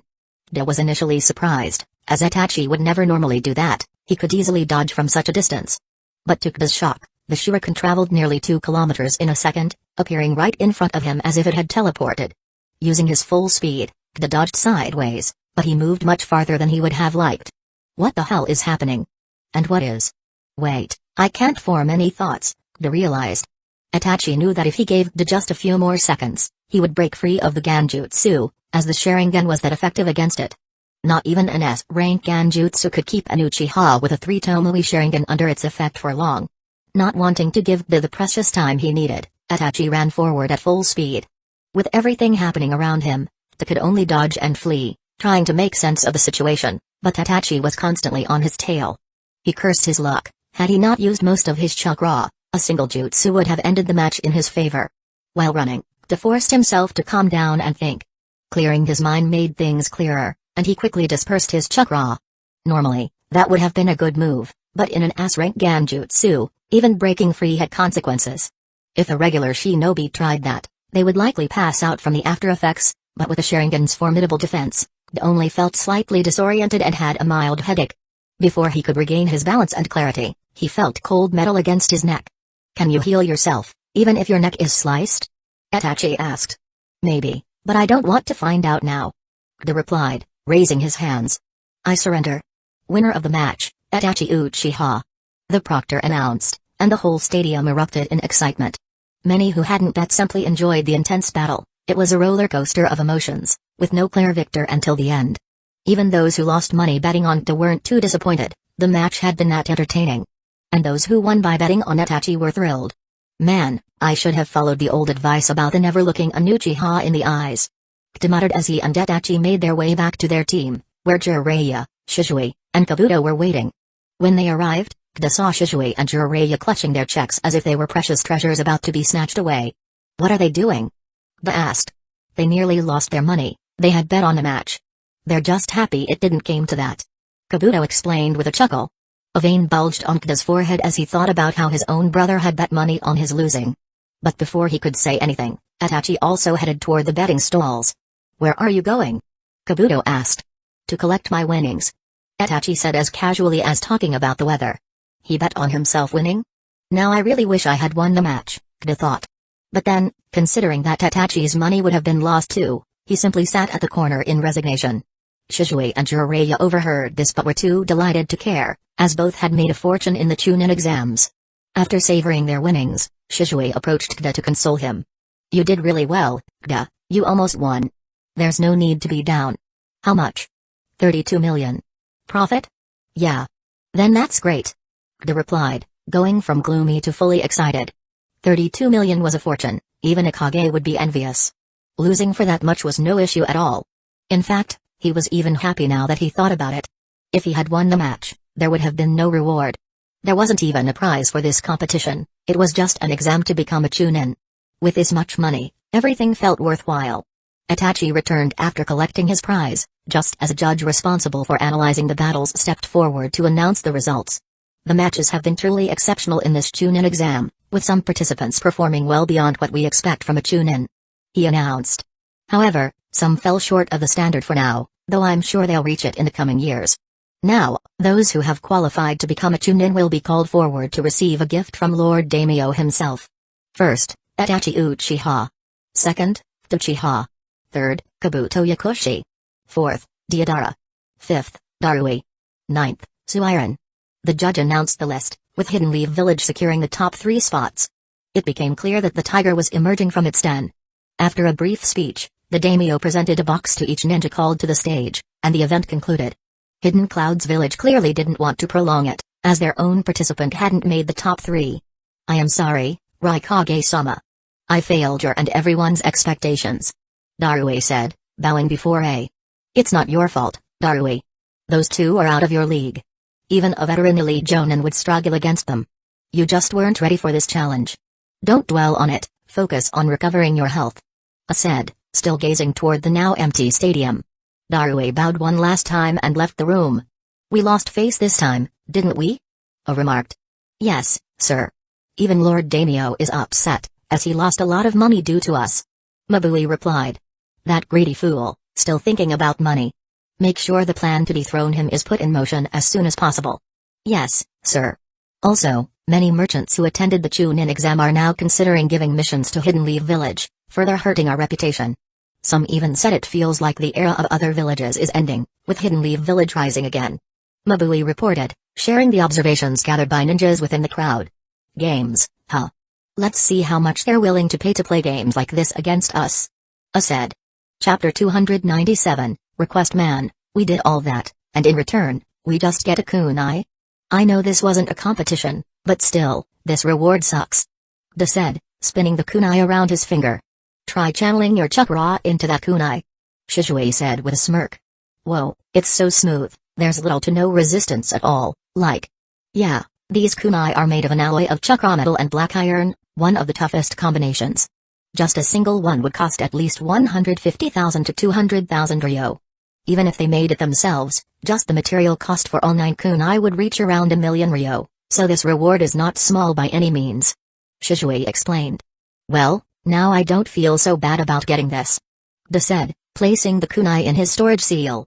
Just as Jiraiya was about to chime in, a Hidden Leaf Village Jonin responsible for the daimyo's protection appeared near Jiraiya, delivered the message, and then disappeared.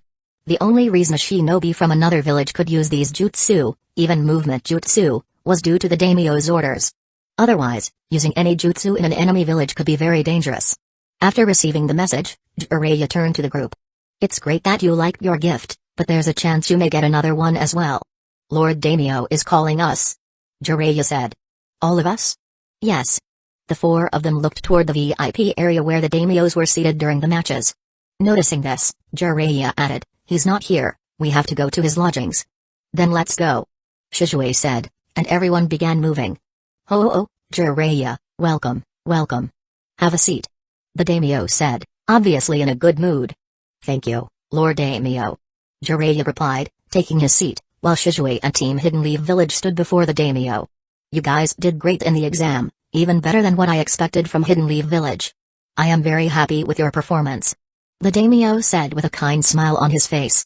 We're glad that we were able to meet your expectations, Lord Daimyo. Itachi, the team leader and the only one trained in royal etiquette, responded while the others bowed their heads. Ho, so well-mannered. Good. Since you all did so well, I want to give you some gifts, not to your village, so don't say that, just tell me what you truly desire. The daimyo said, having been through this situation multiple times. Every time, the ninja would simply ask him to support their village, and he was bored of hearing that. I am already going to support Hidden Leaf Village, so I want you to ask for something you genuinely want.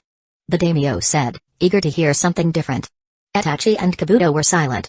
Though Kabuto was tempted to ask the daimyo to support his orphanage, he knew it might leave a bad impression of Hidden Leaf Village, so he refrained. Besides, he didn't have much else to ask for. As for Itachi, he was practically a prince, lacking nothing. Jiraiya understood this about both of them, but he noticed a look of hesitation on Kda's face. I just hope that boy doesn't say anything foolish about the poverty in the Fire Country. The daimyo would definitely be offended if he were shown the reality of his rule, Jiraiya thought, having witnessed the journey and how emotional the three Genin, now Chunin, had been along the way. Fortunately, his fears were unfounded. Sir, while we were in Lightning Valley, I made a pet, and I would like to bring it back to Hidden Leaf Village. Is that possible? Kda asked, at which both Kabuto and Itachi turned to Kda with glares that asked, are you serious? Kda ignored their reactions masterfully. Which pet? A dog? The daimyo asked, a bit intrigued by the request. No, sir, it's a cute bear. Kda replied with a smile. Oh, you found a bear cub, huh? No, sir, the bear isn't a cub. It's an adult bear, around 2.5 meters tall, and it can use chakra too. Kda added. A silence enveloped the room as Itachi and Kabuto gave the deadpan looks. You said you made a pet in Lightning Valley. The daimyo said. Yes, Lord Daimyo. And it's an adult bear? Yes, Lord Daimyo. One that can even use chakra? Yes, Lord Daimyo. And you want to bring it back to Hidden Leaf Village? Yes, Lord Daimyo. Ha ha ha ha ha. Amusing, truly amusing. Since I promised you a reward, consider it done. That bear will be allowed to follow you back to Hidden Leaf Village. Or would you prefer it captured and delivered to your village? The daimyo asked, genuinely amused by the unusual request. Finally, Jiraiya and Shizue sighed in relief. No matter how unusual the request, it wouldn't harm Hidden Leaf Village, which had been their main concern. Afterward, everyone but Jiraiya was told to leave. Quite an interesting disciple you have there, Jiraiya. The daimyo remarked. He sure is. Unique, Lord Daimyo. Jiraiya replied. Well, aside from that, I assume there's something you want to say to me? The daimyo asked. Yes, Lord Daimyo. As you know, all three of them are young talents from Hidden Leaf Village, and since we've brought them here, others may try something. That's why I would like to request we leave as soon as it's convenient for you. Jiraiya said. Normally, I would have to stay here a while longer for some meetings, but since I got an extra week here in Hidden Clouds Village, I have nothing pressing left. I don't mind following your request. Make all the arrangements, we will leave tomorrow. I'll also need some time to fulfill my promise. The daimyo said, to which Jiraiya nodded and took his leave, knowing the workload was substantial. Why didn't you mention this bear pet of yours to me? Shizue asked as they walked away from the daimyo's room. Because I thought I wouldn't see him again anyway. It's not like we could smuggle a 3-meter bear right under Hidden Clouds Village's nose. I'm just glad the daimyo could arrange it. Kda replied. Well, we could have arranged that if you'd asked. It's not like that bear has a contract with someone from Hidden Clouds Village. By paying a fee, we could have easily taken it. How much? Depends on what Hidden Clouds Village would demand, but knowing them, it would be around 1 to 5 million Rio. Then will Lord Daimyo pay that much for us? The asked. He doesn't have to. That fee is for permission to take the bear, but the Daimyo doesn't need it. Just a promise to send some missions to Hidden Clouds Village in the future is enough. Shizue explained. Well, it's all good if we can get him for free. De said, shrugging. What's so good about that bear anyway? Shizue asked. He's very intelligent, almost strong enough to match a Chunin in a direct confrontation, and he's cute. He's the perfect pet to guard our house when we're out. De said. Well, when you put it that way, it really does sound like a good idea. Shizue agreed. Chapter 298, Caravan Preparations. As Jiraiya came out, he briefed others about the preparations they needed for departure and then started inspecting every arrangement himself, not before instructing Shizue to stay with Gda, Itachi, and Kabuto. Now that they had shown their talent, it was certain other villages would be concerned about their future accomplishments. After that, Jiraiya moved quickly, arranging the details of their departure from Hidden Clouds Village with a serious yet efficient demeanor. Alongside several high-ranking officials, he organized provisions, ensured the daimyo's security, and coordinated with Hidden Clouds Village representatives to facilitate a seamless exit from the village. Lord Daimyo, you are leaving so early.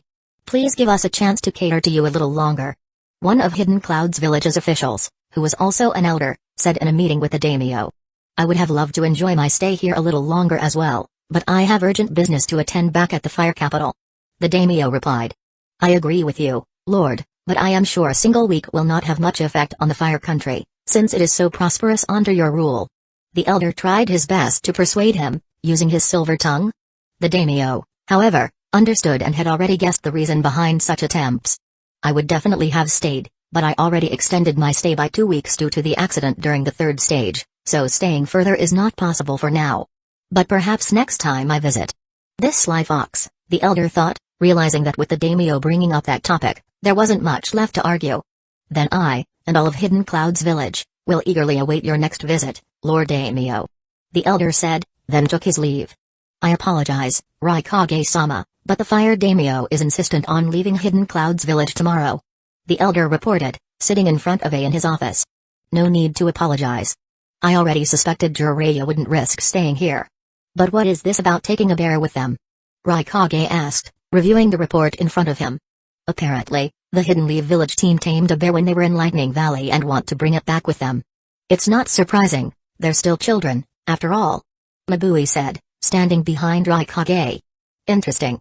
They're in a hurry to leave with their tails between their legs but still have time for such things. Tell them they can fetch the bear themselves. Also, send 2 ambush squads with all Jonin. If they can be eliminated without giving them a chance to escape, do it. Sir, we could send more teams, and it wouldn't be a risk but a certainty. Mabui suggested. They have both Jiraiya and Shizue with them, and from what I saw, they're not weak themselves. If we truly wish to eliminate them, both B and I would need to get involved. But with the 3 daimyos still in the village, we can't afford that. This is only in case they'll let their guard down. A said. Mabui bowed and left the office. Meanwhile, Gda, Kabuto, and Itachi were waiting in their room after completing preparations for the journey, which mostly involved buying food and necessities to distribute during their travels. Even though they knew it was just a temporary solution, there were too many people in the world living in misery. If their efforts could alleviate suffering even briefly, it was better than doing nothing. As they rested in their rooms, a ninja with a Hidden Clouds Village headband arrived at their hotel and called the 3 of them to the lobby. You're permitted to bring that bear with you, but only on the outskirts. A Hidden Clouds Village official informed them sternly, with an almost amused expression. Once you reach the outskirts, the bear can join you for the rest of the journey. But we can't allow it inside the village, for obvious reasons.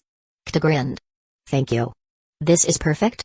After delivering the message, the official left, and the group went to Shizue's room to share the news.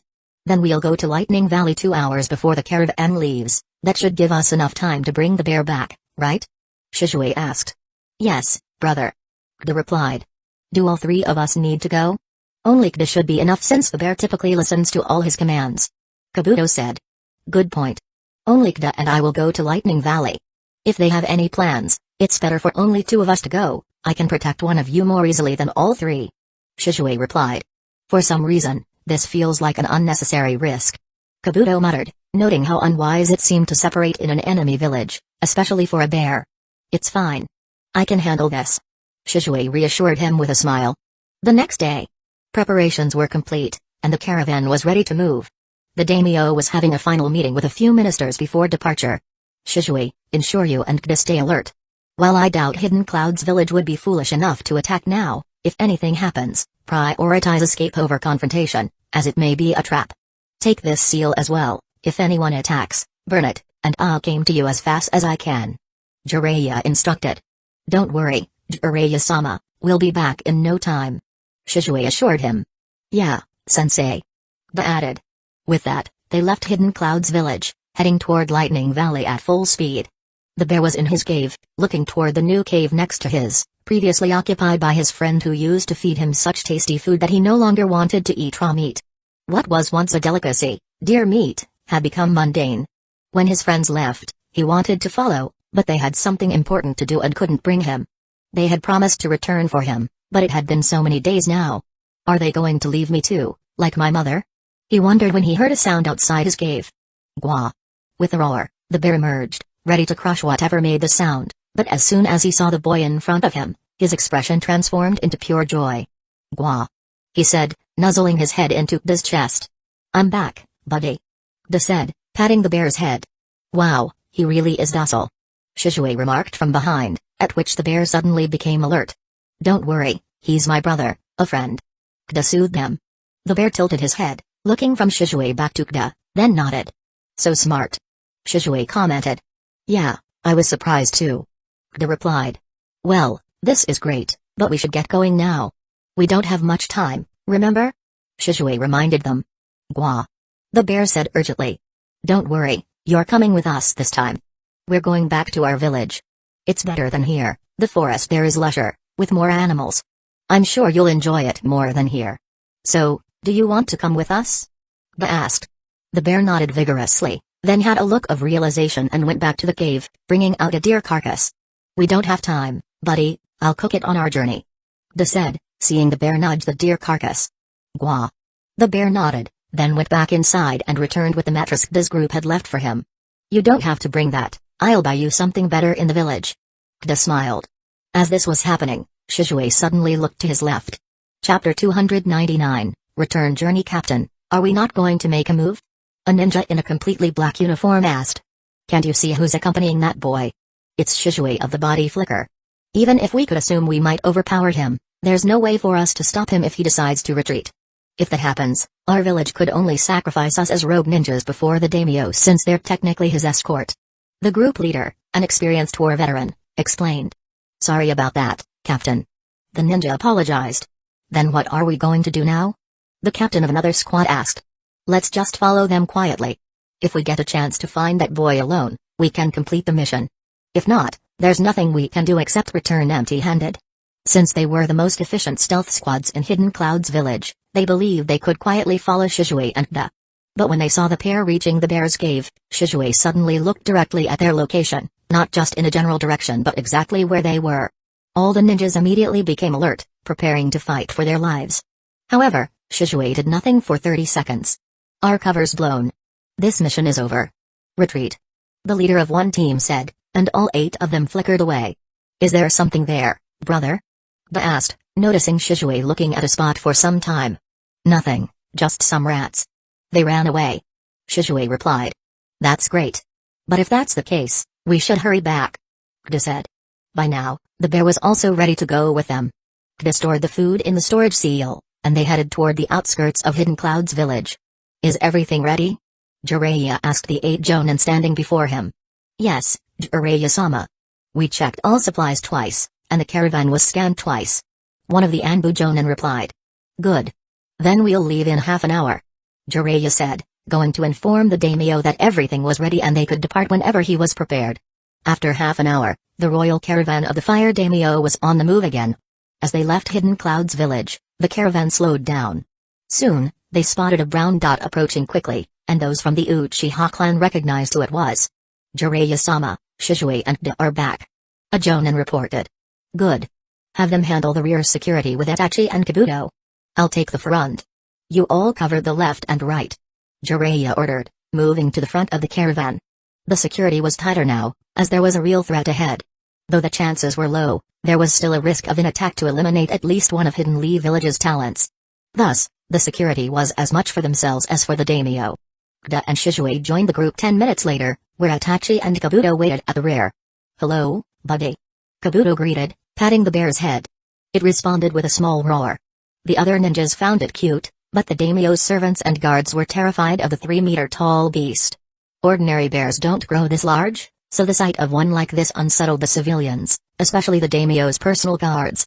They were certain some of them wouldn't survive if forced to defend against the bear.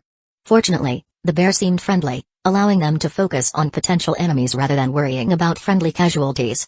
Some ministers even looked at the bear, amused rather than fearful. After all, with 2 S-rank ninjas as protection, they'd be safe even if a horde of such bears attacked. "So, we're handling the rear. I'll manage vigilance. Itachi and Kabuto, stay with the caravan, keep watch from the top of our cart, and alternate shifts. Conserve your energy as well, as you may need to switch positions with me if necessary. Kida, stay with your bear. You two will also keep an eye, especially on the left side. I'll cover every direction, mostly left." Shizue instructed his impromptu team. They maintained a 50-meter radius from each other, and Shizue could cover that distance before anyone could blink if needed. As the journey continued, they set up tents and prepared food as night fell. Kida started cooking the deer meat the bear had roasted, similar to how he did in the forest, though he now had access to more ingredients. The result was even better than before, and Kida, Itachi, and Kabuto took their shares. "Hey, what about me?" Shizue asked, returning after reporting to Jiraiya. "Here, brother," Kida said, dividing the food into 5 portions, though the bear still received more than the 4 of them combined. But Shizue wasn't the only one drawn by the aroma. The delicious scent of roasted deer meat spread throughout the area while Kida cooked, lingering for hours. Although the daimyo and his ministers weren't interested, as it didn't meet their standards. The guards and servants, particularly the guards, were losing patience with their own bland rations. Finally, a young guard, who had no desire to eat jerky after hours of smelling the tantalizing aroma, approached and asked, "Hey, that looks really delicious. Can I have a little?" The 5 of them, especially the bear, whose portion was about to shrink again, looked at him. They hadn't initially considered the ninjas or guards when preparing the food, as they typically made their own meals. But seeing everyone glancing at him, he sighed, noting the guard's sad diet of jerky, bread, and odd-looking soup. Kida stood up. "I'll hunt another one for you soon and cook a larger portion. Can we share this with everyone?" Kida asked, looking at the bear. The bear eyed its portion like it was making the most important decision of its life, a decision even bigger than leaving its home to follow Kida to a foreign land. After a moment, the bear nodded. Kida smiled, cutting off one leg for the bear and another for the 8 jonin. Since Jiraiya was eating with the daimyo, there was no need to save any for him. Kida took the rest to the guards. "Please share this with everyone, and give a little to them as well," Kida said, pointing to the servants. "Is it really okay?" one guard asked. "Yeah, no problem at all," Kida replied, pushing the food forward. "Thanks," the guard said, taking the food, amazed at how easily Kida, a young boy, handled a weight that strained him to his limit. Chapter 300, Return Journey, Part 2, "Looks like we have to go hunting now," Kida said, noticing the bear looking at his now much smaller portion dejectedly. "Gwa." The bear nodded his head vigorously. "Okay, then eat your portion first, and then we'll go see what we can find," Kida said while eating his portion. "Kabuto, can you give this to the others as well?" he continued. The jonin weren't eating with them, they were busy guarding the perimeters. There was no way Jiraiya and Shizue would let their guard down, especially while eating and sleeping, the most vulnerable times of the day. "Sure," Kabuto replied. After finishing their food, Kida and the bear stood up, ready to head toward the jungle. Smack. "Oh. What was that for?" Kida asked, rubbing his head. "Here we are, worrying about our safety even when we're together, and you want to go alone in the forest at night? How did you even pass the academy exam with that brain of yours?" Shizue asked. I was going to ask you to accompany us," Kida said. "And when were you going to do that?" "Just now." "Brother, let's go." Kida gave Shizue a cheeky smile. "You're really taking everything too lightly. Can't he just eat jerky until we reach Hidden Leaf Village?" "There, he could eat anything he wants," Shizue said. "Why wouldn't I take it lightly? Both you and Jiraiya-sensei are here, Jiraiya-sensei, who could go against Pain, and you, who had a run on-site order. If someone wants to attack us, a full battalion would have to mobilize, and even then, we could easily escape. I'm not worried at all, Brother, Kda thought, though he found Shizue's logic reasonable. However, Gua. The bear roared and looked at Shizue with beady eyes, almost on the verge of tears. Fine, but we'll just search near our surroundings. If we can't find anything on the outskirts, we'll come back. I'll accept no objections to that. Shizue said. You're the best, brother. Kda said. Shizue understood what Kda was thinking. There was no real danger to them, but it didn't hurt to be a little cautious. After an hour, Kda and Shizue came back, sitting on the bear's back.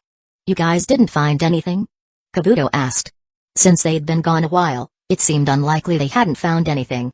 Kda just smiled and channeled chakra into the storage seal. Suddenly, 2 deer and a moose appeared in front of Kabuto and Itachi. You guys really went all out, huh? Itachi said. Yeah, since everyone's going to eat, we had to get a little more. Eating and talking, the journey continued. As they shared food, the gap between guards and ninja grew smaller to the point they started eating and even drinking together, sharing some of their crazy experiences. During this time, Kda and the group once again saw how poverty was draining the lives of civilians. They tried to comfort themselves by helping these people as much as possible, though they knew it was just a temporary fix. After a while, things would return to how they were. But looking away was difficult, especially for Kda and Kabuto, who were still sheltered compared to Itachi, who had seen much worse in war. In comparison, these places weren't as bad. After 12 days of continuous travel, they finally reached the fire capital. Sorry, you can't bring that bear inside. The captain of the gate guard squad said. We're with the daimyo as well, and he's completely docile. He won't hurt a fly as long as everyone leaves him alone. That's the problem, sir. There are too many nobles in the fire capital, and those guys don't know much restraint. We don't want any inconvenience for them or for you guys, so please leave him outside. I promise we'll take good care of him. The guard captain said. At his words, Kda suddenly remembered some of the cliché plots from Chinese novels he'd read in his previous life, which often portrayed how aristocrats behaved when they had too much power. Fine, I'll stay with him here. You guys go ahead. Kda said. I'm staying too. Kabuto said. Me too. There's nothing to do inside anyway. Itachi said. I'm sorry. The guard captain said. There's no need for that. Kda said, smiling. Fine, do some exploring. We'll come out as soon as the formalities are over. Shizue said, following the caravan inside. While they waited, Kda and the group roamed the outskirts of the fire capital, where mostly the lower class, servants, and others lived. Even though their conditions were still better than other villages they had passed, the difference in living standards between the aristocrats and those on the outskirts was like day and night. Yet, there was peace in the area, evident in how the children played outside instead of working for food. Seeing a big bear, the children's curiosity got the best of them, and they peeked at it from time to time. He is friendly. Do you want to play with him? Kda asked loudly. Hearing that, the children looked at each other before running toward the furry giant. After an hour, Jiraiya, Shizue, and the 8 Jonin returned, having completed all the formalities, only to find a crowd of children surrounding the bear and the 3 Chunin. What are you guys doing? Jiraiya asked. More magicians? One of the kids asked. Yeah, go ask them to perform some tricks now. Kabuto said, visibly exhausted, more so than when he fought in the Chunin exam. We're sorry, we would have loved to play with you guys, but we have to go back. Shizue said, seeing their expectant gazes. Him too? Asked one of the boys sitting on the bear. Yeah. No. Came the collective shout from the children. It's the daimyo's order. Jiraiya said, not wanting to deal with it any longer. Like magic, the children all went away, albeit reluctantly. This just showed how much power the daimyo had, especially in the fire country. You guys really fall into weird situations, huh? Jiraiya said. We didn't know they would multiply faster than rabbits. Kda said, dusting off his clothes. Fine. We're already late. Let's go. Jiraiya said, as everyone started heading back to their village. Chapter 301, returned Hiruzen and Shikaku were waiting in their office. By now, they had already received the news about the results of the Chunin exam, and to say they were delighted would be an understatement. Well, at least Hiruzen was. Hidden Leaf Village didn't just win, it won unilaterally. All the top positions belonged to Hidden Leaf Village. But Shikaku didn't share that enthusiasm at all. Not only was Hidden Leaf Village showing off, but it had also demeaned other villages as well. Hidden Cloud's village lost, Darui and Kda fought, and Darui was hospitalized. And Itachi won against Deidara when he was flying in the air, and still won easily. How is this a good situation? Both Hidden Cloud's village and Hidden Stone's village are now going to get active. The number of ninja we'll need to send to outposts is worrying, Not to mention the chance of them targeting our ninja when they go on missions. Shikaku ranted with a cigarette in his mouth. Normally, he wasn't allowed to smoke in front of Hiruzen, but he was so worried that he forgot his manners for a moment. And Hiruzen didn't do anything about it either, partly because he was happy about the success of their plan, and also because he understood why Shikaku was upset. "Don't worry, Shikaku. I know you'll be able to handle it easily," Hiruzen said with a smile. "That's what I'm worried about." "I knew you'd increase my workload again," Shikaku thought. But he didn't try to evade this work because, now with Denzo gone, there weren't many people smart enough to handle such situations alone. "But there's something else I'm worried about. Hidden Stone's village now has 2 flying ninja, which will increase their danger level," Hiruzen said. "But it's not necessarily a bad thing. With Hidden Stone's village's performance, Hidden Cloud's village will be a little wary of them as well. The chances of them forming an alliance will not be high in this case.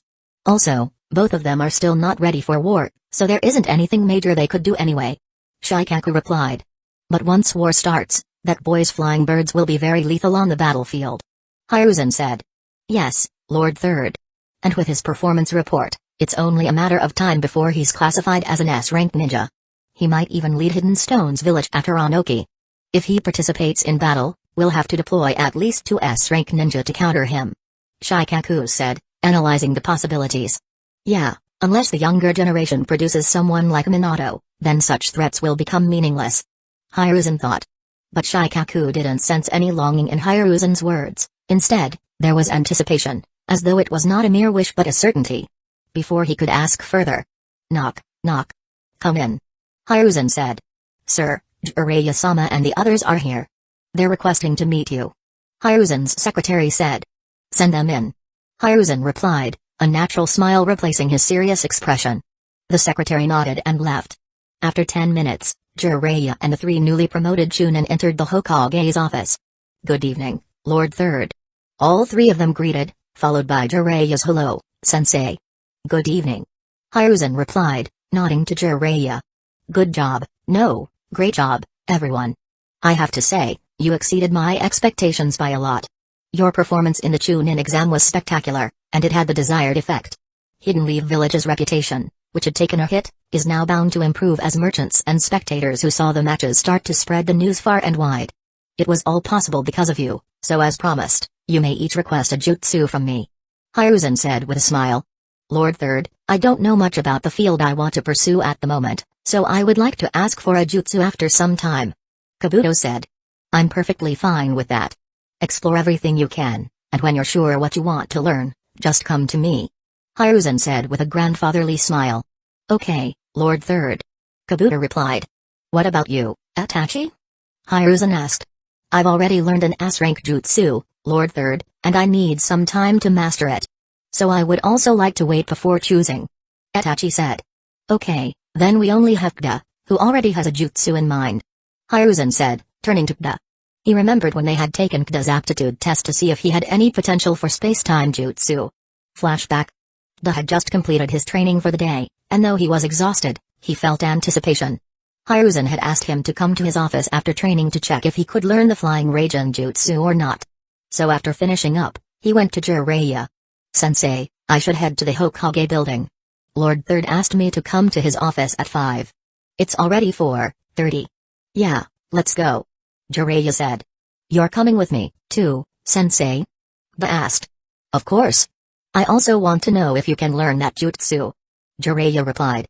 Kda nodded, and both left for the Hokage's office. "Lord Third asked me to meet him today," Kda told the receptionist. "I know, sir. Lord Third is waiting for you in the basement," the receptionist replied with a smile. Kda nodded and followed Jiraiya. "Good evening, Lord Third," Kda greeted. "Hello, Sensei," Jiraiya added. "Good evening to both of you. As punctual as ever. Just wait a minute, Kda. The preparations will be done soon," Hiruzen said. Kda and Jiraiya waited. Kda stood in the corner, while Jiraiya watched the array Hiruzen was making with curiosity. After some time, the array was complete. When Hiruzen passed a little chakra into it, it glowed momentarily before settling. "Everything is ready. Just wait 10 more minutes, and then we'll start," Hiruzen said, then poof. A shadow clone? I didn't even notice, Kda thought. "Alright, let's start the procedure," Hiruzen said, reappearing instantly after his clone disappeared. "Let's begin." Jiraiya, go stand in that corner and take Kida with you in case something unusual happens. Hiruzen instructed. Unusual? Kida asked. These are seals I learned from one of the most powerful Uzumaki when it comes to Fuinjutsu. I haven't actually used them since then, so although I'm sure nothing will go wrong, it doesn't hurt to be cautious. Hiruzen explained. Kida nodded. Go and stand in the center, Kida, with your eyes closed. Let me know if you feel anything, and if you can, point in that direction. Hiruzen said. Yes, Lord Third. Kida replied, doing as instructed. Once Kida was in position, Hiruzen channeled chakra into the array, causing the closest seal to Kida to glow. Kida sensed a shift in the airflow from that direction, though it wasn't exactly that, more like a similar sensation. As instructed, he pointed in that direction. Hiruzen and Jiraiya smiled as Hiruzen activated the seals one by one, and Kida kept pointing them out, sometimes accurately, and as the distance increased, sometimes incorrectly.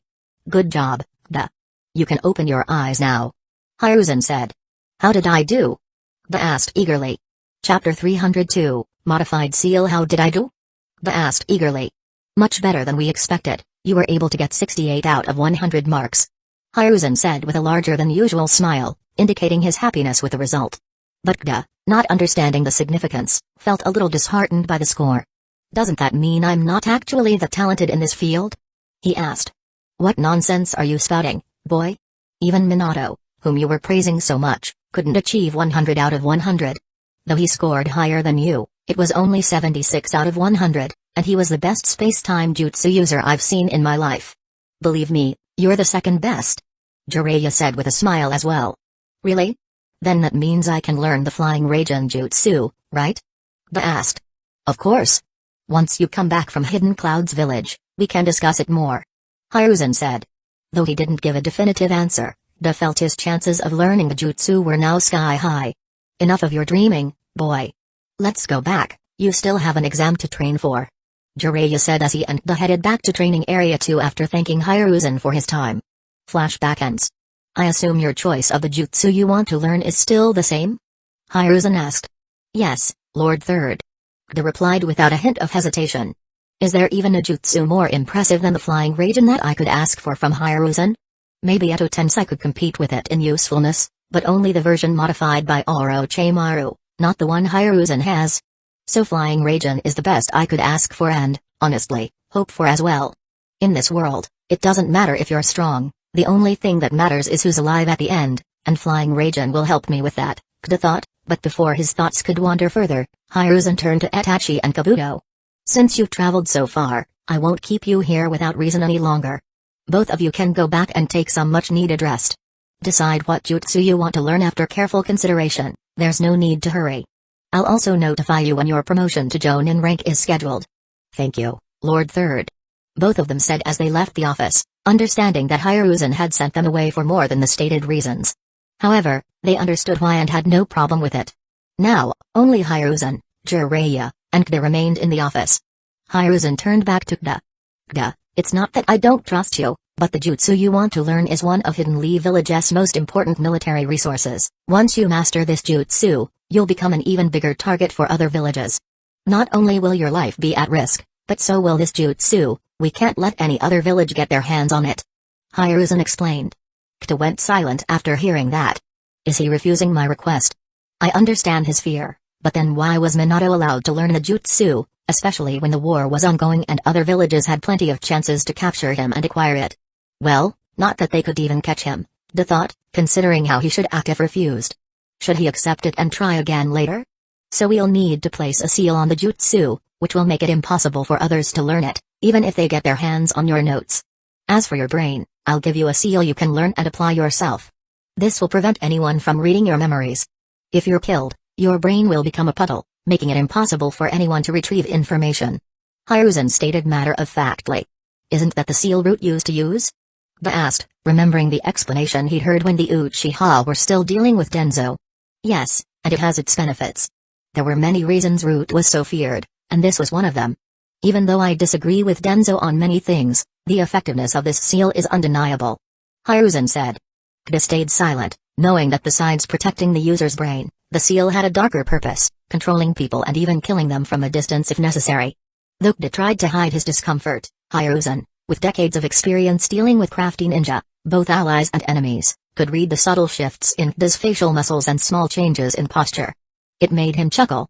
Don't worry, young man, I've modified the seal. It now has only one function, to defend the brain, nothing else. As I said, I'll give you the seal, and you can learn it, understand it, and then apply it yourself. Hiruzen assured. I wasn't. If you weren't worried about that, you should be. Trust is important, but it could cost you your life. Now that you're a symbol of Hidden Leaf Village's power, you can't afford to be careless. Hiruzen said with a sudden shift to a more serious demeanor. I understand, Lord Third. Kda said. Good. Now, you'll have to wait for both the things I mentioned. Due to our bold moves, all the other villages will become active, and we don't have enough time to handle them all. So, your training will need to wait until things settle down, maybe for 3 or 4 months. Use the time to consolidate what you've learned and master your existing jutsu further. Hiruzen advised. As you wish, Lord Third. Kda replied. What's 3 or 4 months?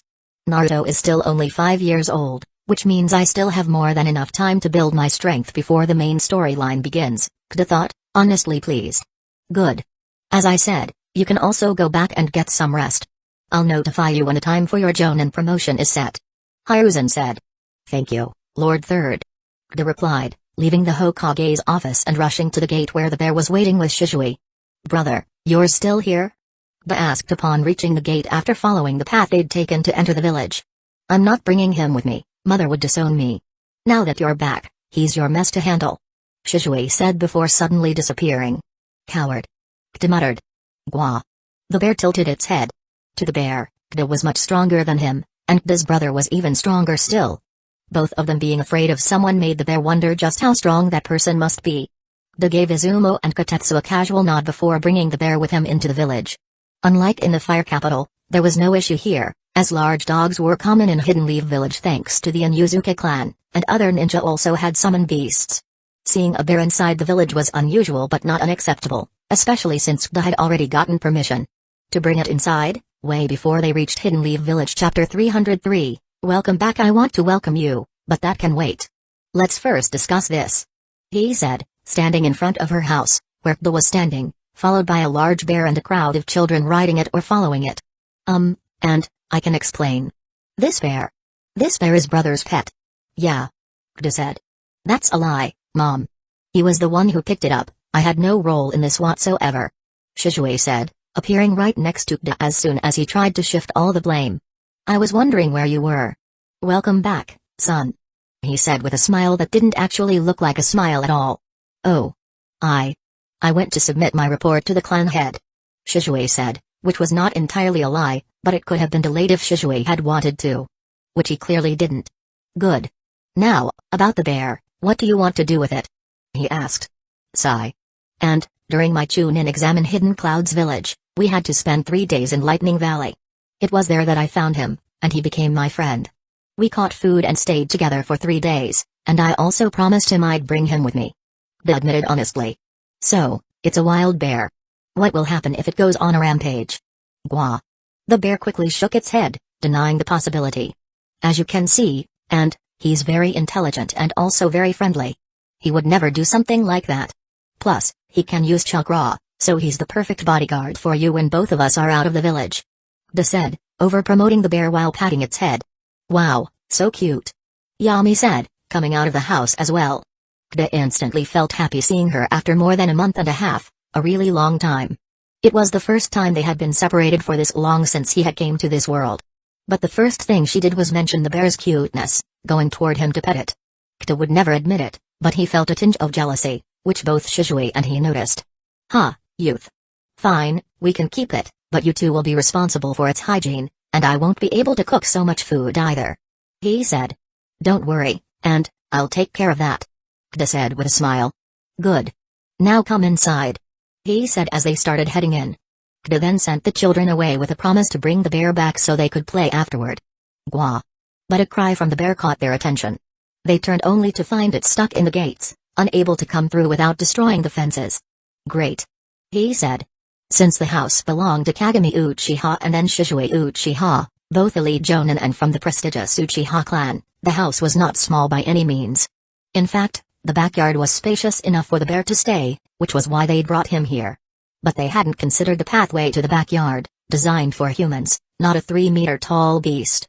Seeing the bear stuck in the gate, he released an exasperated sigh, realizing what this meant.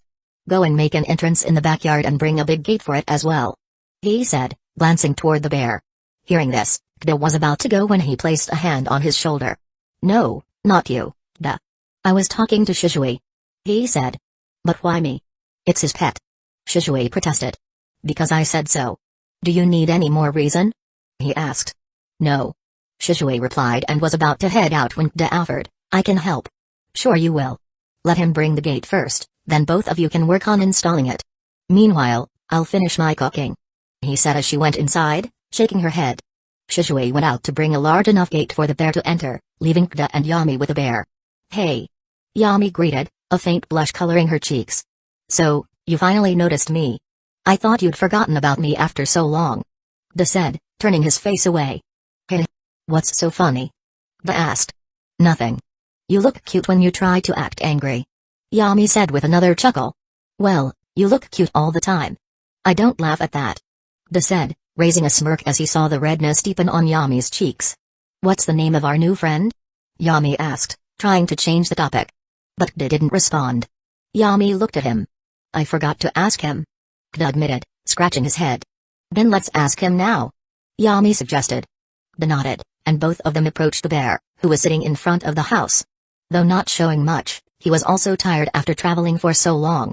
Hey, buddy, we'll bring you inside soon, Kda said, to which the bear nodded. Did you meet Yami? She's my girlfriend, Kda said with a smug expression, causing Yami to blush and the bear to tilt its head in confusion. You don't know girlfriend? Well, she's my mate, Kda said, making Yami's blush intensify, while the bear showed a look of realization. Smack. You didn't have to put it that way, Yami said, delivering a slap to Kda's head. Ha ha ha. Kda just laughed at Yami's reaction. Oh. I almost forgot again. Do you have a name? Kda asked. Gwa. The bear shook its head, there was no such thing as names in the wild. Good, then we'll give you one. Wait for a bit, I'd like to discuss it with everyone, Kda said, to which the bear nodded, not too excited, but Kda's next question did the trick. Are you hungry? The bear shook its head vigorously. Here. Kda laughed and took out the last meal he'd saved for this moment. Both Kda and Yami watched as the bear slowly ate its food, savoring each bite. So, how was your training? Kda asked. It went great. Sensei said I'm ready to be promoted to Chunin rank 2, but that's not important. Tell me more about your journey. Okay, so we left from the village. Kda began recounting the journey, sharing almost everything as they waited. Oh, you almost won, Yami said. Are you seriously worried about that? We won 32 million Ryo. No way you're thinking winning was better than getting all that money. Money is nice, but we're not exactly lacking in it either. Last month, we made 7 million in profit from the bathhouse alone. Those 32 million are impressive, but now money is losing its brilliance for me, Yami said, indicating Kda's win was more important to her. Well, after a certain point, money really just becomes a number. Sadly, even this much won't be enough for what the future holds for us, Kda thought. So now you'll have to tell Aunt you actually did betting. Good luck, hee hee. Yami said with a chuckle. No, I didn't. It was brother who did the betting, I was just a participant, Kda said with a shrug. Yeah, she said. If your chatting is done, let's focus on the task at hand, Shishui said, appearing behind Kda and Yami. Yes, brother. Chapter 304, Kenta's first feast. Kda and Shishui started working on adding a new gate in the backyard. Cutting the fence and installing the gate with some screws was hardly a task a ninja couldn't handle in an hour. Especially since Kda insisted on adding some seals, like a concealment seal and a hardness seal. Since he didn't know many advanced security seals, he decided to do the bare minimum. The concealment seal would help hide the gate, so unless someone specifically looked for it, they wouldn't find it, particularly since it wasn't on the main road. It was unnecessary, but since it was free, there was no harm. The hardness seal simply increased the durability so the bear wouldn't break the gate accidentally. After the gate was installed, Kda let the bear inside. It sat nearby, watching them work and occasionally trying to help, like moving the pieces of fence they had cut or cheering them on. I don't regret bringing him with me one bit, Kda thought, watching its antics. If you guys are done, come inside. The food is ready, Yami called. Gwa. The bear was the most excited at the mention of food. You just ate, are you still hungry? Kda asked. Though he hadn't given the bear quite as much as it might usually eat, it wasn't a small amount either. Gwa. The bear nodded enthusiastically, showing its hunger. Fine, I'm sure Aunt made plenty for you too. Gda said, at which the bear's excitement faltered. Don't worry, we'll arrange something afterward. Shizue said, patting its head. Gwa. The bear roared happily. As the three of them went inside, the intense aroma of food filled the air. Gwa. The bear cried, and though there was a language barrier between it and Gda and Shizue, they both understood it wanted to eat whatever Auntie had cooked. Don't worry, I made some for you as well. He said, bringing a large plate outside. It wasn't the usual bear food. Something white was piled under pieces of chicken, which were covered in a sauce made with honey. I hope you like it. He said, giving her usual motherly smile. The bear jumped for joy before running toward he. She was startled but, seeing neither Gda nor Shizue moving, knew she was safe. As expected, the bear stopped a little distance away, sitting and waiting for her to place its food down. Good boy. He said, setting the food on the ground. The bear took a bite and was immediately startled by the flavor. Gwa. Though none of them actually understood the words, its expression made it clear how much it liked the food. And, we're hungry too. Gda said. Of course. The food is ready, let's go inside. Gda and Shizue entered, where Yami was almost done setting up food on the dining table. Go and clean up quickly while we finish the final preparations. He said. Yes, Mom. Okay, Aunt. After a quick bath, both Gda and Shizue came back. Let's eat. And why don't you guys also tell me about your journey? He suggested, knowing that since it wasn't a mission, they could share the details. What? 32 million. No, that's not important. Who gave you permission to bet anyway? He asked. They could almost see a red aura of anger around her. He activated his Sharingan to check if this sudden rage had somehow awakened her chakra, but it wasn't the case. Sadly, it was just an illusion he could see, reflecting his anger. Worse news came from Shizue. No, Mom. I was sure Gda would win the match, and there was no way we would lose our money. Even Jiraiya-sama placed a bet with me. Enough with the excuses. You're not getting any breakfast tomorrow. He said. Yes, Mom. Shizue replied dejectedly. Now about the bear's name. We can't keep calling him Bear. Do any of you have suggestions? He asked. Pachi. Gda said. Chibi. Shizue offered. Both of you have terrible naming sense. He's not a dog. He said. How about Kenta? Yami suggested. Kenta. Good suggestion as usual, Yami. He said. Mine was good too. Gda mumbled under his breath. Alright, it's settled. His name will be Kenta. Gda, let him know. Also, about his food, I can't cook that much every day, not with running the bathhouse as well. No worries, Aunt. I was thinking of arranging a restaurant contract for it. That'll be costly. He noted. Well, money isn't something we're short on. Shizue said with a cheeky grin. Add 2 days to your room time as punishment. He said. Shizue was about to say something when she added, am I clear? Yes, Mom. Shizue replied with a pout that didn't suit him at all. Well, no matter how powerful you are, Mom is always the one to fear, Gda thought, chuckling along with Yami. Alright, regarding the food, you and Shizue can go discuss it, but keep the cost under 1 million a year. If it exceeds that, no matter how cute the bear is, he's going back to the wild. He said. Gda nodded in understanding. Even 1 million was a stretch, only acceptable because of their increased earnings. After eating, Gda and Shizue headed to a nearby restaurant to arrange food for Kenta. Hello, boss. We'd like to discuss something with you. Shizue said, approaching the counter where the owner was seated. I don't do discounts, even if you're a Jonin. The owner replied, recognizing Shizue immediately. We don't need one, sir. We'd like to place a bulk order for food, 50 kilos of meat and 10 kilos of rice, twice a day, with different flavors occasionally. Gda explained. Doable, but it won't be cheap, 2,000 ryo per serving. The owner said after some quick calculations. 1.5 million. It's pricey but reasonable, Gda thought. Boss, we're considering using your restaurant for a year. But if the price is that high, we can't afford it.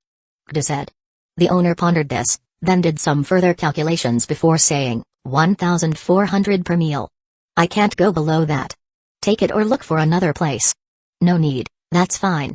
Can you start delivering food from tomorrow? Shizue asked. Of course, I can even start today if you'd like. The owner replied confidently.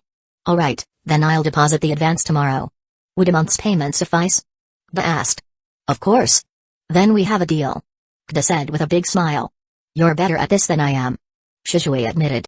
Thanks, brother. Now, why are we heading in this direction? Ba asked. Oh. I forgot to mention, the clan head wants to see you. He asked me to bring you by after you rested. Since we're already here, let's get it done. He's not your clan head anymore, brother. Kda chuckled. Yeah. Shishui replied dismissively.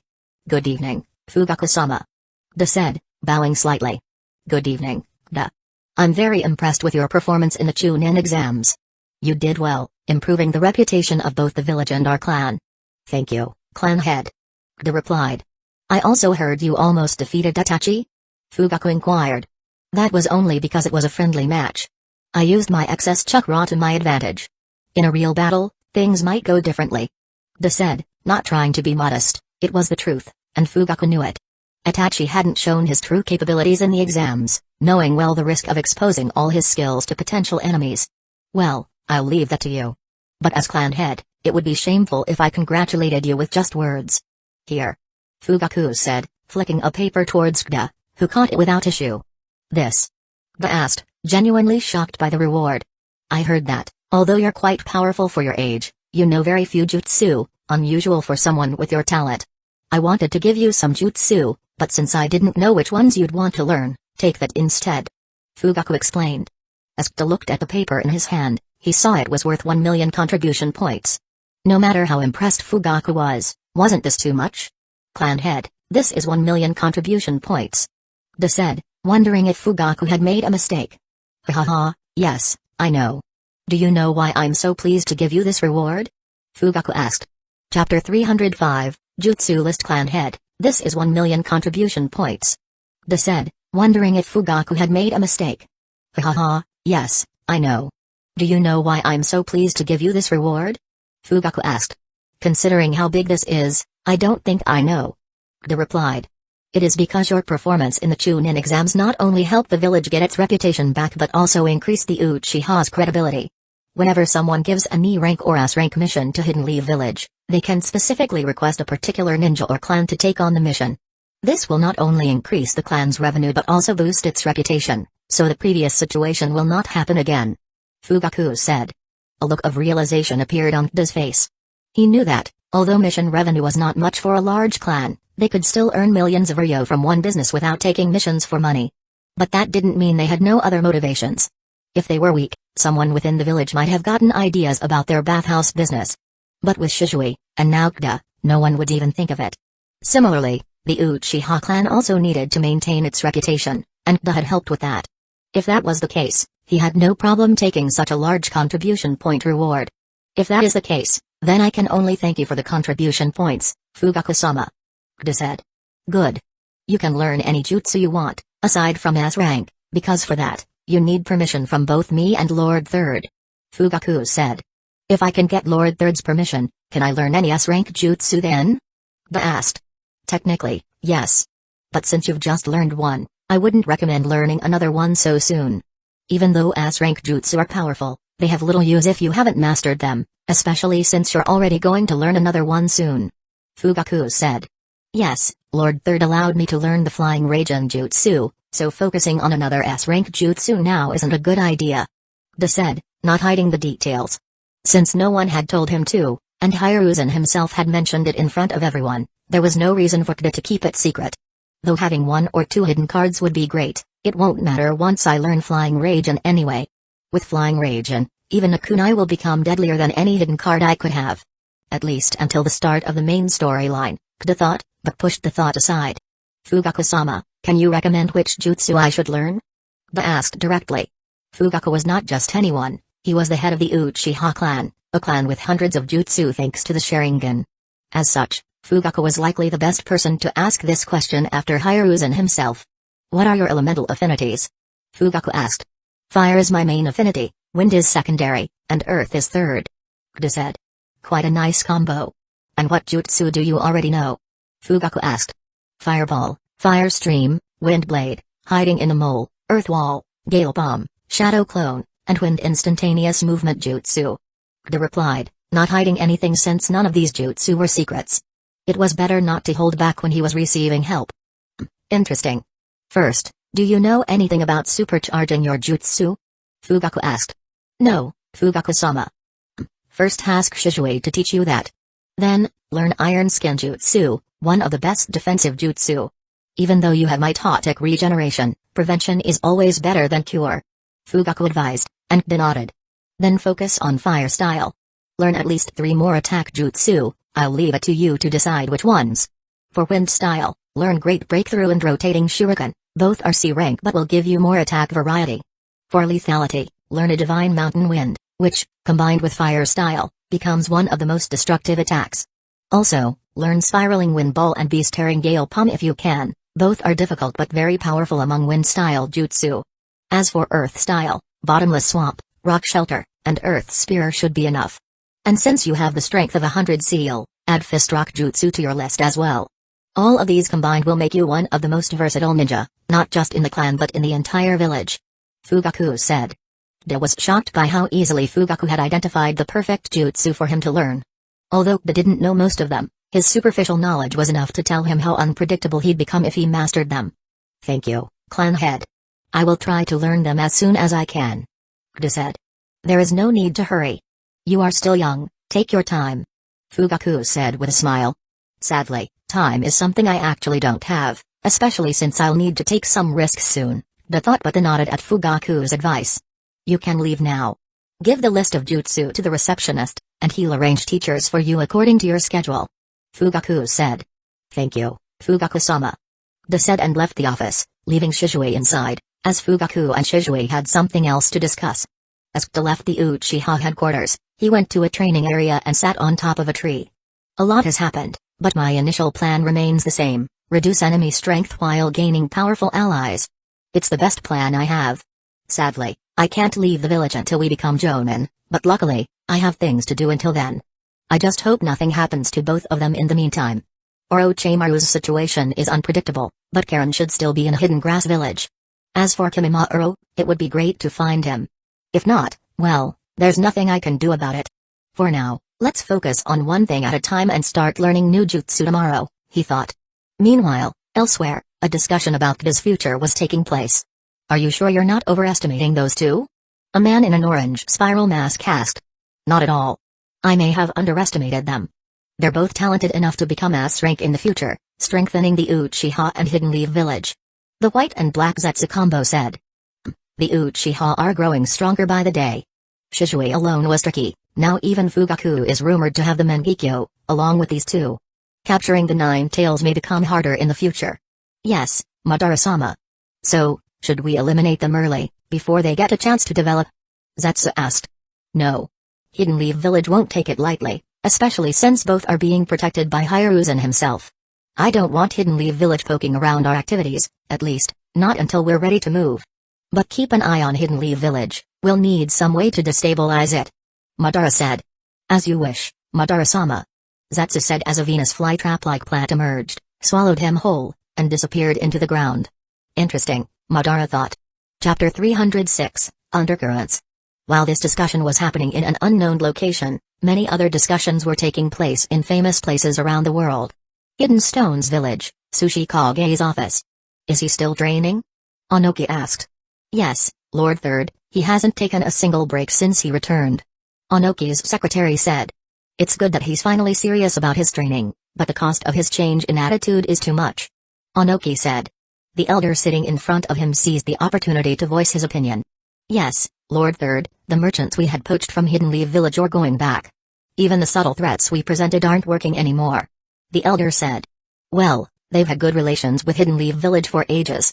It would be unwise to think they'd lose that, especially with better trade options and more favorable conditions, especially now that Hidden Leaf Village is showing its back to its previous strength. Another elder said. That's just it, they're showing it. They just lost that cursed organization and one of their S-rank shinobi, Denzo. There's no way they're back to full strength. Another elder argued. That organization isn't dead, just assimilated into other Hidden Leaf Village forces. As for Denzo, he was dangerous for his schemes, not his power. Another elder countered. Even so, how could they possibly regain full strength? The damage from the 9 tails was too severe. Yet another elder said. Onoki sighed as he listened to the debate. You're all underestimating Hidden Leaf Village's talent. 5 years is not a short time, especially considering the amount of talent Hidden Leaf Village possesses. If Hiruzen decided, he could personally train a few elite Jonin squads in that time alone. With talents like Kakashi of the Sharingan, Jiraiya, and those clans, it's not an exaggeration to say they're more powerful than any other ninja village, even ours. One doesn't grow this old in the ninja world by lying to oneself. Onoki had no illusions that Hidden Stone's village could compete with Hidden Lee village alone, it never could. Even so, Lord Third, are we just going to let this happen? We can't allow things to return to how they were. Our economic condition was finally improving. If all the merchants leave, our financial situation will deteriorate again. The first elder said. We can't directly target those merchants, especially since Hidden Lee village will protect them. But there are plenty of rogue ninja out there who will do it. And if there aren't, we can always create some. Make sure at least 1 out of every 5 caravans tied to Hidden Lee village is attacked by bandits. Target those who are unresponsive to our threats first. If this doesn't force them to return, increase the frequency of attacks. Onoki instructed. But, sir, Hidden Lee village will increase caravan security once they sense our plan. The third elder said. Don't worry. We're not the only ones planning this. Hidden Cloud's village will do something similar, albeit more aggressively. Hidden Sand village might attempt it, but I doubt they have the confidence right now. Hidden Mist village is out of the equation. With just the 2 of us, potentially 3, including Hidden Sand village, we'll stretch Hidden Lee village thin. That will give us a chance to inflict damage or seize some benefits. However, rely on actual rogue ninja as much as possible. Use our shinobi sparingly, I don't want unnecessary casualties. Onoki said. Yes, Lord Third. The elder replied, leaving to prepare the plan. As Onoki predicted, Hidden Cloud's village adopted a similar approach, albeit much more aggressively. Along with merchants, they also targeted ninja squads, aiming to recover their lost reputation after the Chunin exams. Normally, such schemes would have been Denzo's responsibility. But in his absence, Hiruzen and Shikaku had taken up the mantle, and they were handling it well. How many merchants have we managed to bring back? Hiruzen asked. 21, Lord Third, and we're still in discussions with 10 more. Shikaku replied. The number is higher than I expected. Hiruzen said.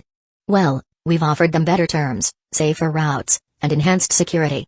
Combined with our long-standing relations, it's not surprising. The main problem is the remaining merchants. They're afraid of retaliation from other villages. Threats from those villages aren't helping, either. Shikaku explained. So they fear the other villages but not us, huh? Hiruzen remarked. Well, we've maintained a good public image for decades. Denzo handled the dirty work. For others, Hidden Lee village is a gentle giant, powerful but compassionate. Because of that, they see other villages as bigger threats, even though we've regained our full strength. Shikaku said. With Hidden Lee village's darkness gone, it's time to shift our image from white to gray. Hiruzen said. That'll help in the short term, but no need to consider the long-term consequences. Villages don't spare us during wars because of our good image. We can't maintain it at the cost of our economy and prosperity. Hiruzen stated firmly. As you wish, Lord Third. Also, Hidden Stone's village and Hidden Cloud's village are becoming more active. They're holding meetings daily. 2 of our spies have been caught. From the looks of it, the number of bandits in the Fire Country is about to increase again. Shikaku said. Is that something we should worry about? If we didn't have Denzo's former root ninjas under our command, yes. But with the number of Jonin we currently have, I don't think it's an issue. We can handle a few bandits. Shikaku replied. Hiruzen nodded. Alright. Use Elder Hamura and Elder Koharu's help to form new border patrol teams. Increase security for the caravans tied to us. Also, consult Fugaku. We'll need Uchiha Jonin in each escort team for large caravans. Their Sharingan will be invaluable for neutralizing bandits with minimal destruction and reading memories to avoid traps. Should this be an official order or just a request? Shikaku asked. Either is fine. The Uchiha aren't in the same situation as a few months ago. They won't back down from such orders now. Hiruzen said. Shikaku nodded and left the Hokage's office. He didn't complain about Hiruzen delegating most of the work to him and the elders, knowing Hiruzen would soon be busy himself. As soon as Shikaku left, Hiruzen pulled out a world map along with various files and papers. With Shikaku addressing immediate concerns, Hiruzen turned his focus to tasks that were once Denzo's domain, inciting minor wars, orchestrating caravan attacks under false flags, and increasing bandit activity along rival villages' trade routes. Fortunately, with Denzo gone, there was no risk of entire villages being wiped out in a single night by enemy ninjas. Hidden Lee village's higher-ups became highly active in the shadows, even as the village maintained a peaceful facade on the surface. Chapter 307, New business plan. After meeting the clan head and receiving their reward, Shizue and Kda returned home. By now, it was almost nighttime. As soon as they entered the house, an orange blur jumped toward them. "Big brother! I've been waiting for you guys for so long!" Naruto exclaimed as he launched himself at Kda. "Hey, you might get hurt," Shizue said, catching him mid-jump and gently setting him down. "Why did you guys go out without waiting for me?" Naruto demanded, not giving them a moment's peace. "Aunt said you were out playing with your friends, so we decided to let you enjoy yourself with them. After all, they're much more important than your brother, who just came back after so long," Kda said dramatically, feigning hurt. "No. I didn't know you guys were coming back. If I had, I wouldn't have gone out. I've been waiting for you to return for so long," Naruto hurriedly explained. "Ha ha ha, you should see your face, Naruto. He's just teasing you. We know you were waiting for us," Shizue said, ruffling Naruto's hair. "Stop teasing my poor little boy," he said as she entered the hall. "Okay, Aunt." "Oh, Naruto, did you meet Kenda?" Kda asked. "Oh. Yeah, he's so big and cute. He doesn't even get angry and even played with me," Naruto replied excitedly. "Good. He's going to live with us now, so make sure to be friends with him, okay?" Shizue said. "We're already friends. He even shook my hand," Naruto said proudly. "Good. Why don't you go play with him some more?" Kda suggested. "Okay," Naruto shouted, running out to the backyard to play with Kenta. "And, where's Yami?" Kda asked. "She went out to buy a mattress for Kenda," he replied. "Oh, right, I almost forgot about that," Kda said. "Don't worry. By the way, were you able to find someone for Kenta's food?" he asked. "Yes, Mom, and it's within the price range you gave us, so don't worry," Shizue replied. "The restaurant next door agreed to our deal, and they'll start delivering food from tomorrow," Kda added. "Good. That's a relief, I was worried about that the most," he said with a smile. "Since we have some time, and, why don't we discuss how to proceed with our business?" Kda suggested. "Sure. I need something to do anyway, otherwise, I might fall asleep from exhaustion," Shizue said. The three of them sat on the living room sofa, and he brought out some documents. "We aren't having any issues with the bathhouse. Even though some smaller bathhouses have opened in the village, none of them can match our prices or standards. Our revenue is still between 7 to 9 million ryo, even after all these months," he said, opening a map marked with locations of the new bathhouses. "And, the bathhouse area looks way too big on this map," Kda remarked. "Oh. Yes, I bought some of the nearby properties around the bathhouse. I made a 10 million ryo down payment and took a 30 million ryo loan from the bank. All the nearby land now belongs to us," he explained. "That's great. With the bathhouse's popularity, it's a steal to get all that land for just 40 million," Shizue said. Normally, 40 million ryo was an amount even a clan would think about thrice before spending. But the land in question was vast, almost half the total land owned by smaller clans like the Kurama or Hatake clans. When the Uchiha were forcibly relocated to the outskirts of the village, they were given an excess of land as compensation. Since the land was on the outskirts, its price was already low, and because the Uchiha hadn't used it for years, it was even cheaper. This allowed he to acquire so much land for just 40 million ryo. Considering the size of the property, it was a deal worth taking. "Initially, I thought we have to wait a while before expanding the business further to pay off the loan. But with our current finances, the loan is manageable, so we can expand if we want," he said. "So, and, do you have any ideas for expansion?" Kda asked. "Apart from some drink and food shops, perhaps a fashion outlet featuring clothes from other villages might be a good idea. But even these won't occupy more than 2% of the new area," he said. "They'll still bring in decent revenue," Shizue said, referencing the income from similar shops in the Uchiha district. "True. But isn't it wasteful to leave so much land unused?"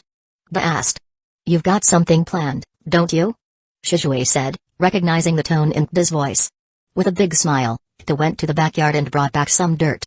"Let's assume this is all the land we own," Kda said, spreading the dirt on the ground. He and Shizue nodded, letting him continue. "We only occupy this much space for the bathhouse," Kda said, using earth style to form a small replica of the bathhouse in the dirt. "And since we plan to add a few shops, let's assume there'll be 5. These will be structured around the bathhouse so that people coming and going can use them," he added. 5 two-story shops formed around the bathhouse replica. "Now we have all this free space left. We need a new business plan for it," Kda said, gesturing at the remaining area. When we were outside the village, I noticed something. Wealthy people have too much money but very few sources of entertainment. That's why the Chunin exams, where they can see ninjas fighting, are so popular. So, I thought, what if there was a place where they could watch such fights weekly, with guaranteed intensity and drama? Da explained. Using Earth style, he created a large replica of a stadium.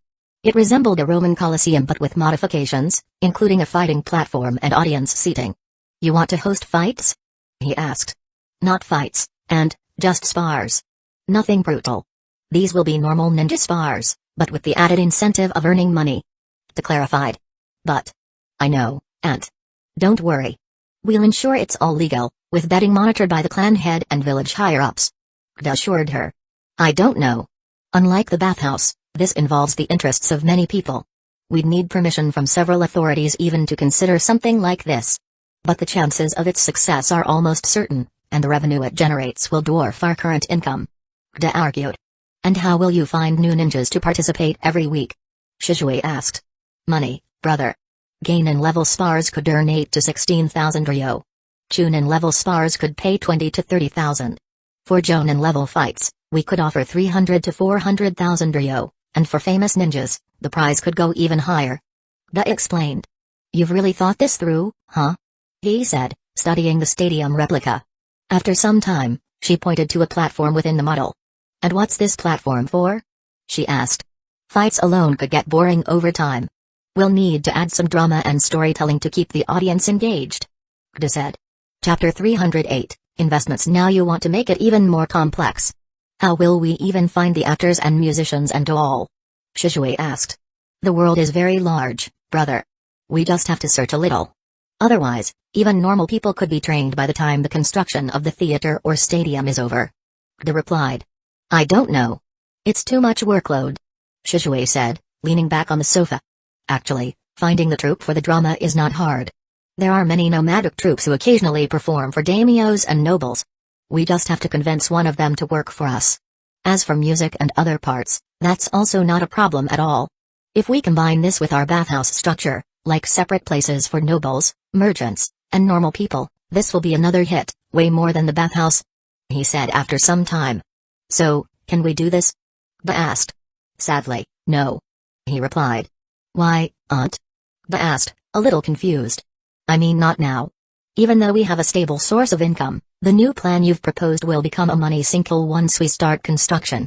From chakra-hardened ground to various seals to protect the crowd, as well as barriers, and then making 3 separate sections for all types of audiences.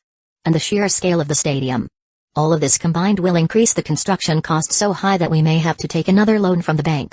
He explained. What will be the cost of construction, Mom? Shizue asked. From the rough estimate, it will be around 30 to 45 million ryo, depending on how much we are willing to spend. What? Will it even be worth it? Shizue shouted in shock. The amount was not small by any means. The land price of 40 million could be justified because of the sheer size of the land. By just selling it back when the need arose, or when the price went up, it would be a profitable deal. But the stadium was a different thing. The building itself would be pricey, and they wouldn't be able to recoup the investment if the plan failed and the stadium flopped. At most, they'd be able to sell the stadium for 20 million, and even that was wishful thinking. Don't worry, brother. I'm sure it will work out. Da said with a small chuckle, seeing the tense expression on Shizue's face. Yeah, the chances of failure are low. The lack of entertainment sources is quite simple if you think about it. And since we are entering an untouched sector, it will be easy to establish ourselves as well. He explained in a better way, easing some of Shizue's worries. And, it's just 30 to 40 million. Can't we take another loan from the bank? Da asked. Sadly, no. Since we just took a loan, the next one will be given after 3 months. We can try other sources, but the interest rates are too high. And since there's no hurry for it anyway, we should first establish and promote the shops. With our newly revamped shops and bathhouse combined, there's even a chance we won't need the loan in the first place. He replied. It's terrifying how we're casually discussing such a big amount, and that too in months. Shizue said with a sigh. We are rich, brother. Da replied with another chuckle. We also have to establish staff if we're going to expand our business so much. I was able to handle the bathhouse somehow, but with shops and the stadium in the mix, it will be difficult to maintain all of them at the same time. Yeah, and those people should be trustworthy enough. I don't want some spy mixed in with us. Da said. Then let's recruit our staff from the border villages. Those people have faced tough times, so they will be grateful to us and will not betray us under normal circumstances. Shizue suggested. Brother, you sound like some black company owner who is going to exploit poor people. Kda teased. I don't know what this black company is, but I'm trying to help them, not exploit them. Shizue said with a smack to Kda's head. So, if we're planning on doing that, we have to take care of their identity passes and living areas too. He said. It's not difficult, Aunt. We have so much land. Kda said. Once again, he placed his hands on the dirt, and multi-story buildings emerged from the ground. And if this is not enough, he continued as many more buildings emerged one after another. Good. Now you even want to deal in real estate as well. Do you know how much paperwork we'll have to do for this? Shizue asked. Brother, you're forgetting one important thing. Kda said. What? We are rich now, and rich people don't do paperwork, they employ people to do that. Kda replied. Good.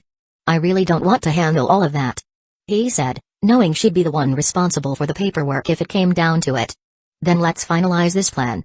For the next 3 to 4 months, we'll focus on shops and try to get all the necessary permissions for the stadium. After collecting the necessary funds, we'll start the construction of the stadium, right? Kda said. Yes. Now clean this mess you've made, it's almost dinner time. He said, pointing toward the dirt spread across the hall. Okay, Aunt. Kda replied and started cleaning up. I'm back. Yami announced as she entered the house, only to find Kda sweeping the floor. What happened? She asked, noticing the condition of the hall. We were discussing some business, and I used Earth style to show some models. Now I'm cleaning it. Kda explained. Good. I'm going to give Kenta his mattress then. Yami said as she calmed down and headed toward the backyard. Are you not going to help me? Kda asked. I know you'll do just fine by yourself. I trust you completely. Yami shouted as she left for the backyard. TCH, such a great girlfriend I have. Kda muttered as he continued cleaning. Later, Kda went outside, only to find Kenta sleeping on a comfy-looking brown mattress with Naruto sleeping on top of him, while Yami cleaned his fur. You guys are really enjoying yourselves while I'm working, huh? Gwa. The bear somehow gave a happy smile to Kda. The food is ready. Shizue, take Kenta's portion outside. He shouted from the kitchen. Gwa. Kenta suddenly sat upright upon hearing about the food. With his sharp senses, he had already been savoring the aroma for a while. As he sat up, Naruto started to fall off. Kda was about to catch him, but Kenta, being closer, caught him easily. Hee, that was fun. Naruto said. This boy. Yami sighed. Kenta, here's your food. Shizue said, bringing out a big tray full of meat and rice. You guys come inside too. Shizue added as he started walking back, followed by the others, who once again enjoyed his delicious cooking. Chapter 309, Rest or Progress. Kda woke up the next day after having a great sleep. Traveling for so long while maintaining vigilance had taken a toll on him mentally, so the rest was much needed. Normally, he would have taken a day off today as well, but being a new Uchiha, and still, my weakest point is the number of jutsu I know. For some reason, this feels insulting. Even Kakashi, who isn't even an Uchiha, was able to copy 1,000 jutsu, and I know so few. Now that I have the option, let's focus on learning some before leaving to rescue some poor fellows, he thought and went to the hall after completing his morning duties. Good morning, brother. Naruto shouted, seeing Kda coming out of his room. He was the last one to wake up, everyone else was already present. The rest were enjoying tea, while Naruto was drinking milk. Hello, brother. Good morning, Aunt. Kda nodded at Naruto and then greeted the others, also nodding at Yami. So, how was your sleep? Shizue asked. It was so great that I wanted to sleep much longer, but we don't always get what we wish for. Kda replied. Why? If you wanted, you could sleep some more. Yami suggested. I could have, but not now. Yesterday, we went to meet the clan head, and he pointed out how limited my jutsu list is. Being a new Uchiha, I even have such an easy solution to this problem, and he helped me with it. He gave me 1 million contribution points to learn some jutsu, and I'm planning to start learning them from now on. Kda explained. You just came back from such a long journey, and now you want to start training again? Kda, there's a world outside of training as well. Since you came back after so long, take some rest first. Or better, go play outside like a normal kid for some time with Yami. For God's sake, you're just 10. He said, her tone slightly angry. Kda understood what he was trying to say. Meeting Yami after nearly 2 months and immediately diving into training wasn't the best way to treat a friend, let alone a girlfriend. But it wasn't as though he hadn't thought about it. Yeah, and I will take a break, but not today. After learning some jutsu today, I'll be free, and then I can take all the rest I want. Kida replied with a smile. This isn't an excuse, right? He asked. Of course not, Aunt. I'll even take Yami and Naruto out tomorrow to play. Kida assured her. Yay. I'll call my friends to meet you too. Naruto shouted joyfully. Okay then. He relented. After drinking tea and discussing a few things, the family ate breakfast together. Kenta joined them, having his food delivered. Being in the wild and eating raw meat for so long, any food prepared with care and technique was Kenta's favorite, let alone food from a restaurant in the Uchiha district. The Uchiha were among the most demanding people, so the shops in their district were some of the best to meet their needs. This applied to the restaurants as well. After everyone had eaten, they went about their respective tasks. Shisui returned to the Hokage's office to resume duty as an Anbu ninja. He went to the bathhouse. She was perhaps the busiest in the family. Aside from managing the bathhouse, she was also working on expanding the business, opening shops near the bathhouse, acquiring permissions from the clan and the village, and preparing for the stadium. This was not work a single person could manage alone. Luckily, as Kida mentioned yesterday, they were rich now, so he planned to employ people to help her. Yami went to the Yamanaka clan. She was close to being promoted to Chunin and needed to learn more than what the academy had taught so far. Few people had the strength to bypass these requirements. Those individuals participated in the Chunin exams, while others had to go through the more mundane process of learning, mastering various fields, and proving their strength before passing a general test held twice a year. Thanks to Izao's training, Yami had already met the strength requirements and exceeded them in areas like reflexes and sensing. Now, she just needed to learn the essential knowledge every Chunin required, like team management during missions and war. For a civilian ninja without clan affiliation or a KK Genkai, becoming a Chunin at 10 was a major achievement, and Yami was excited. She went to her sensei to collect book recommendations or find them in the library. Meanwhile, Naruto went to play with his friends, leaving Kida and Kenta alone in the house. So, you're going to be on your own, buddy. Take care of the house till we come back. Kida said, patting Kenta's head. Gwa. Kenta replied with a low growl, also patting his chest as if to say, leave it to me. Hello, how may I help you? The receptionist asked, looking at Kida standing before her. Kida passed a golden note to her. I want to learn these jutsu. Can you please tell me when I can start? He asked. The receptionist was momentarily stunned by the golden check. It was something one would receive after completing a high-end S-rank mission, and the boy in front of her wasn't even an adult. Then she remembered an order she'd received about a boy who went to Hidden Clouds Village with Itachi for the Chunin exams. Are you Kida? She asked to confirm. Yeah. Kida replied. I'll be happy to assist you. Following the clan head's orders, the receptionist diligently searched for the best instructors listed for younger generations. After reviewing several files, she turned back to Kida. We have 3 options for you right now, Iron Skin Jutsu, Great Breakthrough Jutsu, and Rotating Shuriken Jutsu. For the others, you'll need to post a request, but don't worry. I'm sure you'll receive responses soon, especially after your latest achievement for the clan. She explained. 3 to start with is enough. Can I schedule all of them for today? Kida asked. All of them? Yeah. Kida replied, slightly shy at her reaction. Well, it's your choice, but remember, they'll only teach you for 1 day. If you're unable to learn the jutsu within that time, they're not obligated to continue teaching. She warned, trying to prevent him from wasting contribution points. I know. I just want to see if it's possible to learn multiple jutsu in 1 day. In the worst case, I'll learn to be more cautious. Kida said with a smile. If that's what you want, who am I to argue? Here are the instructors. Normally, I'd introduce you to your sensei, but since this is a unique request, you'll need to meet them yourself and present this letter. Remember, they'll only teach you until 10 p.m. The receptionist repeated the warning. I understand. Also, please don't post any requests for tomorrow. I'll let you know after today's training. Kida said. Absolutely. Just inform me of your preferences, and I'll handle the rest. She replied. This new receptionist is good, Kida thought as he left. Chapter 310, Increasing Jutsu List. Kida approached the first house on the list. It had a big yard in front, filled with various physical training equipment. A taijutsu user among the Uchiha. With a Sharingan, a trained taijutsu user can definitely be deadly, Kida thought, giving a quick scan of the equipment. Some were familiar, but others were unique and seemed specially made, likely commissioned for specific purposes. Dong, Dong. Who is it? A young boy came out, not much older than Kida. What the heck? Another prodigy? The paper said a Jonin, and he's the same age as me. How can the Uchiha clan have so many prodigies? Yes, how can I help you? The boy asked, noticing to staring at him silently. Oh, sorry. I'm here for this.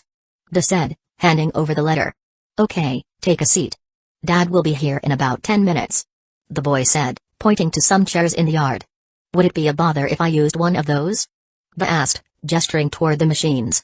Each one targeted different parts of the body, but unlike regular gym equipment, these seemed more practical.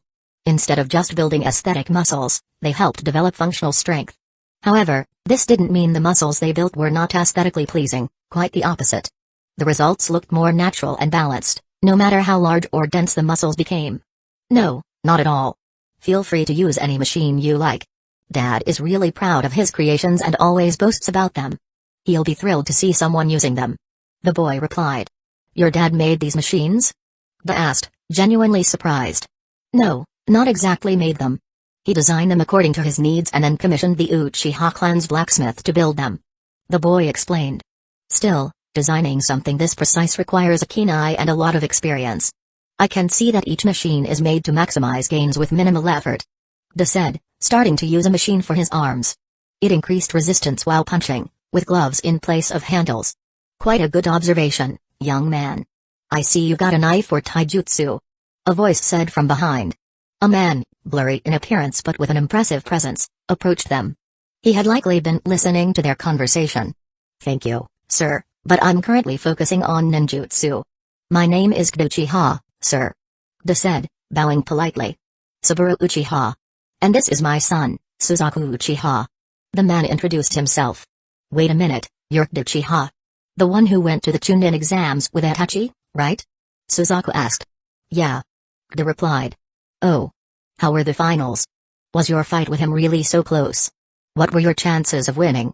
The boy asked all in one breath. Haha. He's a little fan of Itachi, and, from now on, probably yours too.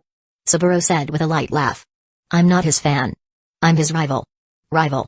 Suzaku shouted, annoyed. He's already a Chunin, and you're still in the academy. How can you be his rival? If you want to be anything close to that, you'll need to train 10 times harder than you do now. Saburo said firmly. Yeah, I'm going to the academy. Suzaku mumbled, running off, most likely to avoid another lecture about hard work. We truly live in peaceful times. When I was his age, I was already fighting in wars. Saburo said, shaking his head. And it's because of those times that he can live like this. De replied. Leave the flattery aside, boy. I see you're here to learn the iron skin jutsu, huh? If you're talented, you can pick it up in a day. Saburo said. I hope so, sir. But I'll try to learn it as fast as I can. I don't want to waste too much of your time. De replied, refraining from mentioning that he was planning to learn 2 other jutsu the same day. Nonsense. Teaching the younger generation is never a waste of time. But since you want to learn quickly, let's get started right now. How much do you know about the iron skin jutsu? Saburo asked. Honestly, not much. All I know is that it's an earth chakra-based defensive jutsu that toughens the user's body. De admitted. That's only half the knowledge. It doesn't toughen equally. Here, try punching me. Saburo said, his skin suddenly darkening in color. De, confident in Saburo's expertise, didn't hesitate. He put all his strength into a punch aimed at Saburo's stomach. Pack. It felt like hitting a brick wall, De thought, shaking his hand. That was a decent punch. Saburo said, dusting off his clothes as though nothing had happened. Now, try again. Saburo instructed. This time, his skin darkened further, becoming almost metallic. De understood the significance but still decided to proceed. Thud. This time, the sound was more metallic, and De felt a crunch in his fingers. He quickly healed the minor fracture but couldn't ignore the difference. The second time, your body was almost 3 times tougher than before. It was like punching a steel statue. De remarked. Good. Saburo said, nodding approvingly. The fact that De was more focused on analyzing than his injury elevated Saburo's impression of him. You're correct. In this state, even uncoded sword strikes are almost useless against me. Fireballs and techniques like the electric spear can also be tanked. The downside is the absurd amount of practice required. You must activate the jutsu instantly because it's only useful when you can't avoid an attack. And for it to be effective in battle, mastery is essential. Saburo explained. I'll keep that in mind while learning. De said, nodding. Good. Let's begin the learning process. Saburo said, looking expectantly at Da. After a moment, Da realized why Saburo was waiting. Activating his Sharingan, the three tomoe in his eyes glowed red. Saburo nodded in approval and began demonstrating the jutsu. With these hand seals, you can activate the Iron Skin Jutsu. It will be weak at first, but if you add these two seals and mold your chakra. Saburo began explaining, performing each hand seal and the chakra molding process in detail. Chapter 311, 2 Down with these hand seals, you can activate the Iron Skin Jutsu. It will be weak at first, but if you add these two seals and mold your chakra. Saburo began explaining, performing each hand seal and the chakra molding process in detail. At this point, the use of the Sharingan came into play. For Da, the flow of chakra inside Saburo's body was as clear as water flowing in a river. With each hand sign, he could see how the chakra was reacting, when Saburo was adding more than just making hand signs, at what point he converted normal chakra into earth chakra, and how he distributed it across his body. Boy, I may have been overestimating Kakashi a little too much. If learning a jutsu is this easy with the Sharingan, then maybe copying 1000 jutsu, though exceptional, was not as great as I had thought, Da mused when. That's it. Was there anything you didn't understand? Saburo asked. No, sir, I understood everything. Da replied. Good. Then perform this jutsu now. Saburo said. He didn't allow any training time, as the person in front of him was an Uchiha with a 3 tomoe Sharingan. Even without extraordinary talent, copying a jutsu that matches your elemental affinity is not something an Uchiha would struggle with. Da nodded at the command and started making one hand sign after another, molding chakra and converting it into earth chakra. Earth style, Iron Skin Jutsu. On his first try, he successfully performed the jutsu. However, one thing was clear, the color of Da's skin was much lighter than the weaker version Saburo had shown. While Da felt disappointed, Saburo, who had also activated his Sharingan, seemed quite pleased. Good, very good. It was almost perfect? No wonder you won that Chunin exam. Your talent is nothing to scoff at. Now, you just need to modify this acupoint flow rate and... Saburo praised Da before correcting the minor mistakes he had made while using the jutsu. Performing the jutsu after seeing it once and controlling the flow efficiently was a testament to Da's talent, or rather, his enhanced chakra control and memory. Although the Sharingan was a major factor, his training in medical jutsu and other chakra control exercises also played a significant role. Combining all these factors, Da cursed himself even more for not learning such jutsu earlier. He forgot how busy he had been, learning medical jutsu and Fuin jutsu simultaneously, mastering the Sharingan, training in Ganjutsu, dealing with Denzo, befriending Kakashi, and bringing Naruto into his family. Being a transmigrator had profoundly affected his thinking. Knowing that, in the future, even S-rank ninja like Kakazu and Hidan would die like Gainin, let alone normal elite Jonin, the level of strength he had achieved so far, which was a dream for thousands of ninja, didn't even feel like the starting point to Da. Having already made changes far beyond anything reversible, the future would change completely. Fate could no longer be relied upon, and Da knew he needed strength to handle those changes. With such thoughts, he absorbed everything Saburo was teaching, improving with each attempt. After an hour of constant practice and repetition of the jutsu, Saburo said, "Good job. With this, you should be able to handle some C-rank jutsu with no damage at all." Saburo noted the tone of Da's skin, now identical to the weaker version he had shown earlier. "Sensei, what should I do to make it as perfect as your version?" Da asked. Though he needed more time to familiarize himself with the jutsu, the base form was almost flawless. If he took his time while using it, there would be little room for improvement. However, Saburo's version was clearly beyond the norm. "It's not rocket science, Da. I just supercharged my jutsu and used Yang Chakra. It's a higher version of the same jutsu you're using. Supercharging this jutsu is easy, and once done correctly, it can block B-rank jutsu as well. But anything beyond that is impossible. That's why I use Yang Chakra in conjunction with Earth Chakra while performing this jutsu, making my version much tougher than normal." Supercharging the jutsu and Yang Chakra, Da thought. But that was it, he didn't ask Saburo to teach him that. The reason was simple, it would be like asking a stranger to hand over their source of income. As a taijutsu user, Saburo had perfected this jutsu. It would feel shameful to ask for it for free. "Thank you for teaching me all this, sensei," Da said, bowing slightly. Saburo smiled. Most young ninja would demand he teach them his version of the Iron Skin Jutsu as if he owed it to them. His typical response was a kick to their butts. But seeing the sensible boy in front of him, he smiled and said, "Master this jutsu and learn to supercharge it as fast as you can. Once you manage that, Come to me again, and I'll help you upgrade it further. Thank you very much, Sensei. Kid said, bowing further before taking his leave. Saburo also gave him permission to use the machines in his yard whenever he had free time. With one jutsu under his belt, Kid moved to the next house. Learning a jutsu in just an hour had given him enough confidence to believe he could master the next two today as well. The next person he visited was a chunin. Kid arrived at his house, only to find a young man, around 20 or 21 years old, sleeping. Oh yeah, I signed up for that. Yawn. Just give me 10 minutes. The man said, heading inside to wash his face. So you want to learn the rotating shuriken jutsu? Do you know any wind-style jutsu? The ninja asked, standing with Kid in the training area, as this jutsu required more space to practice. Yes, sir.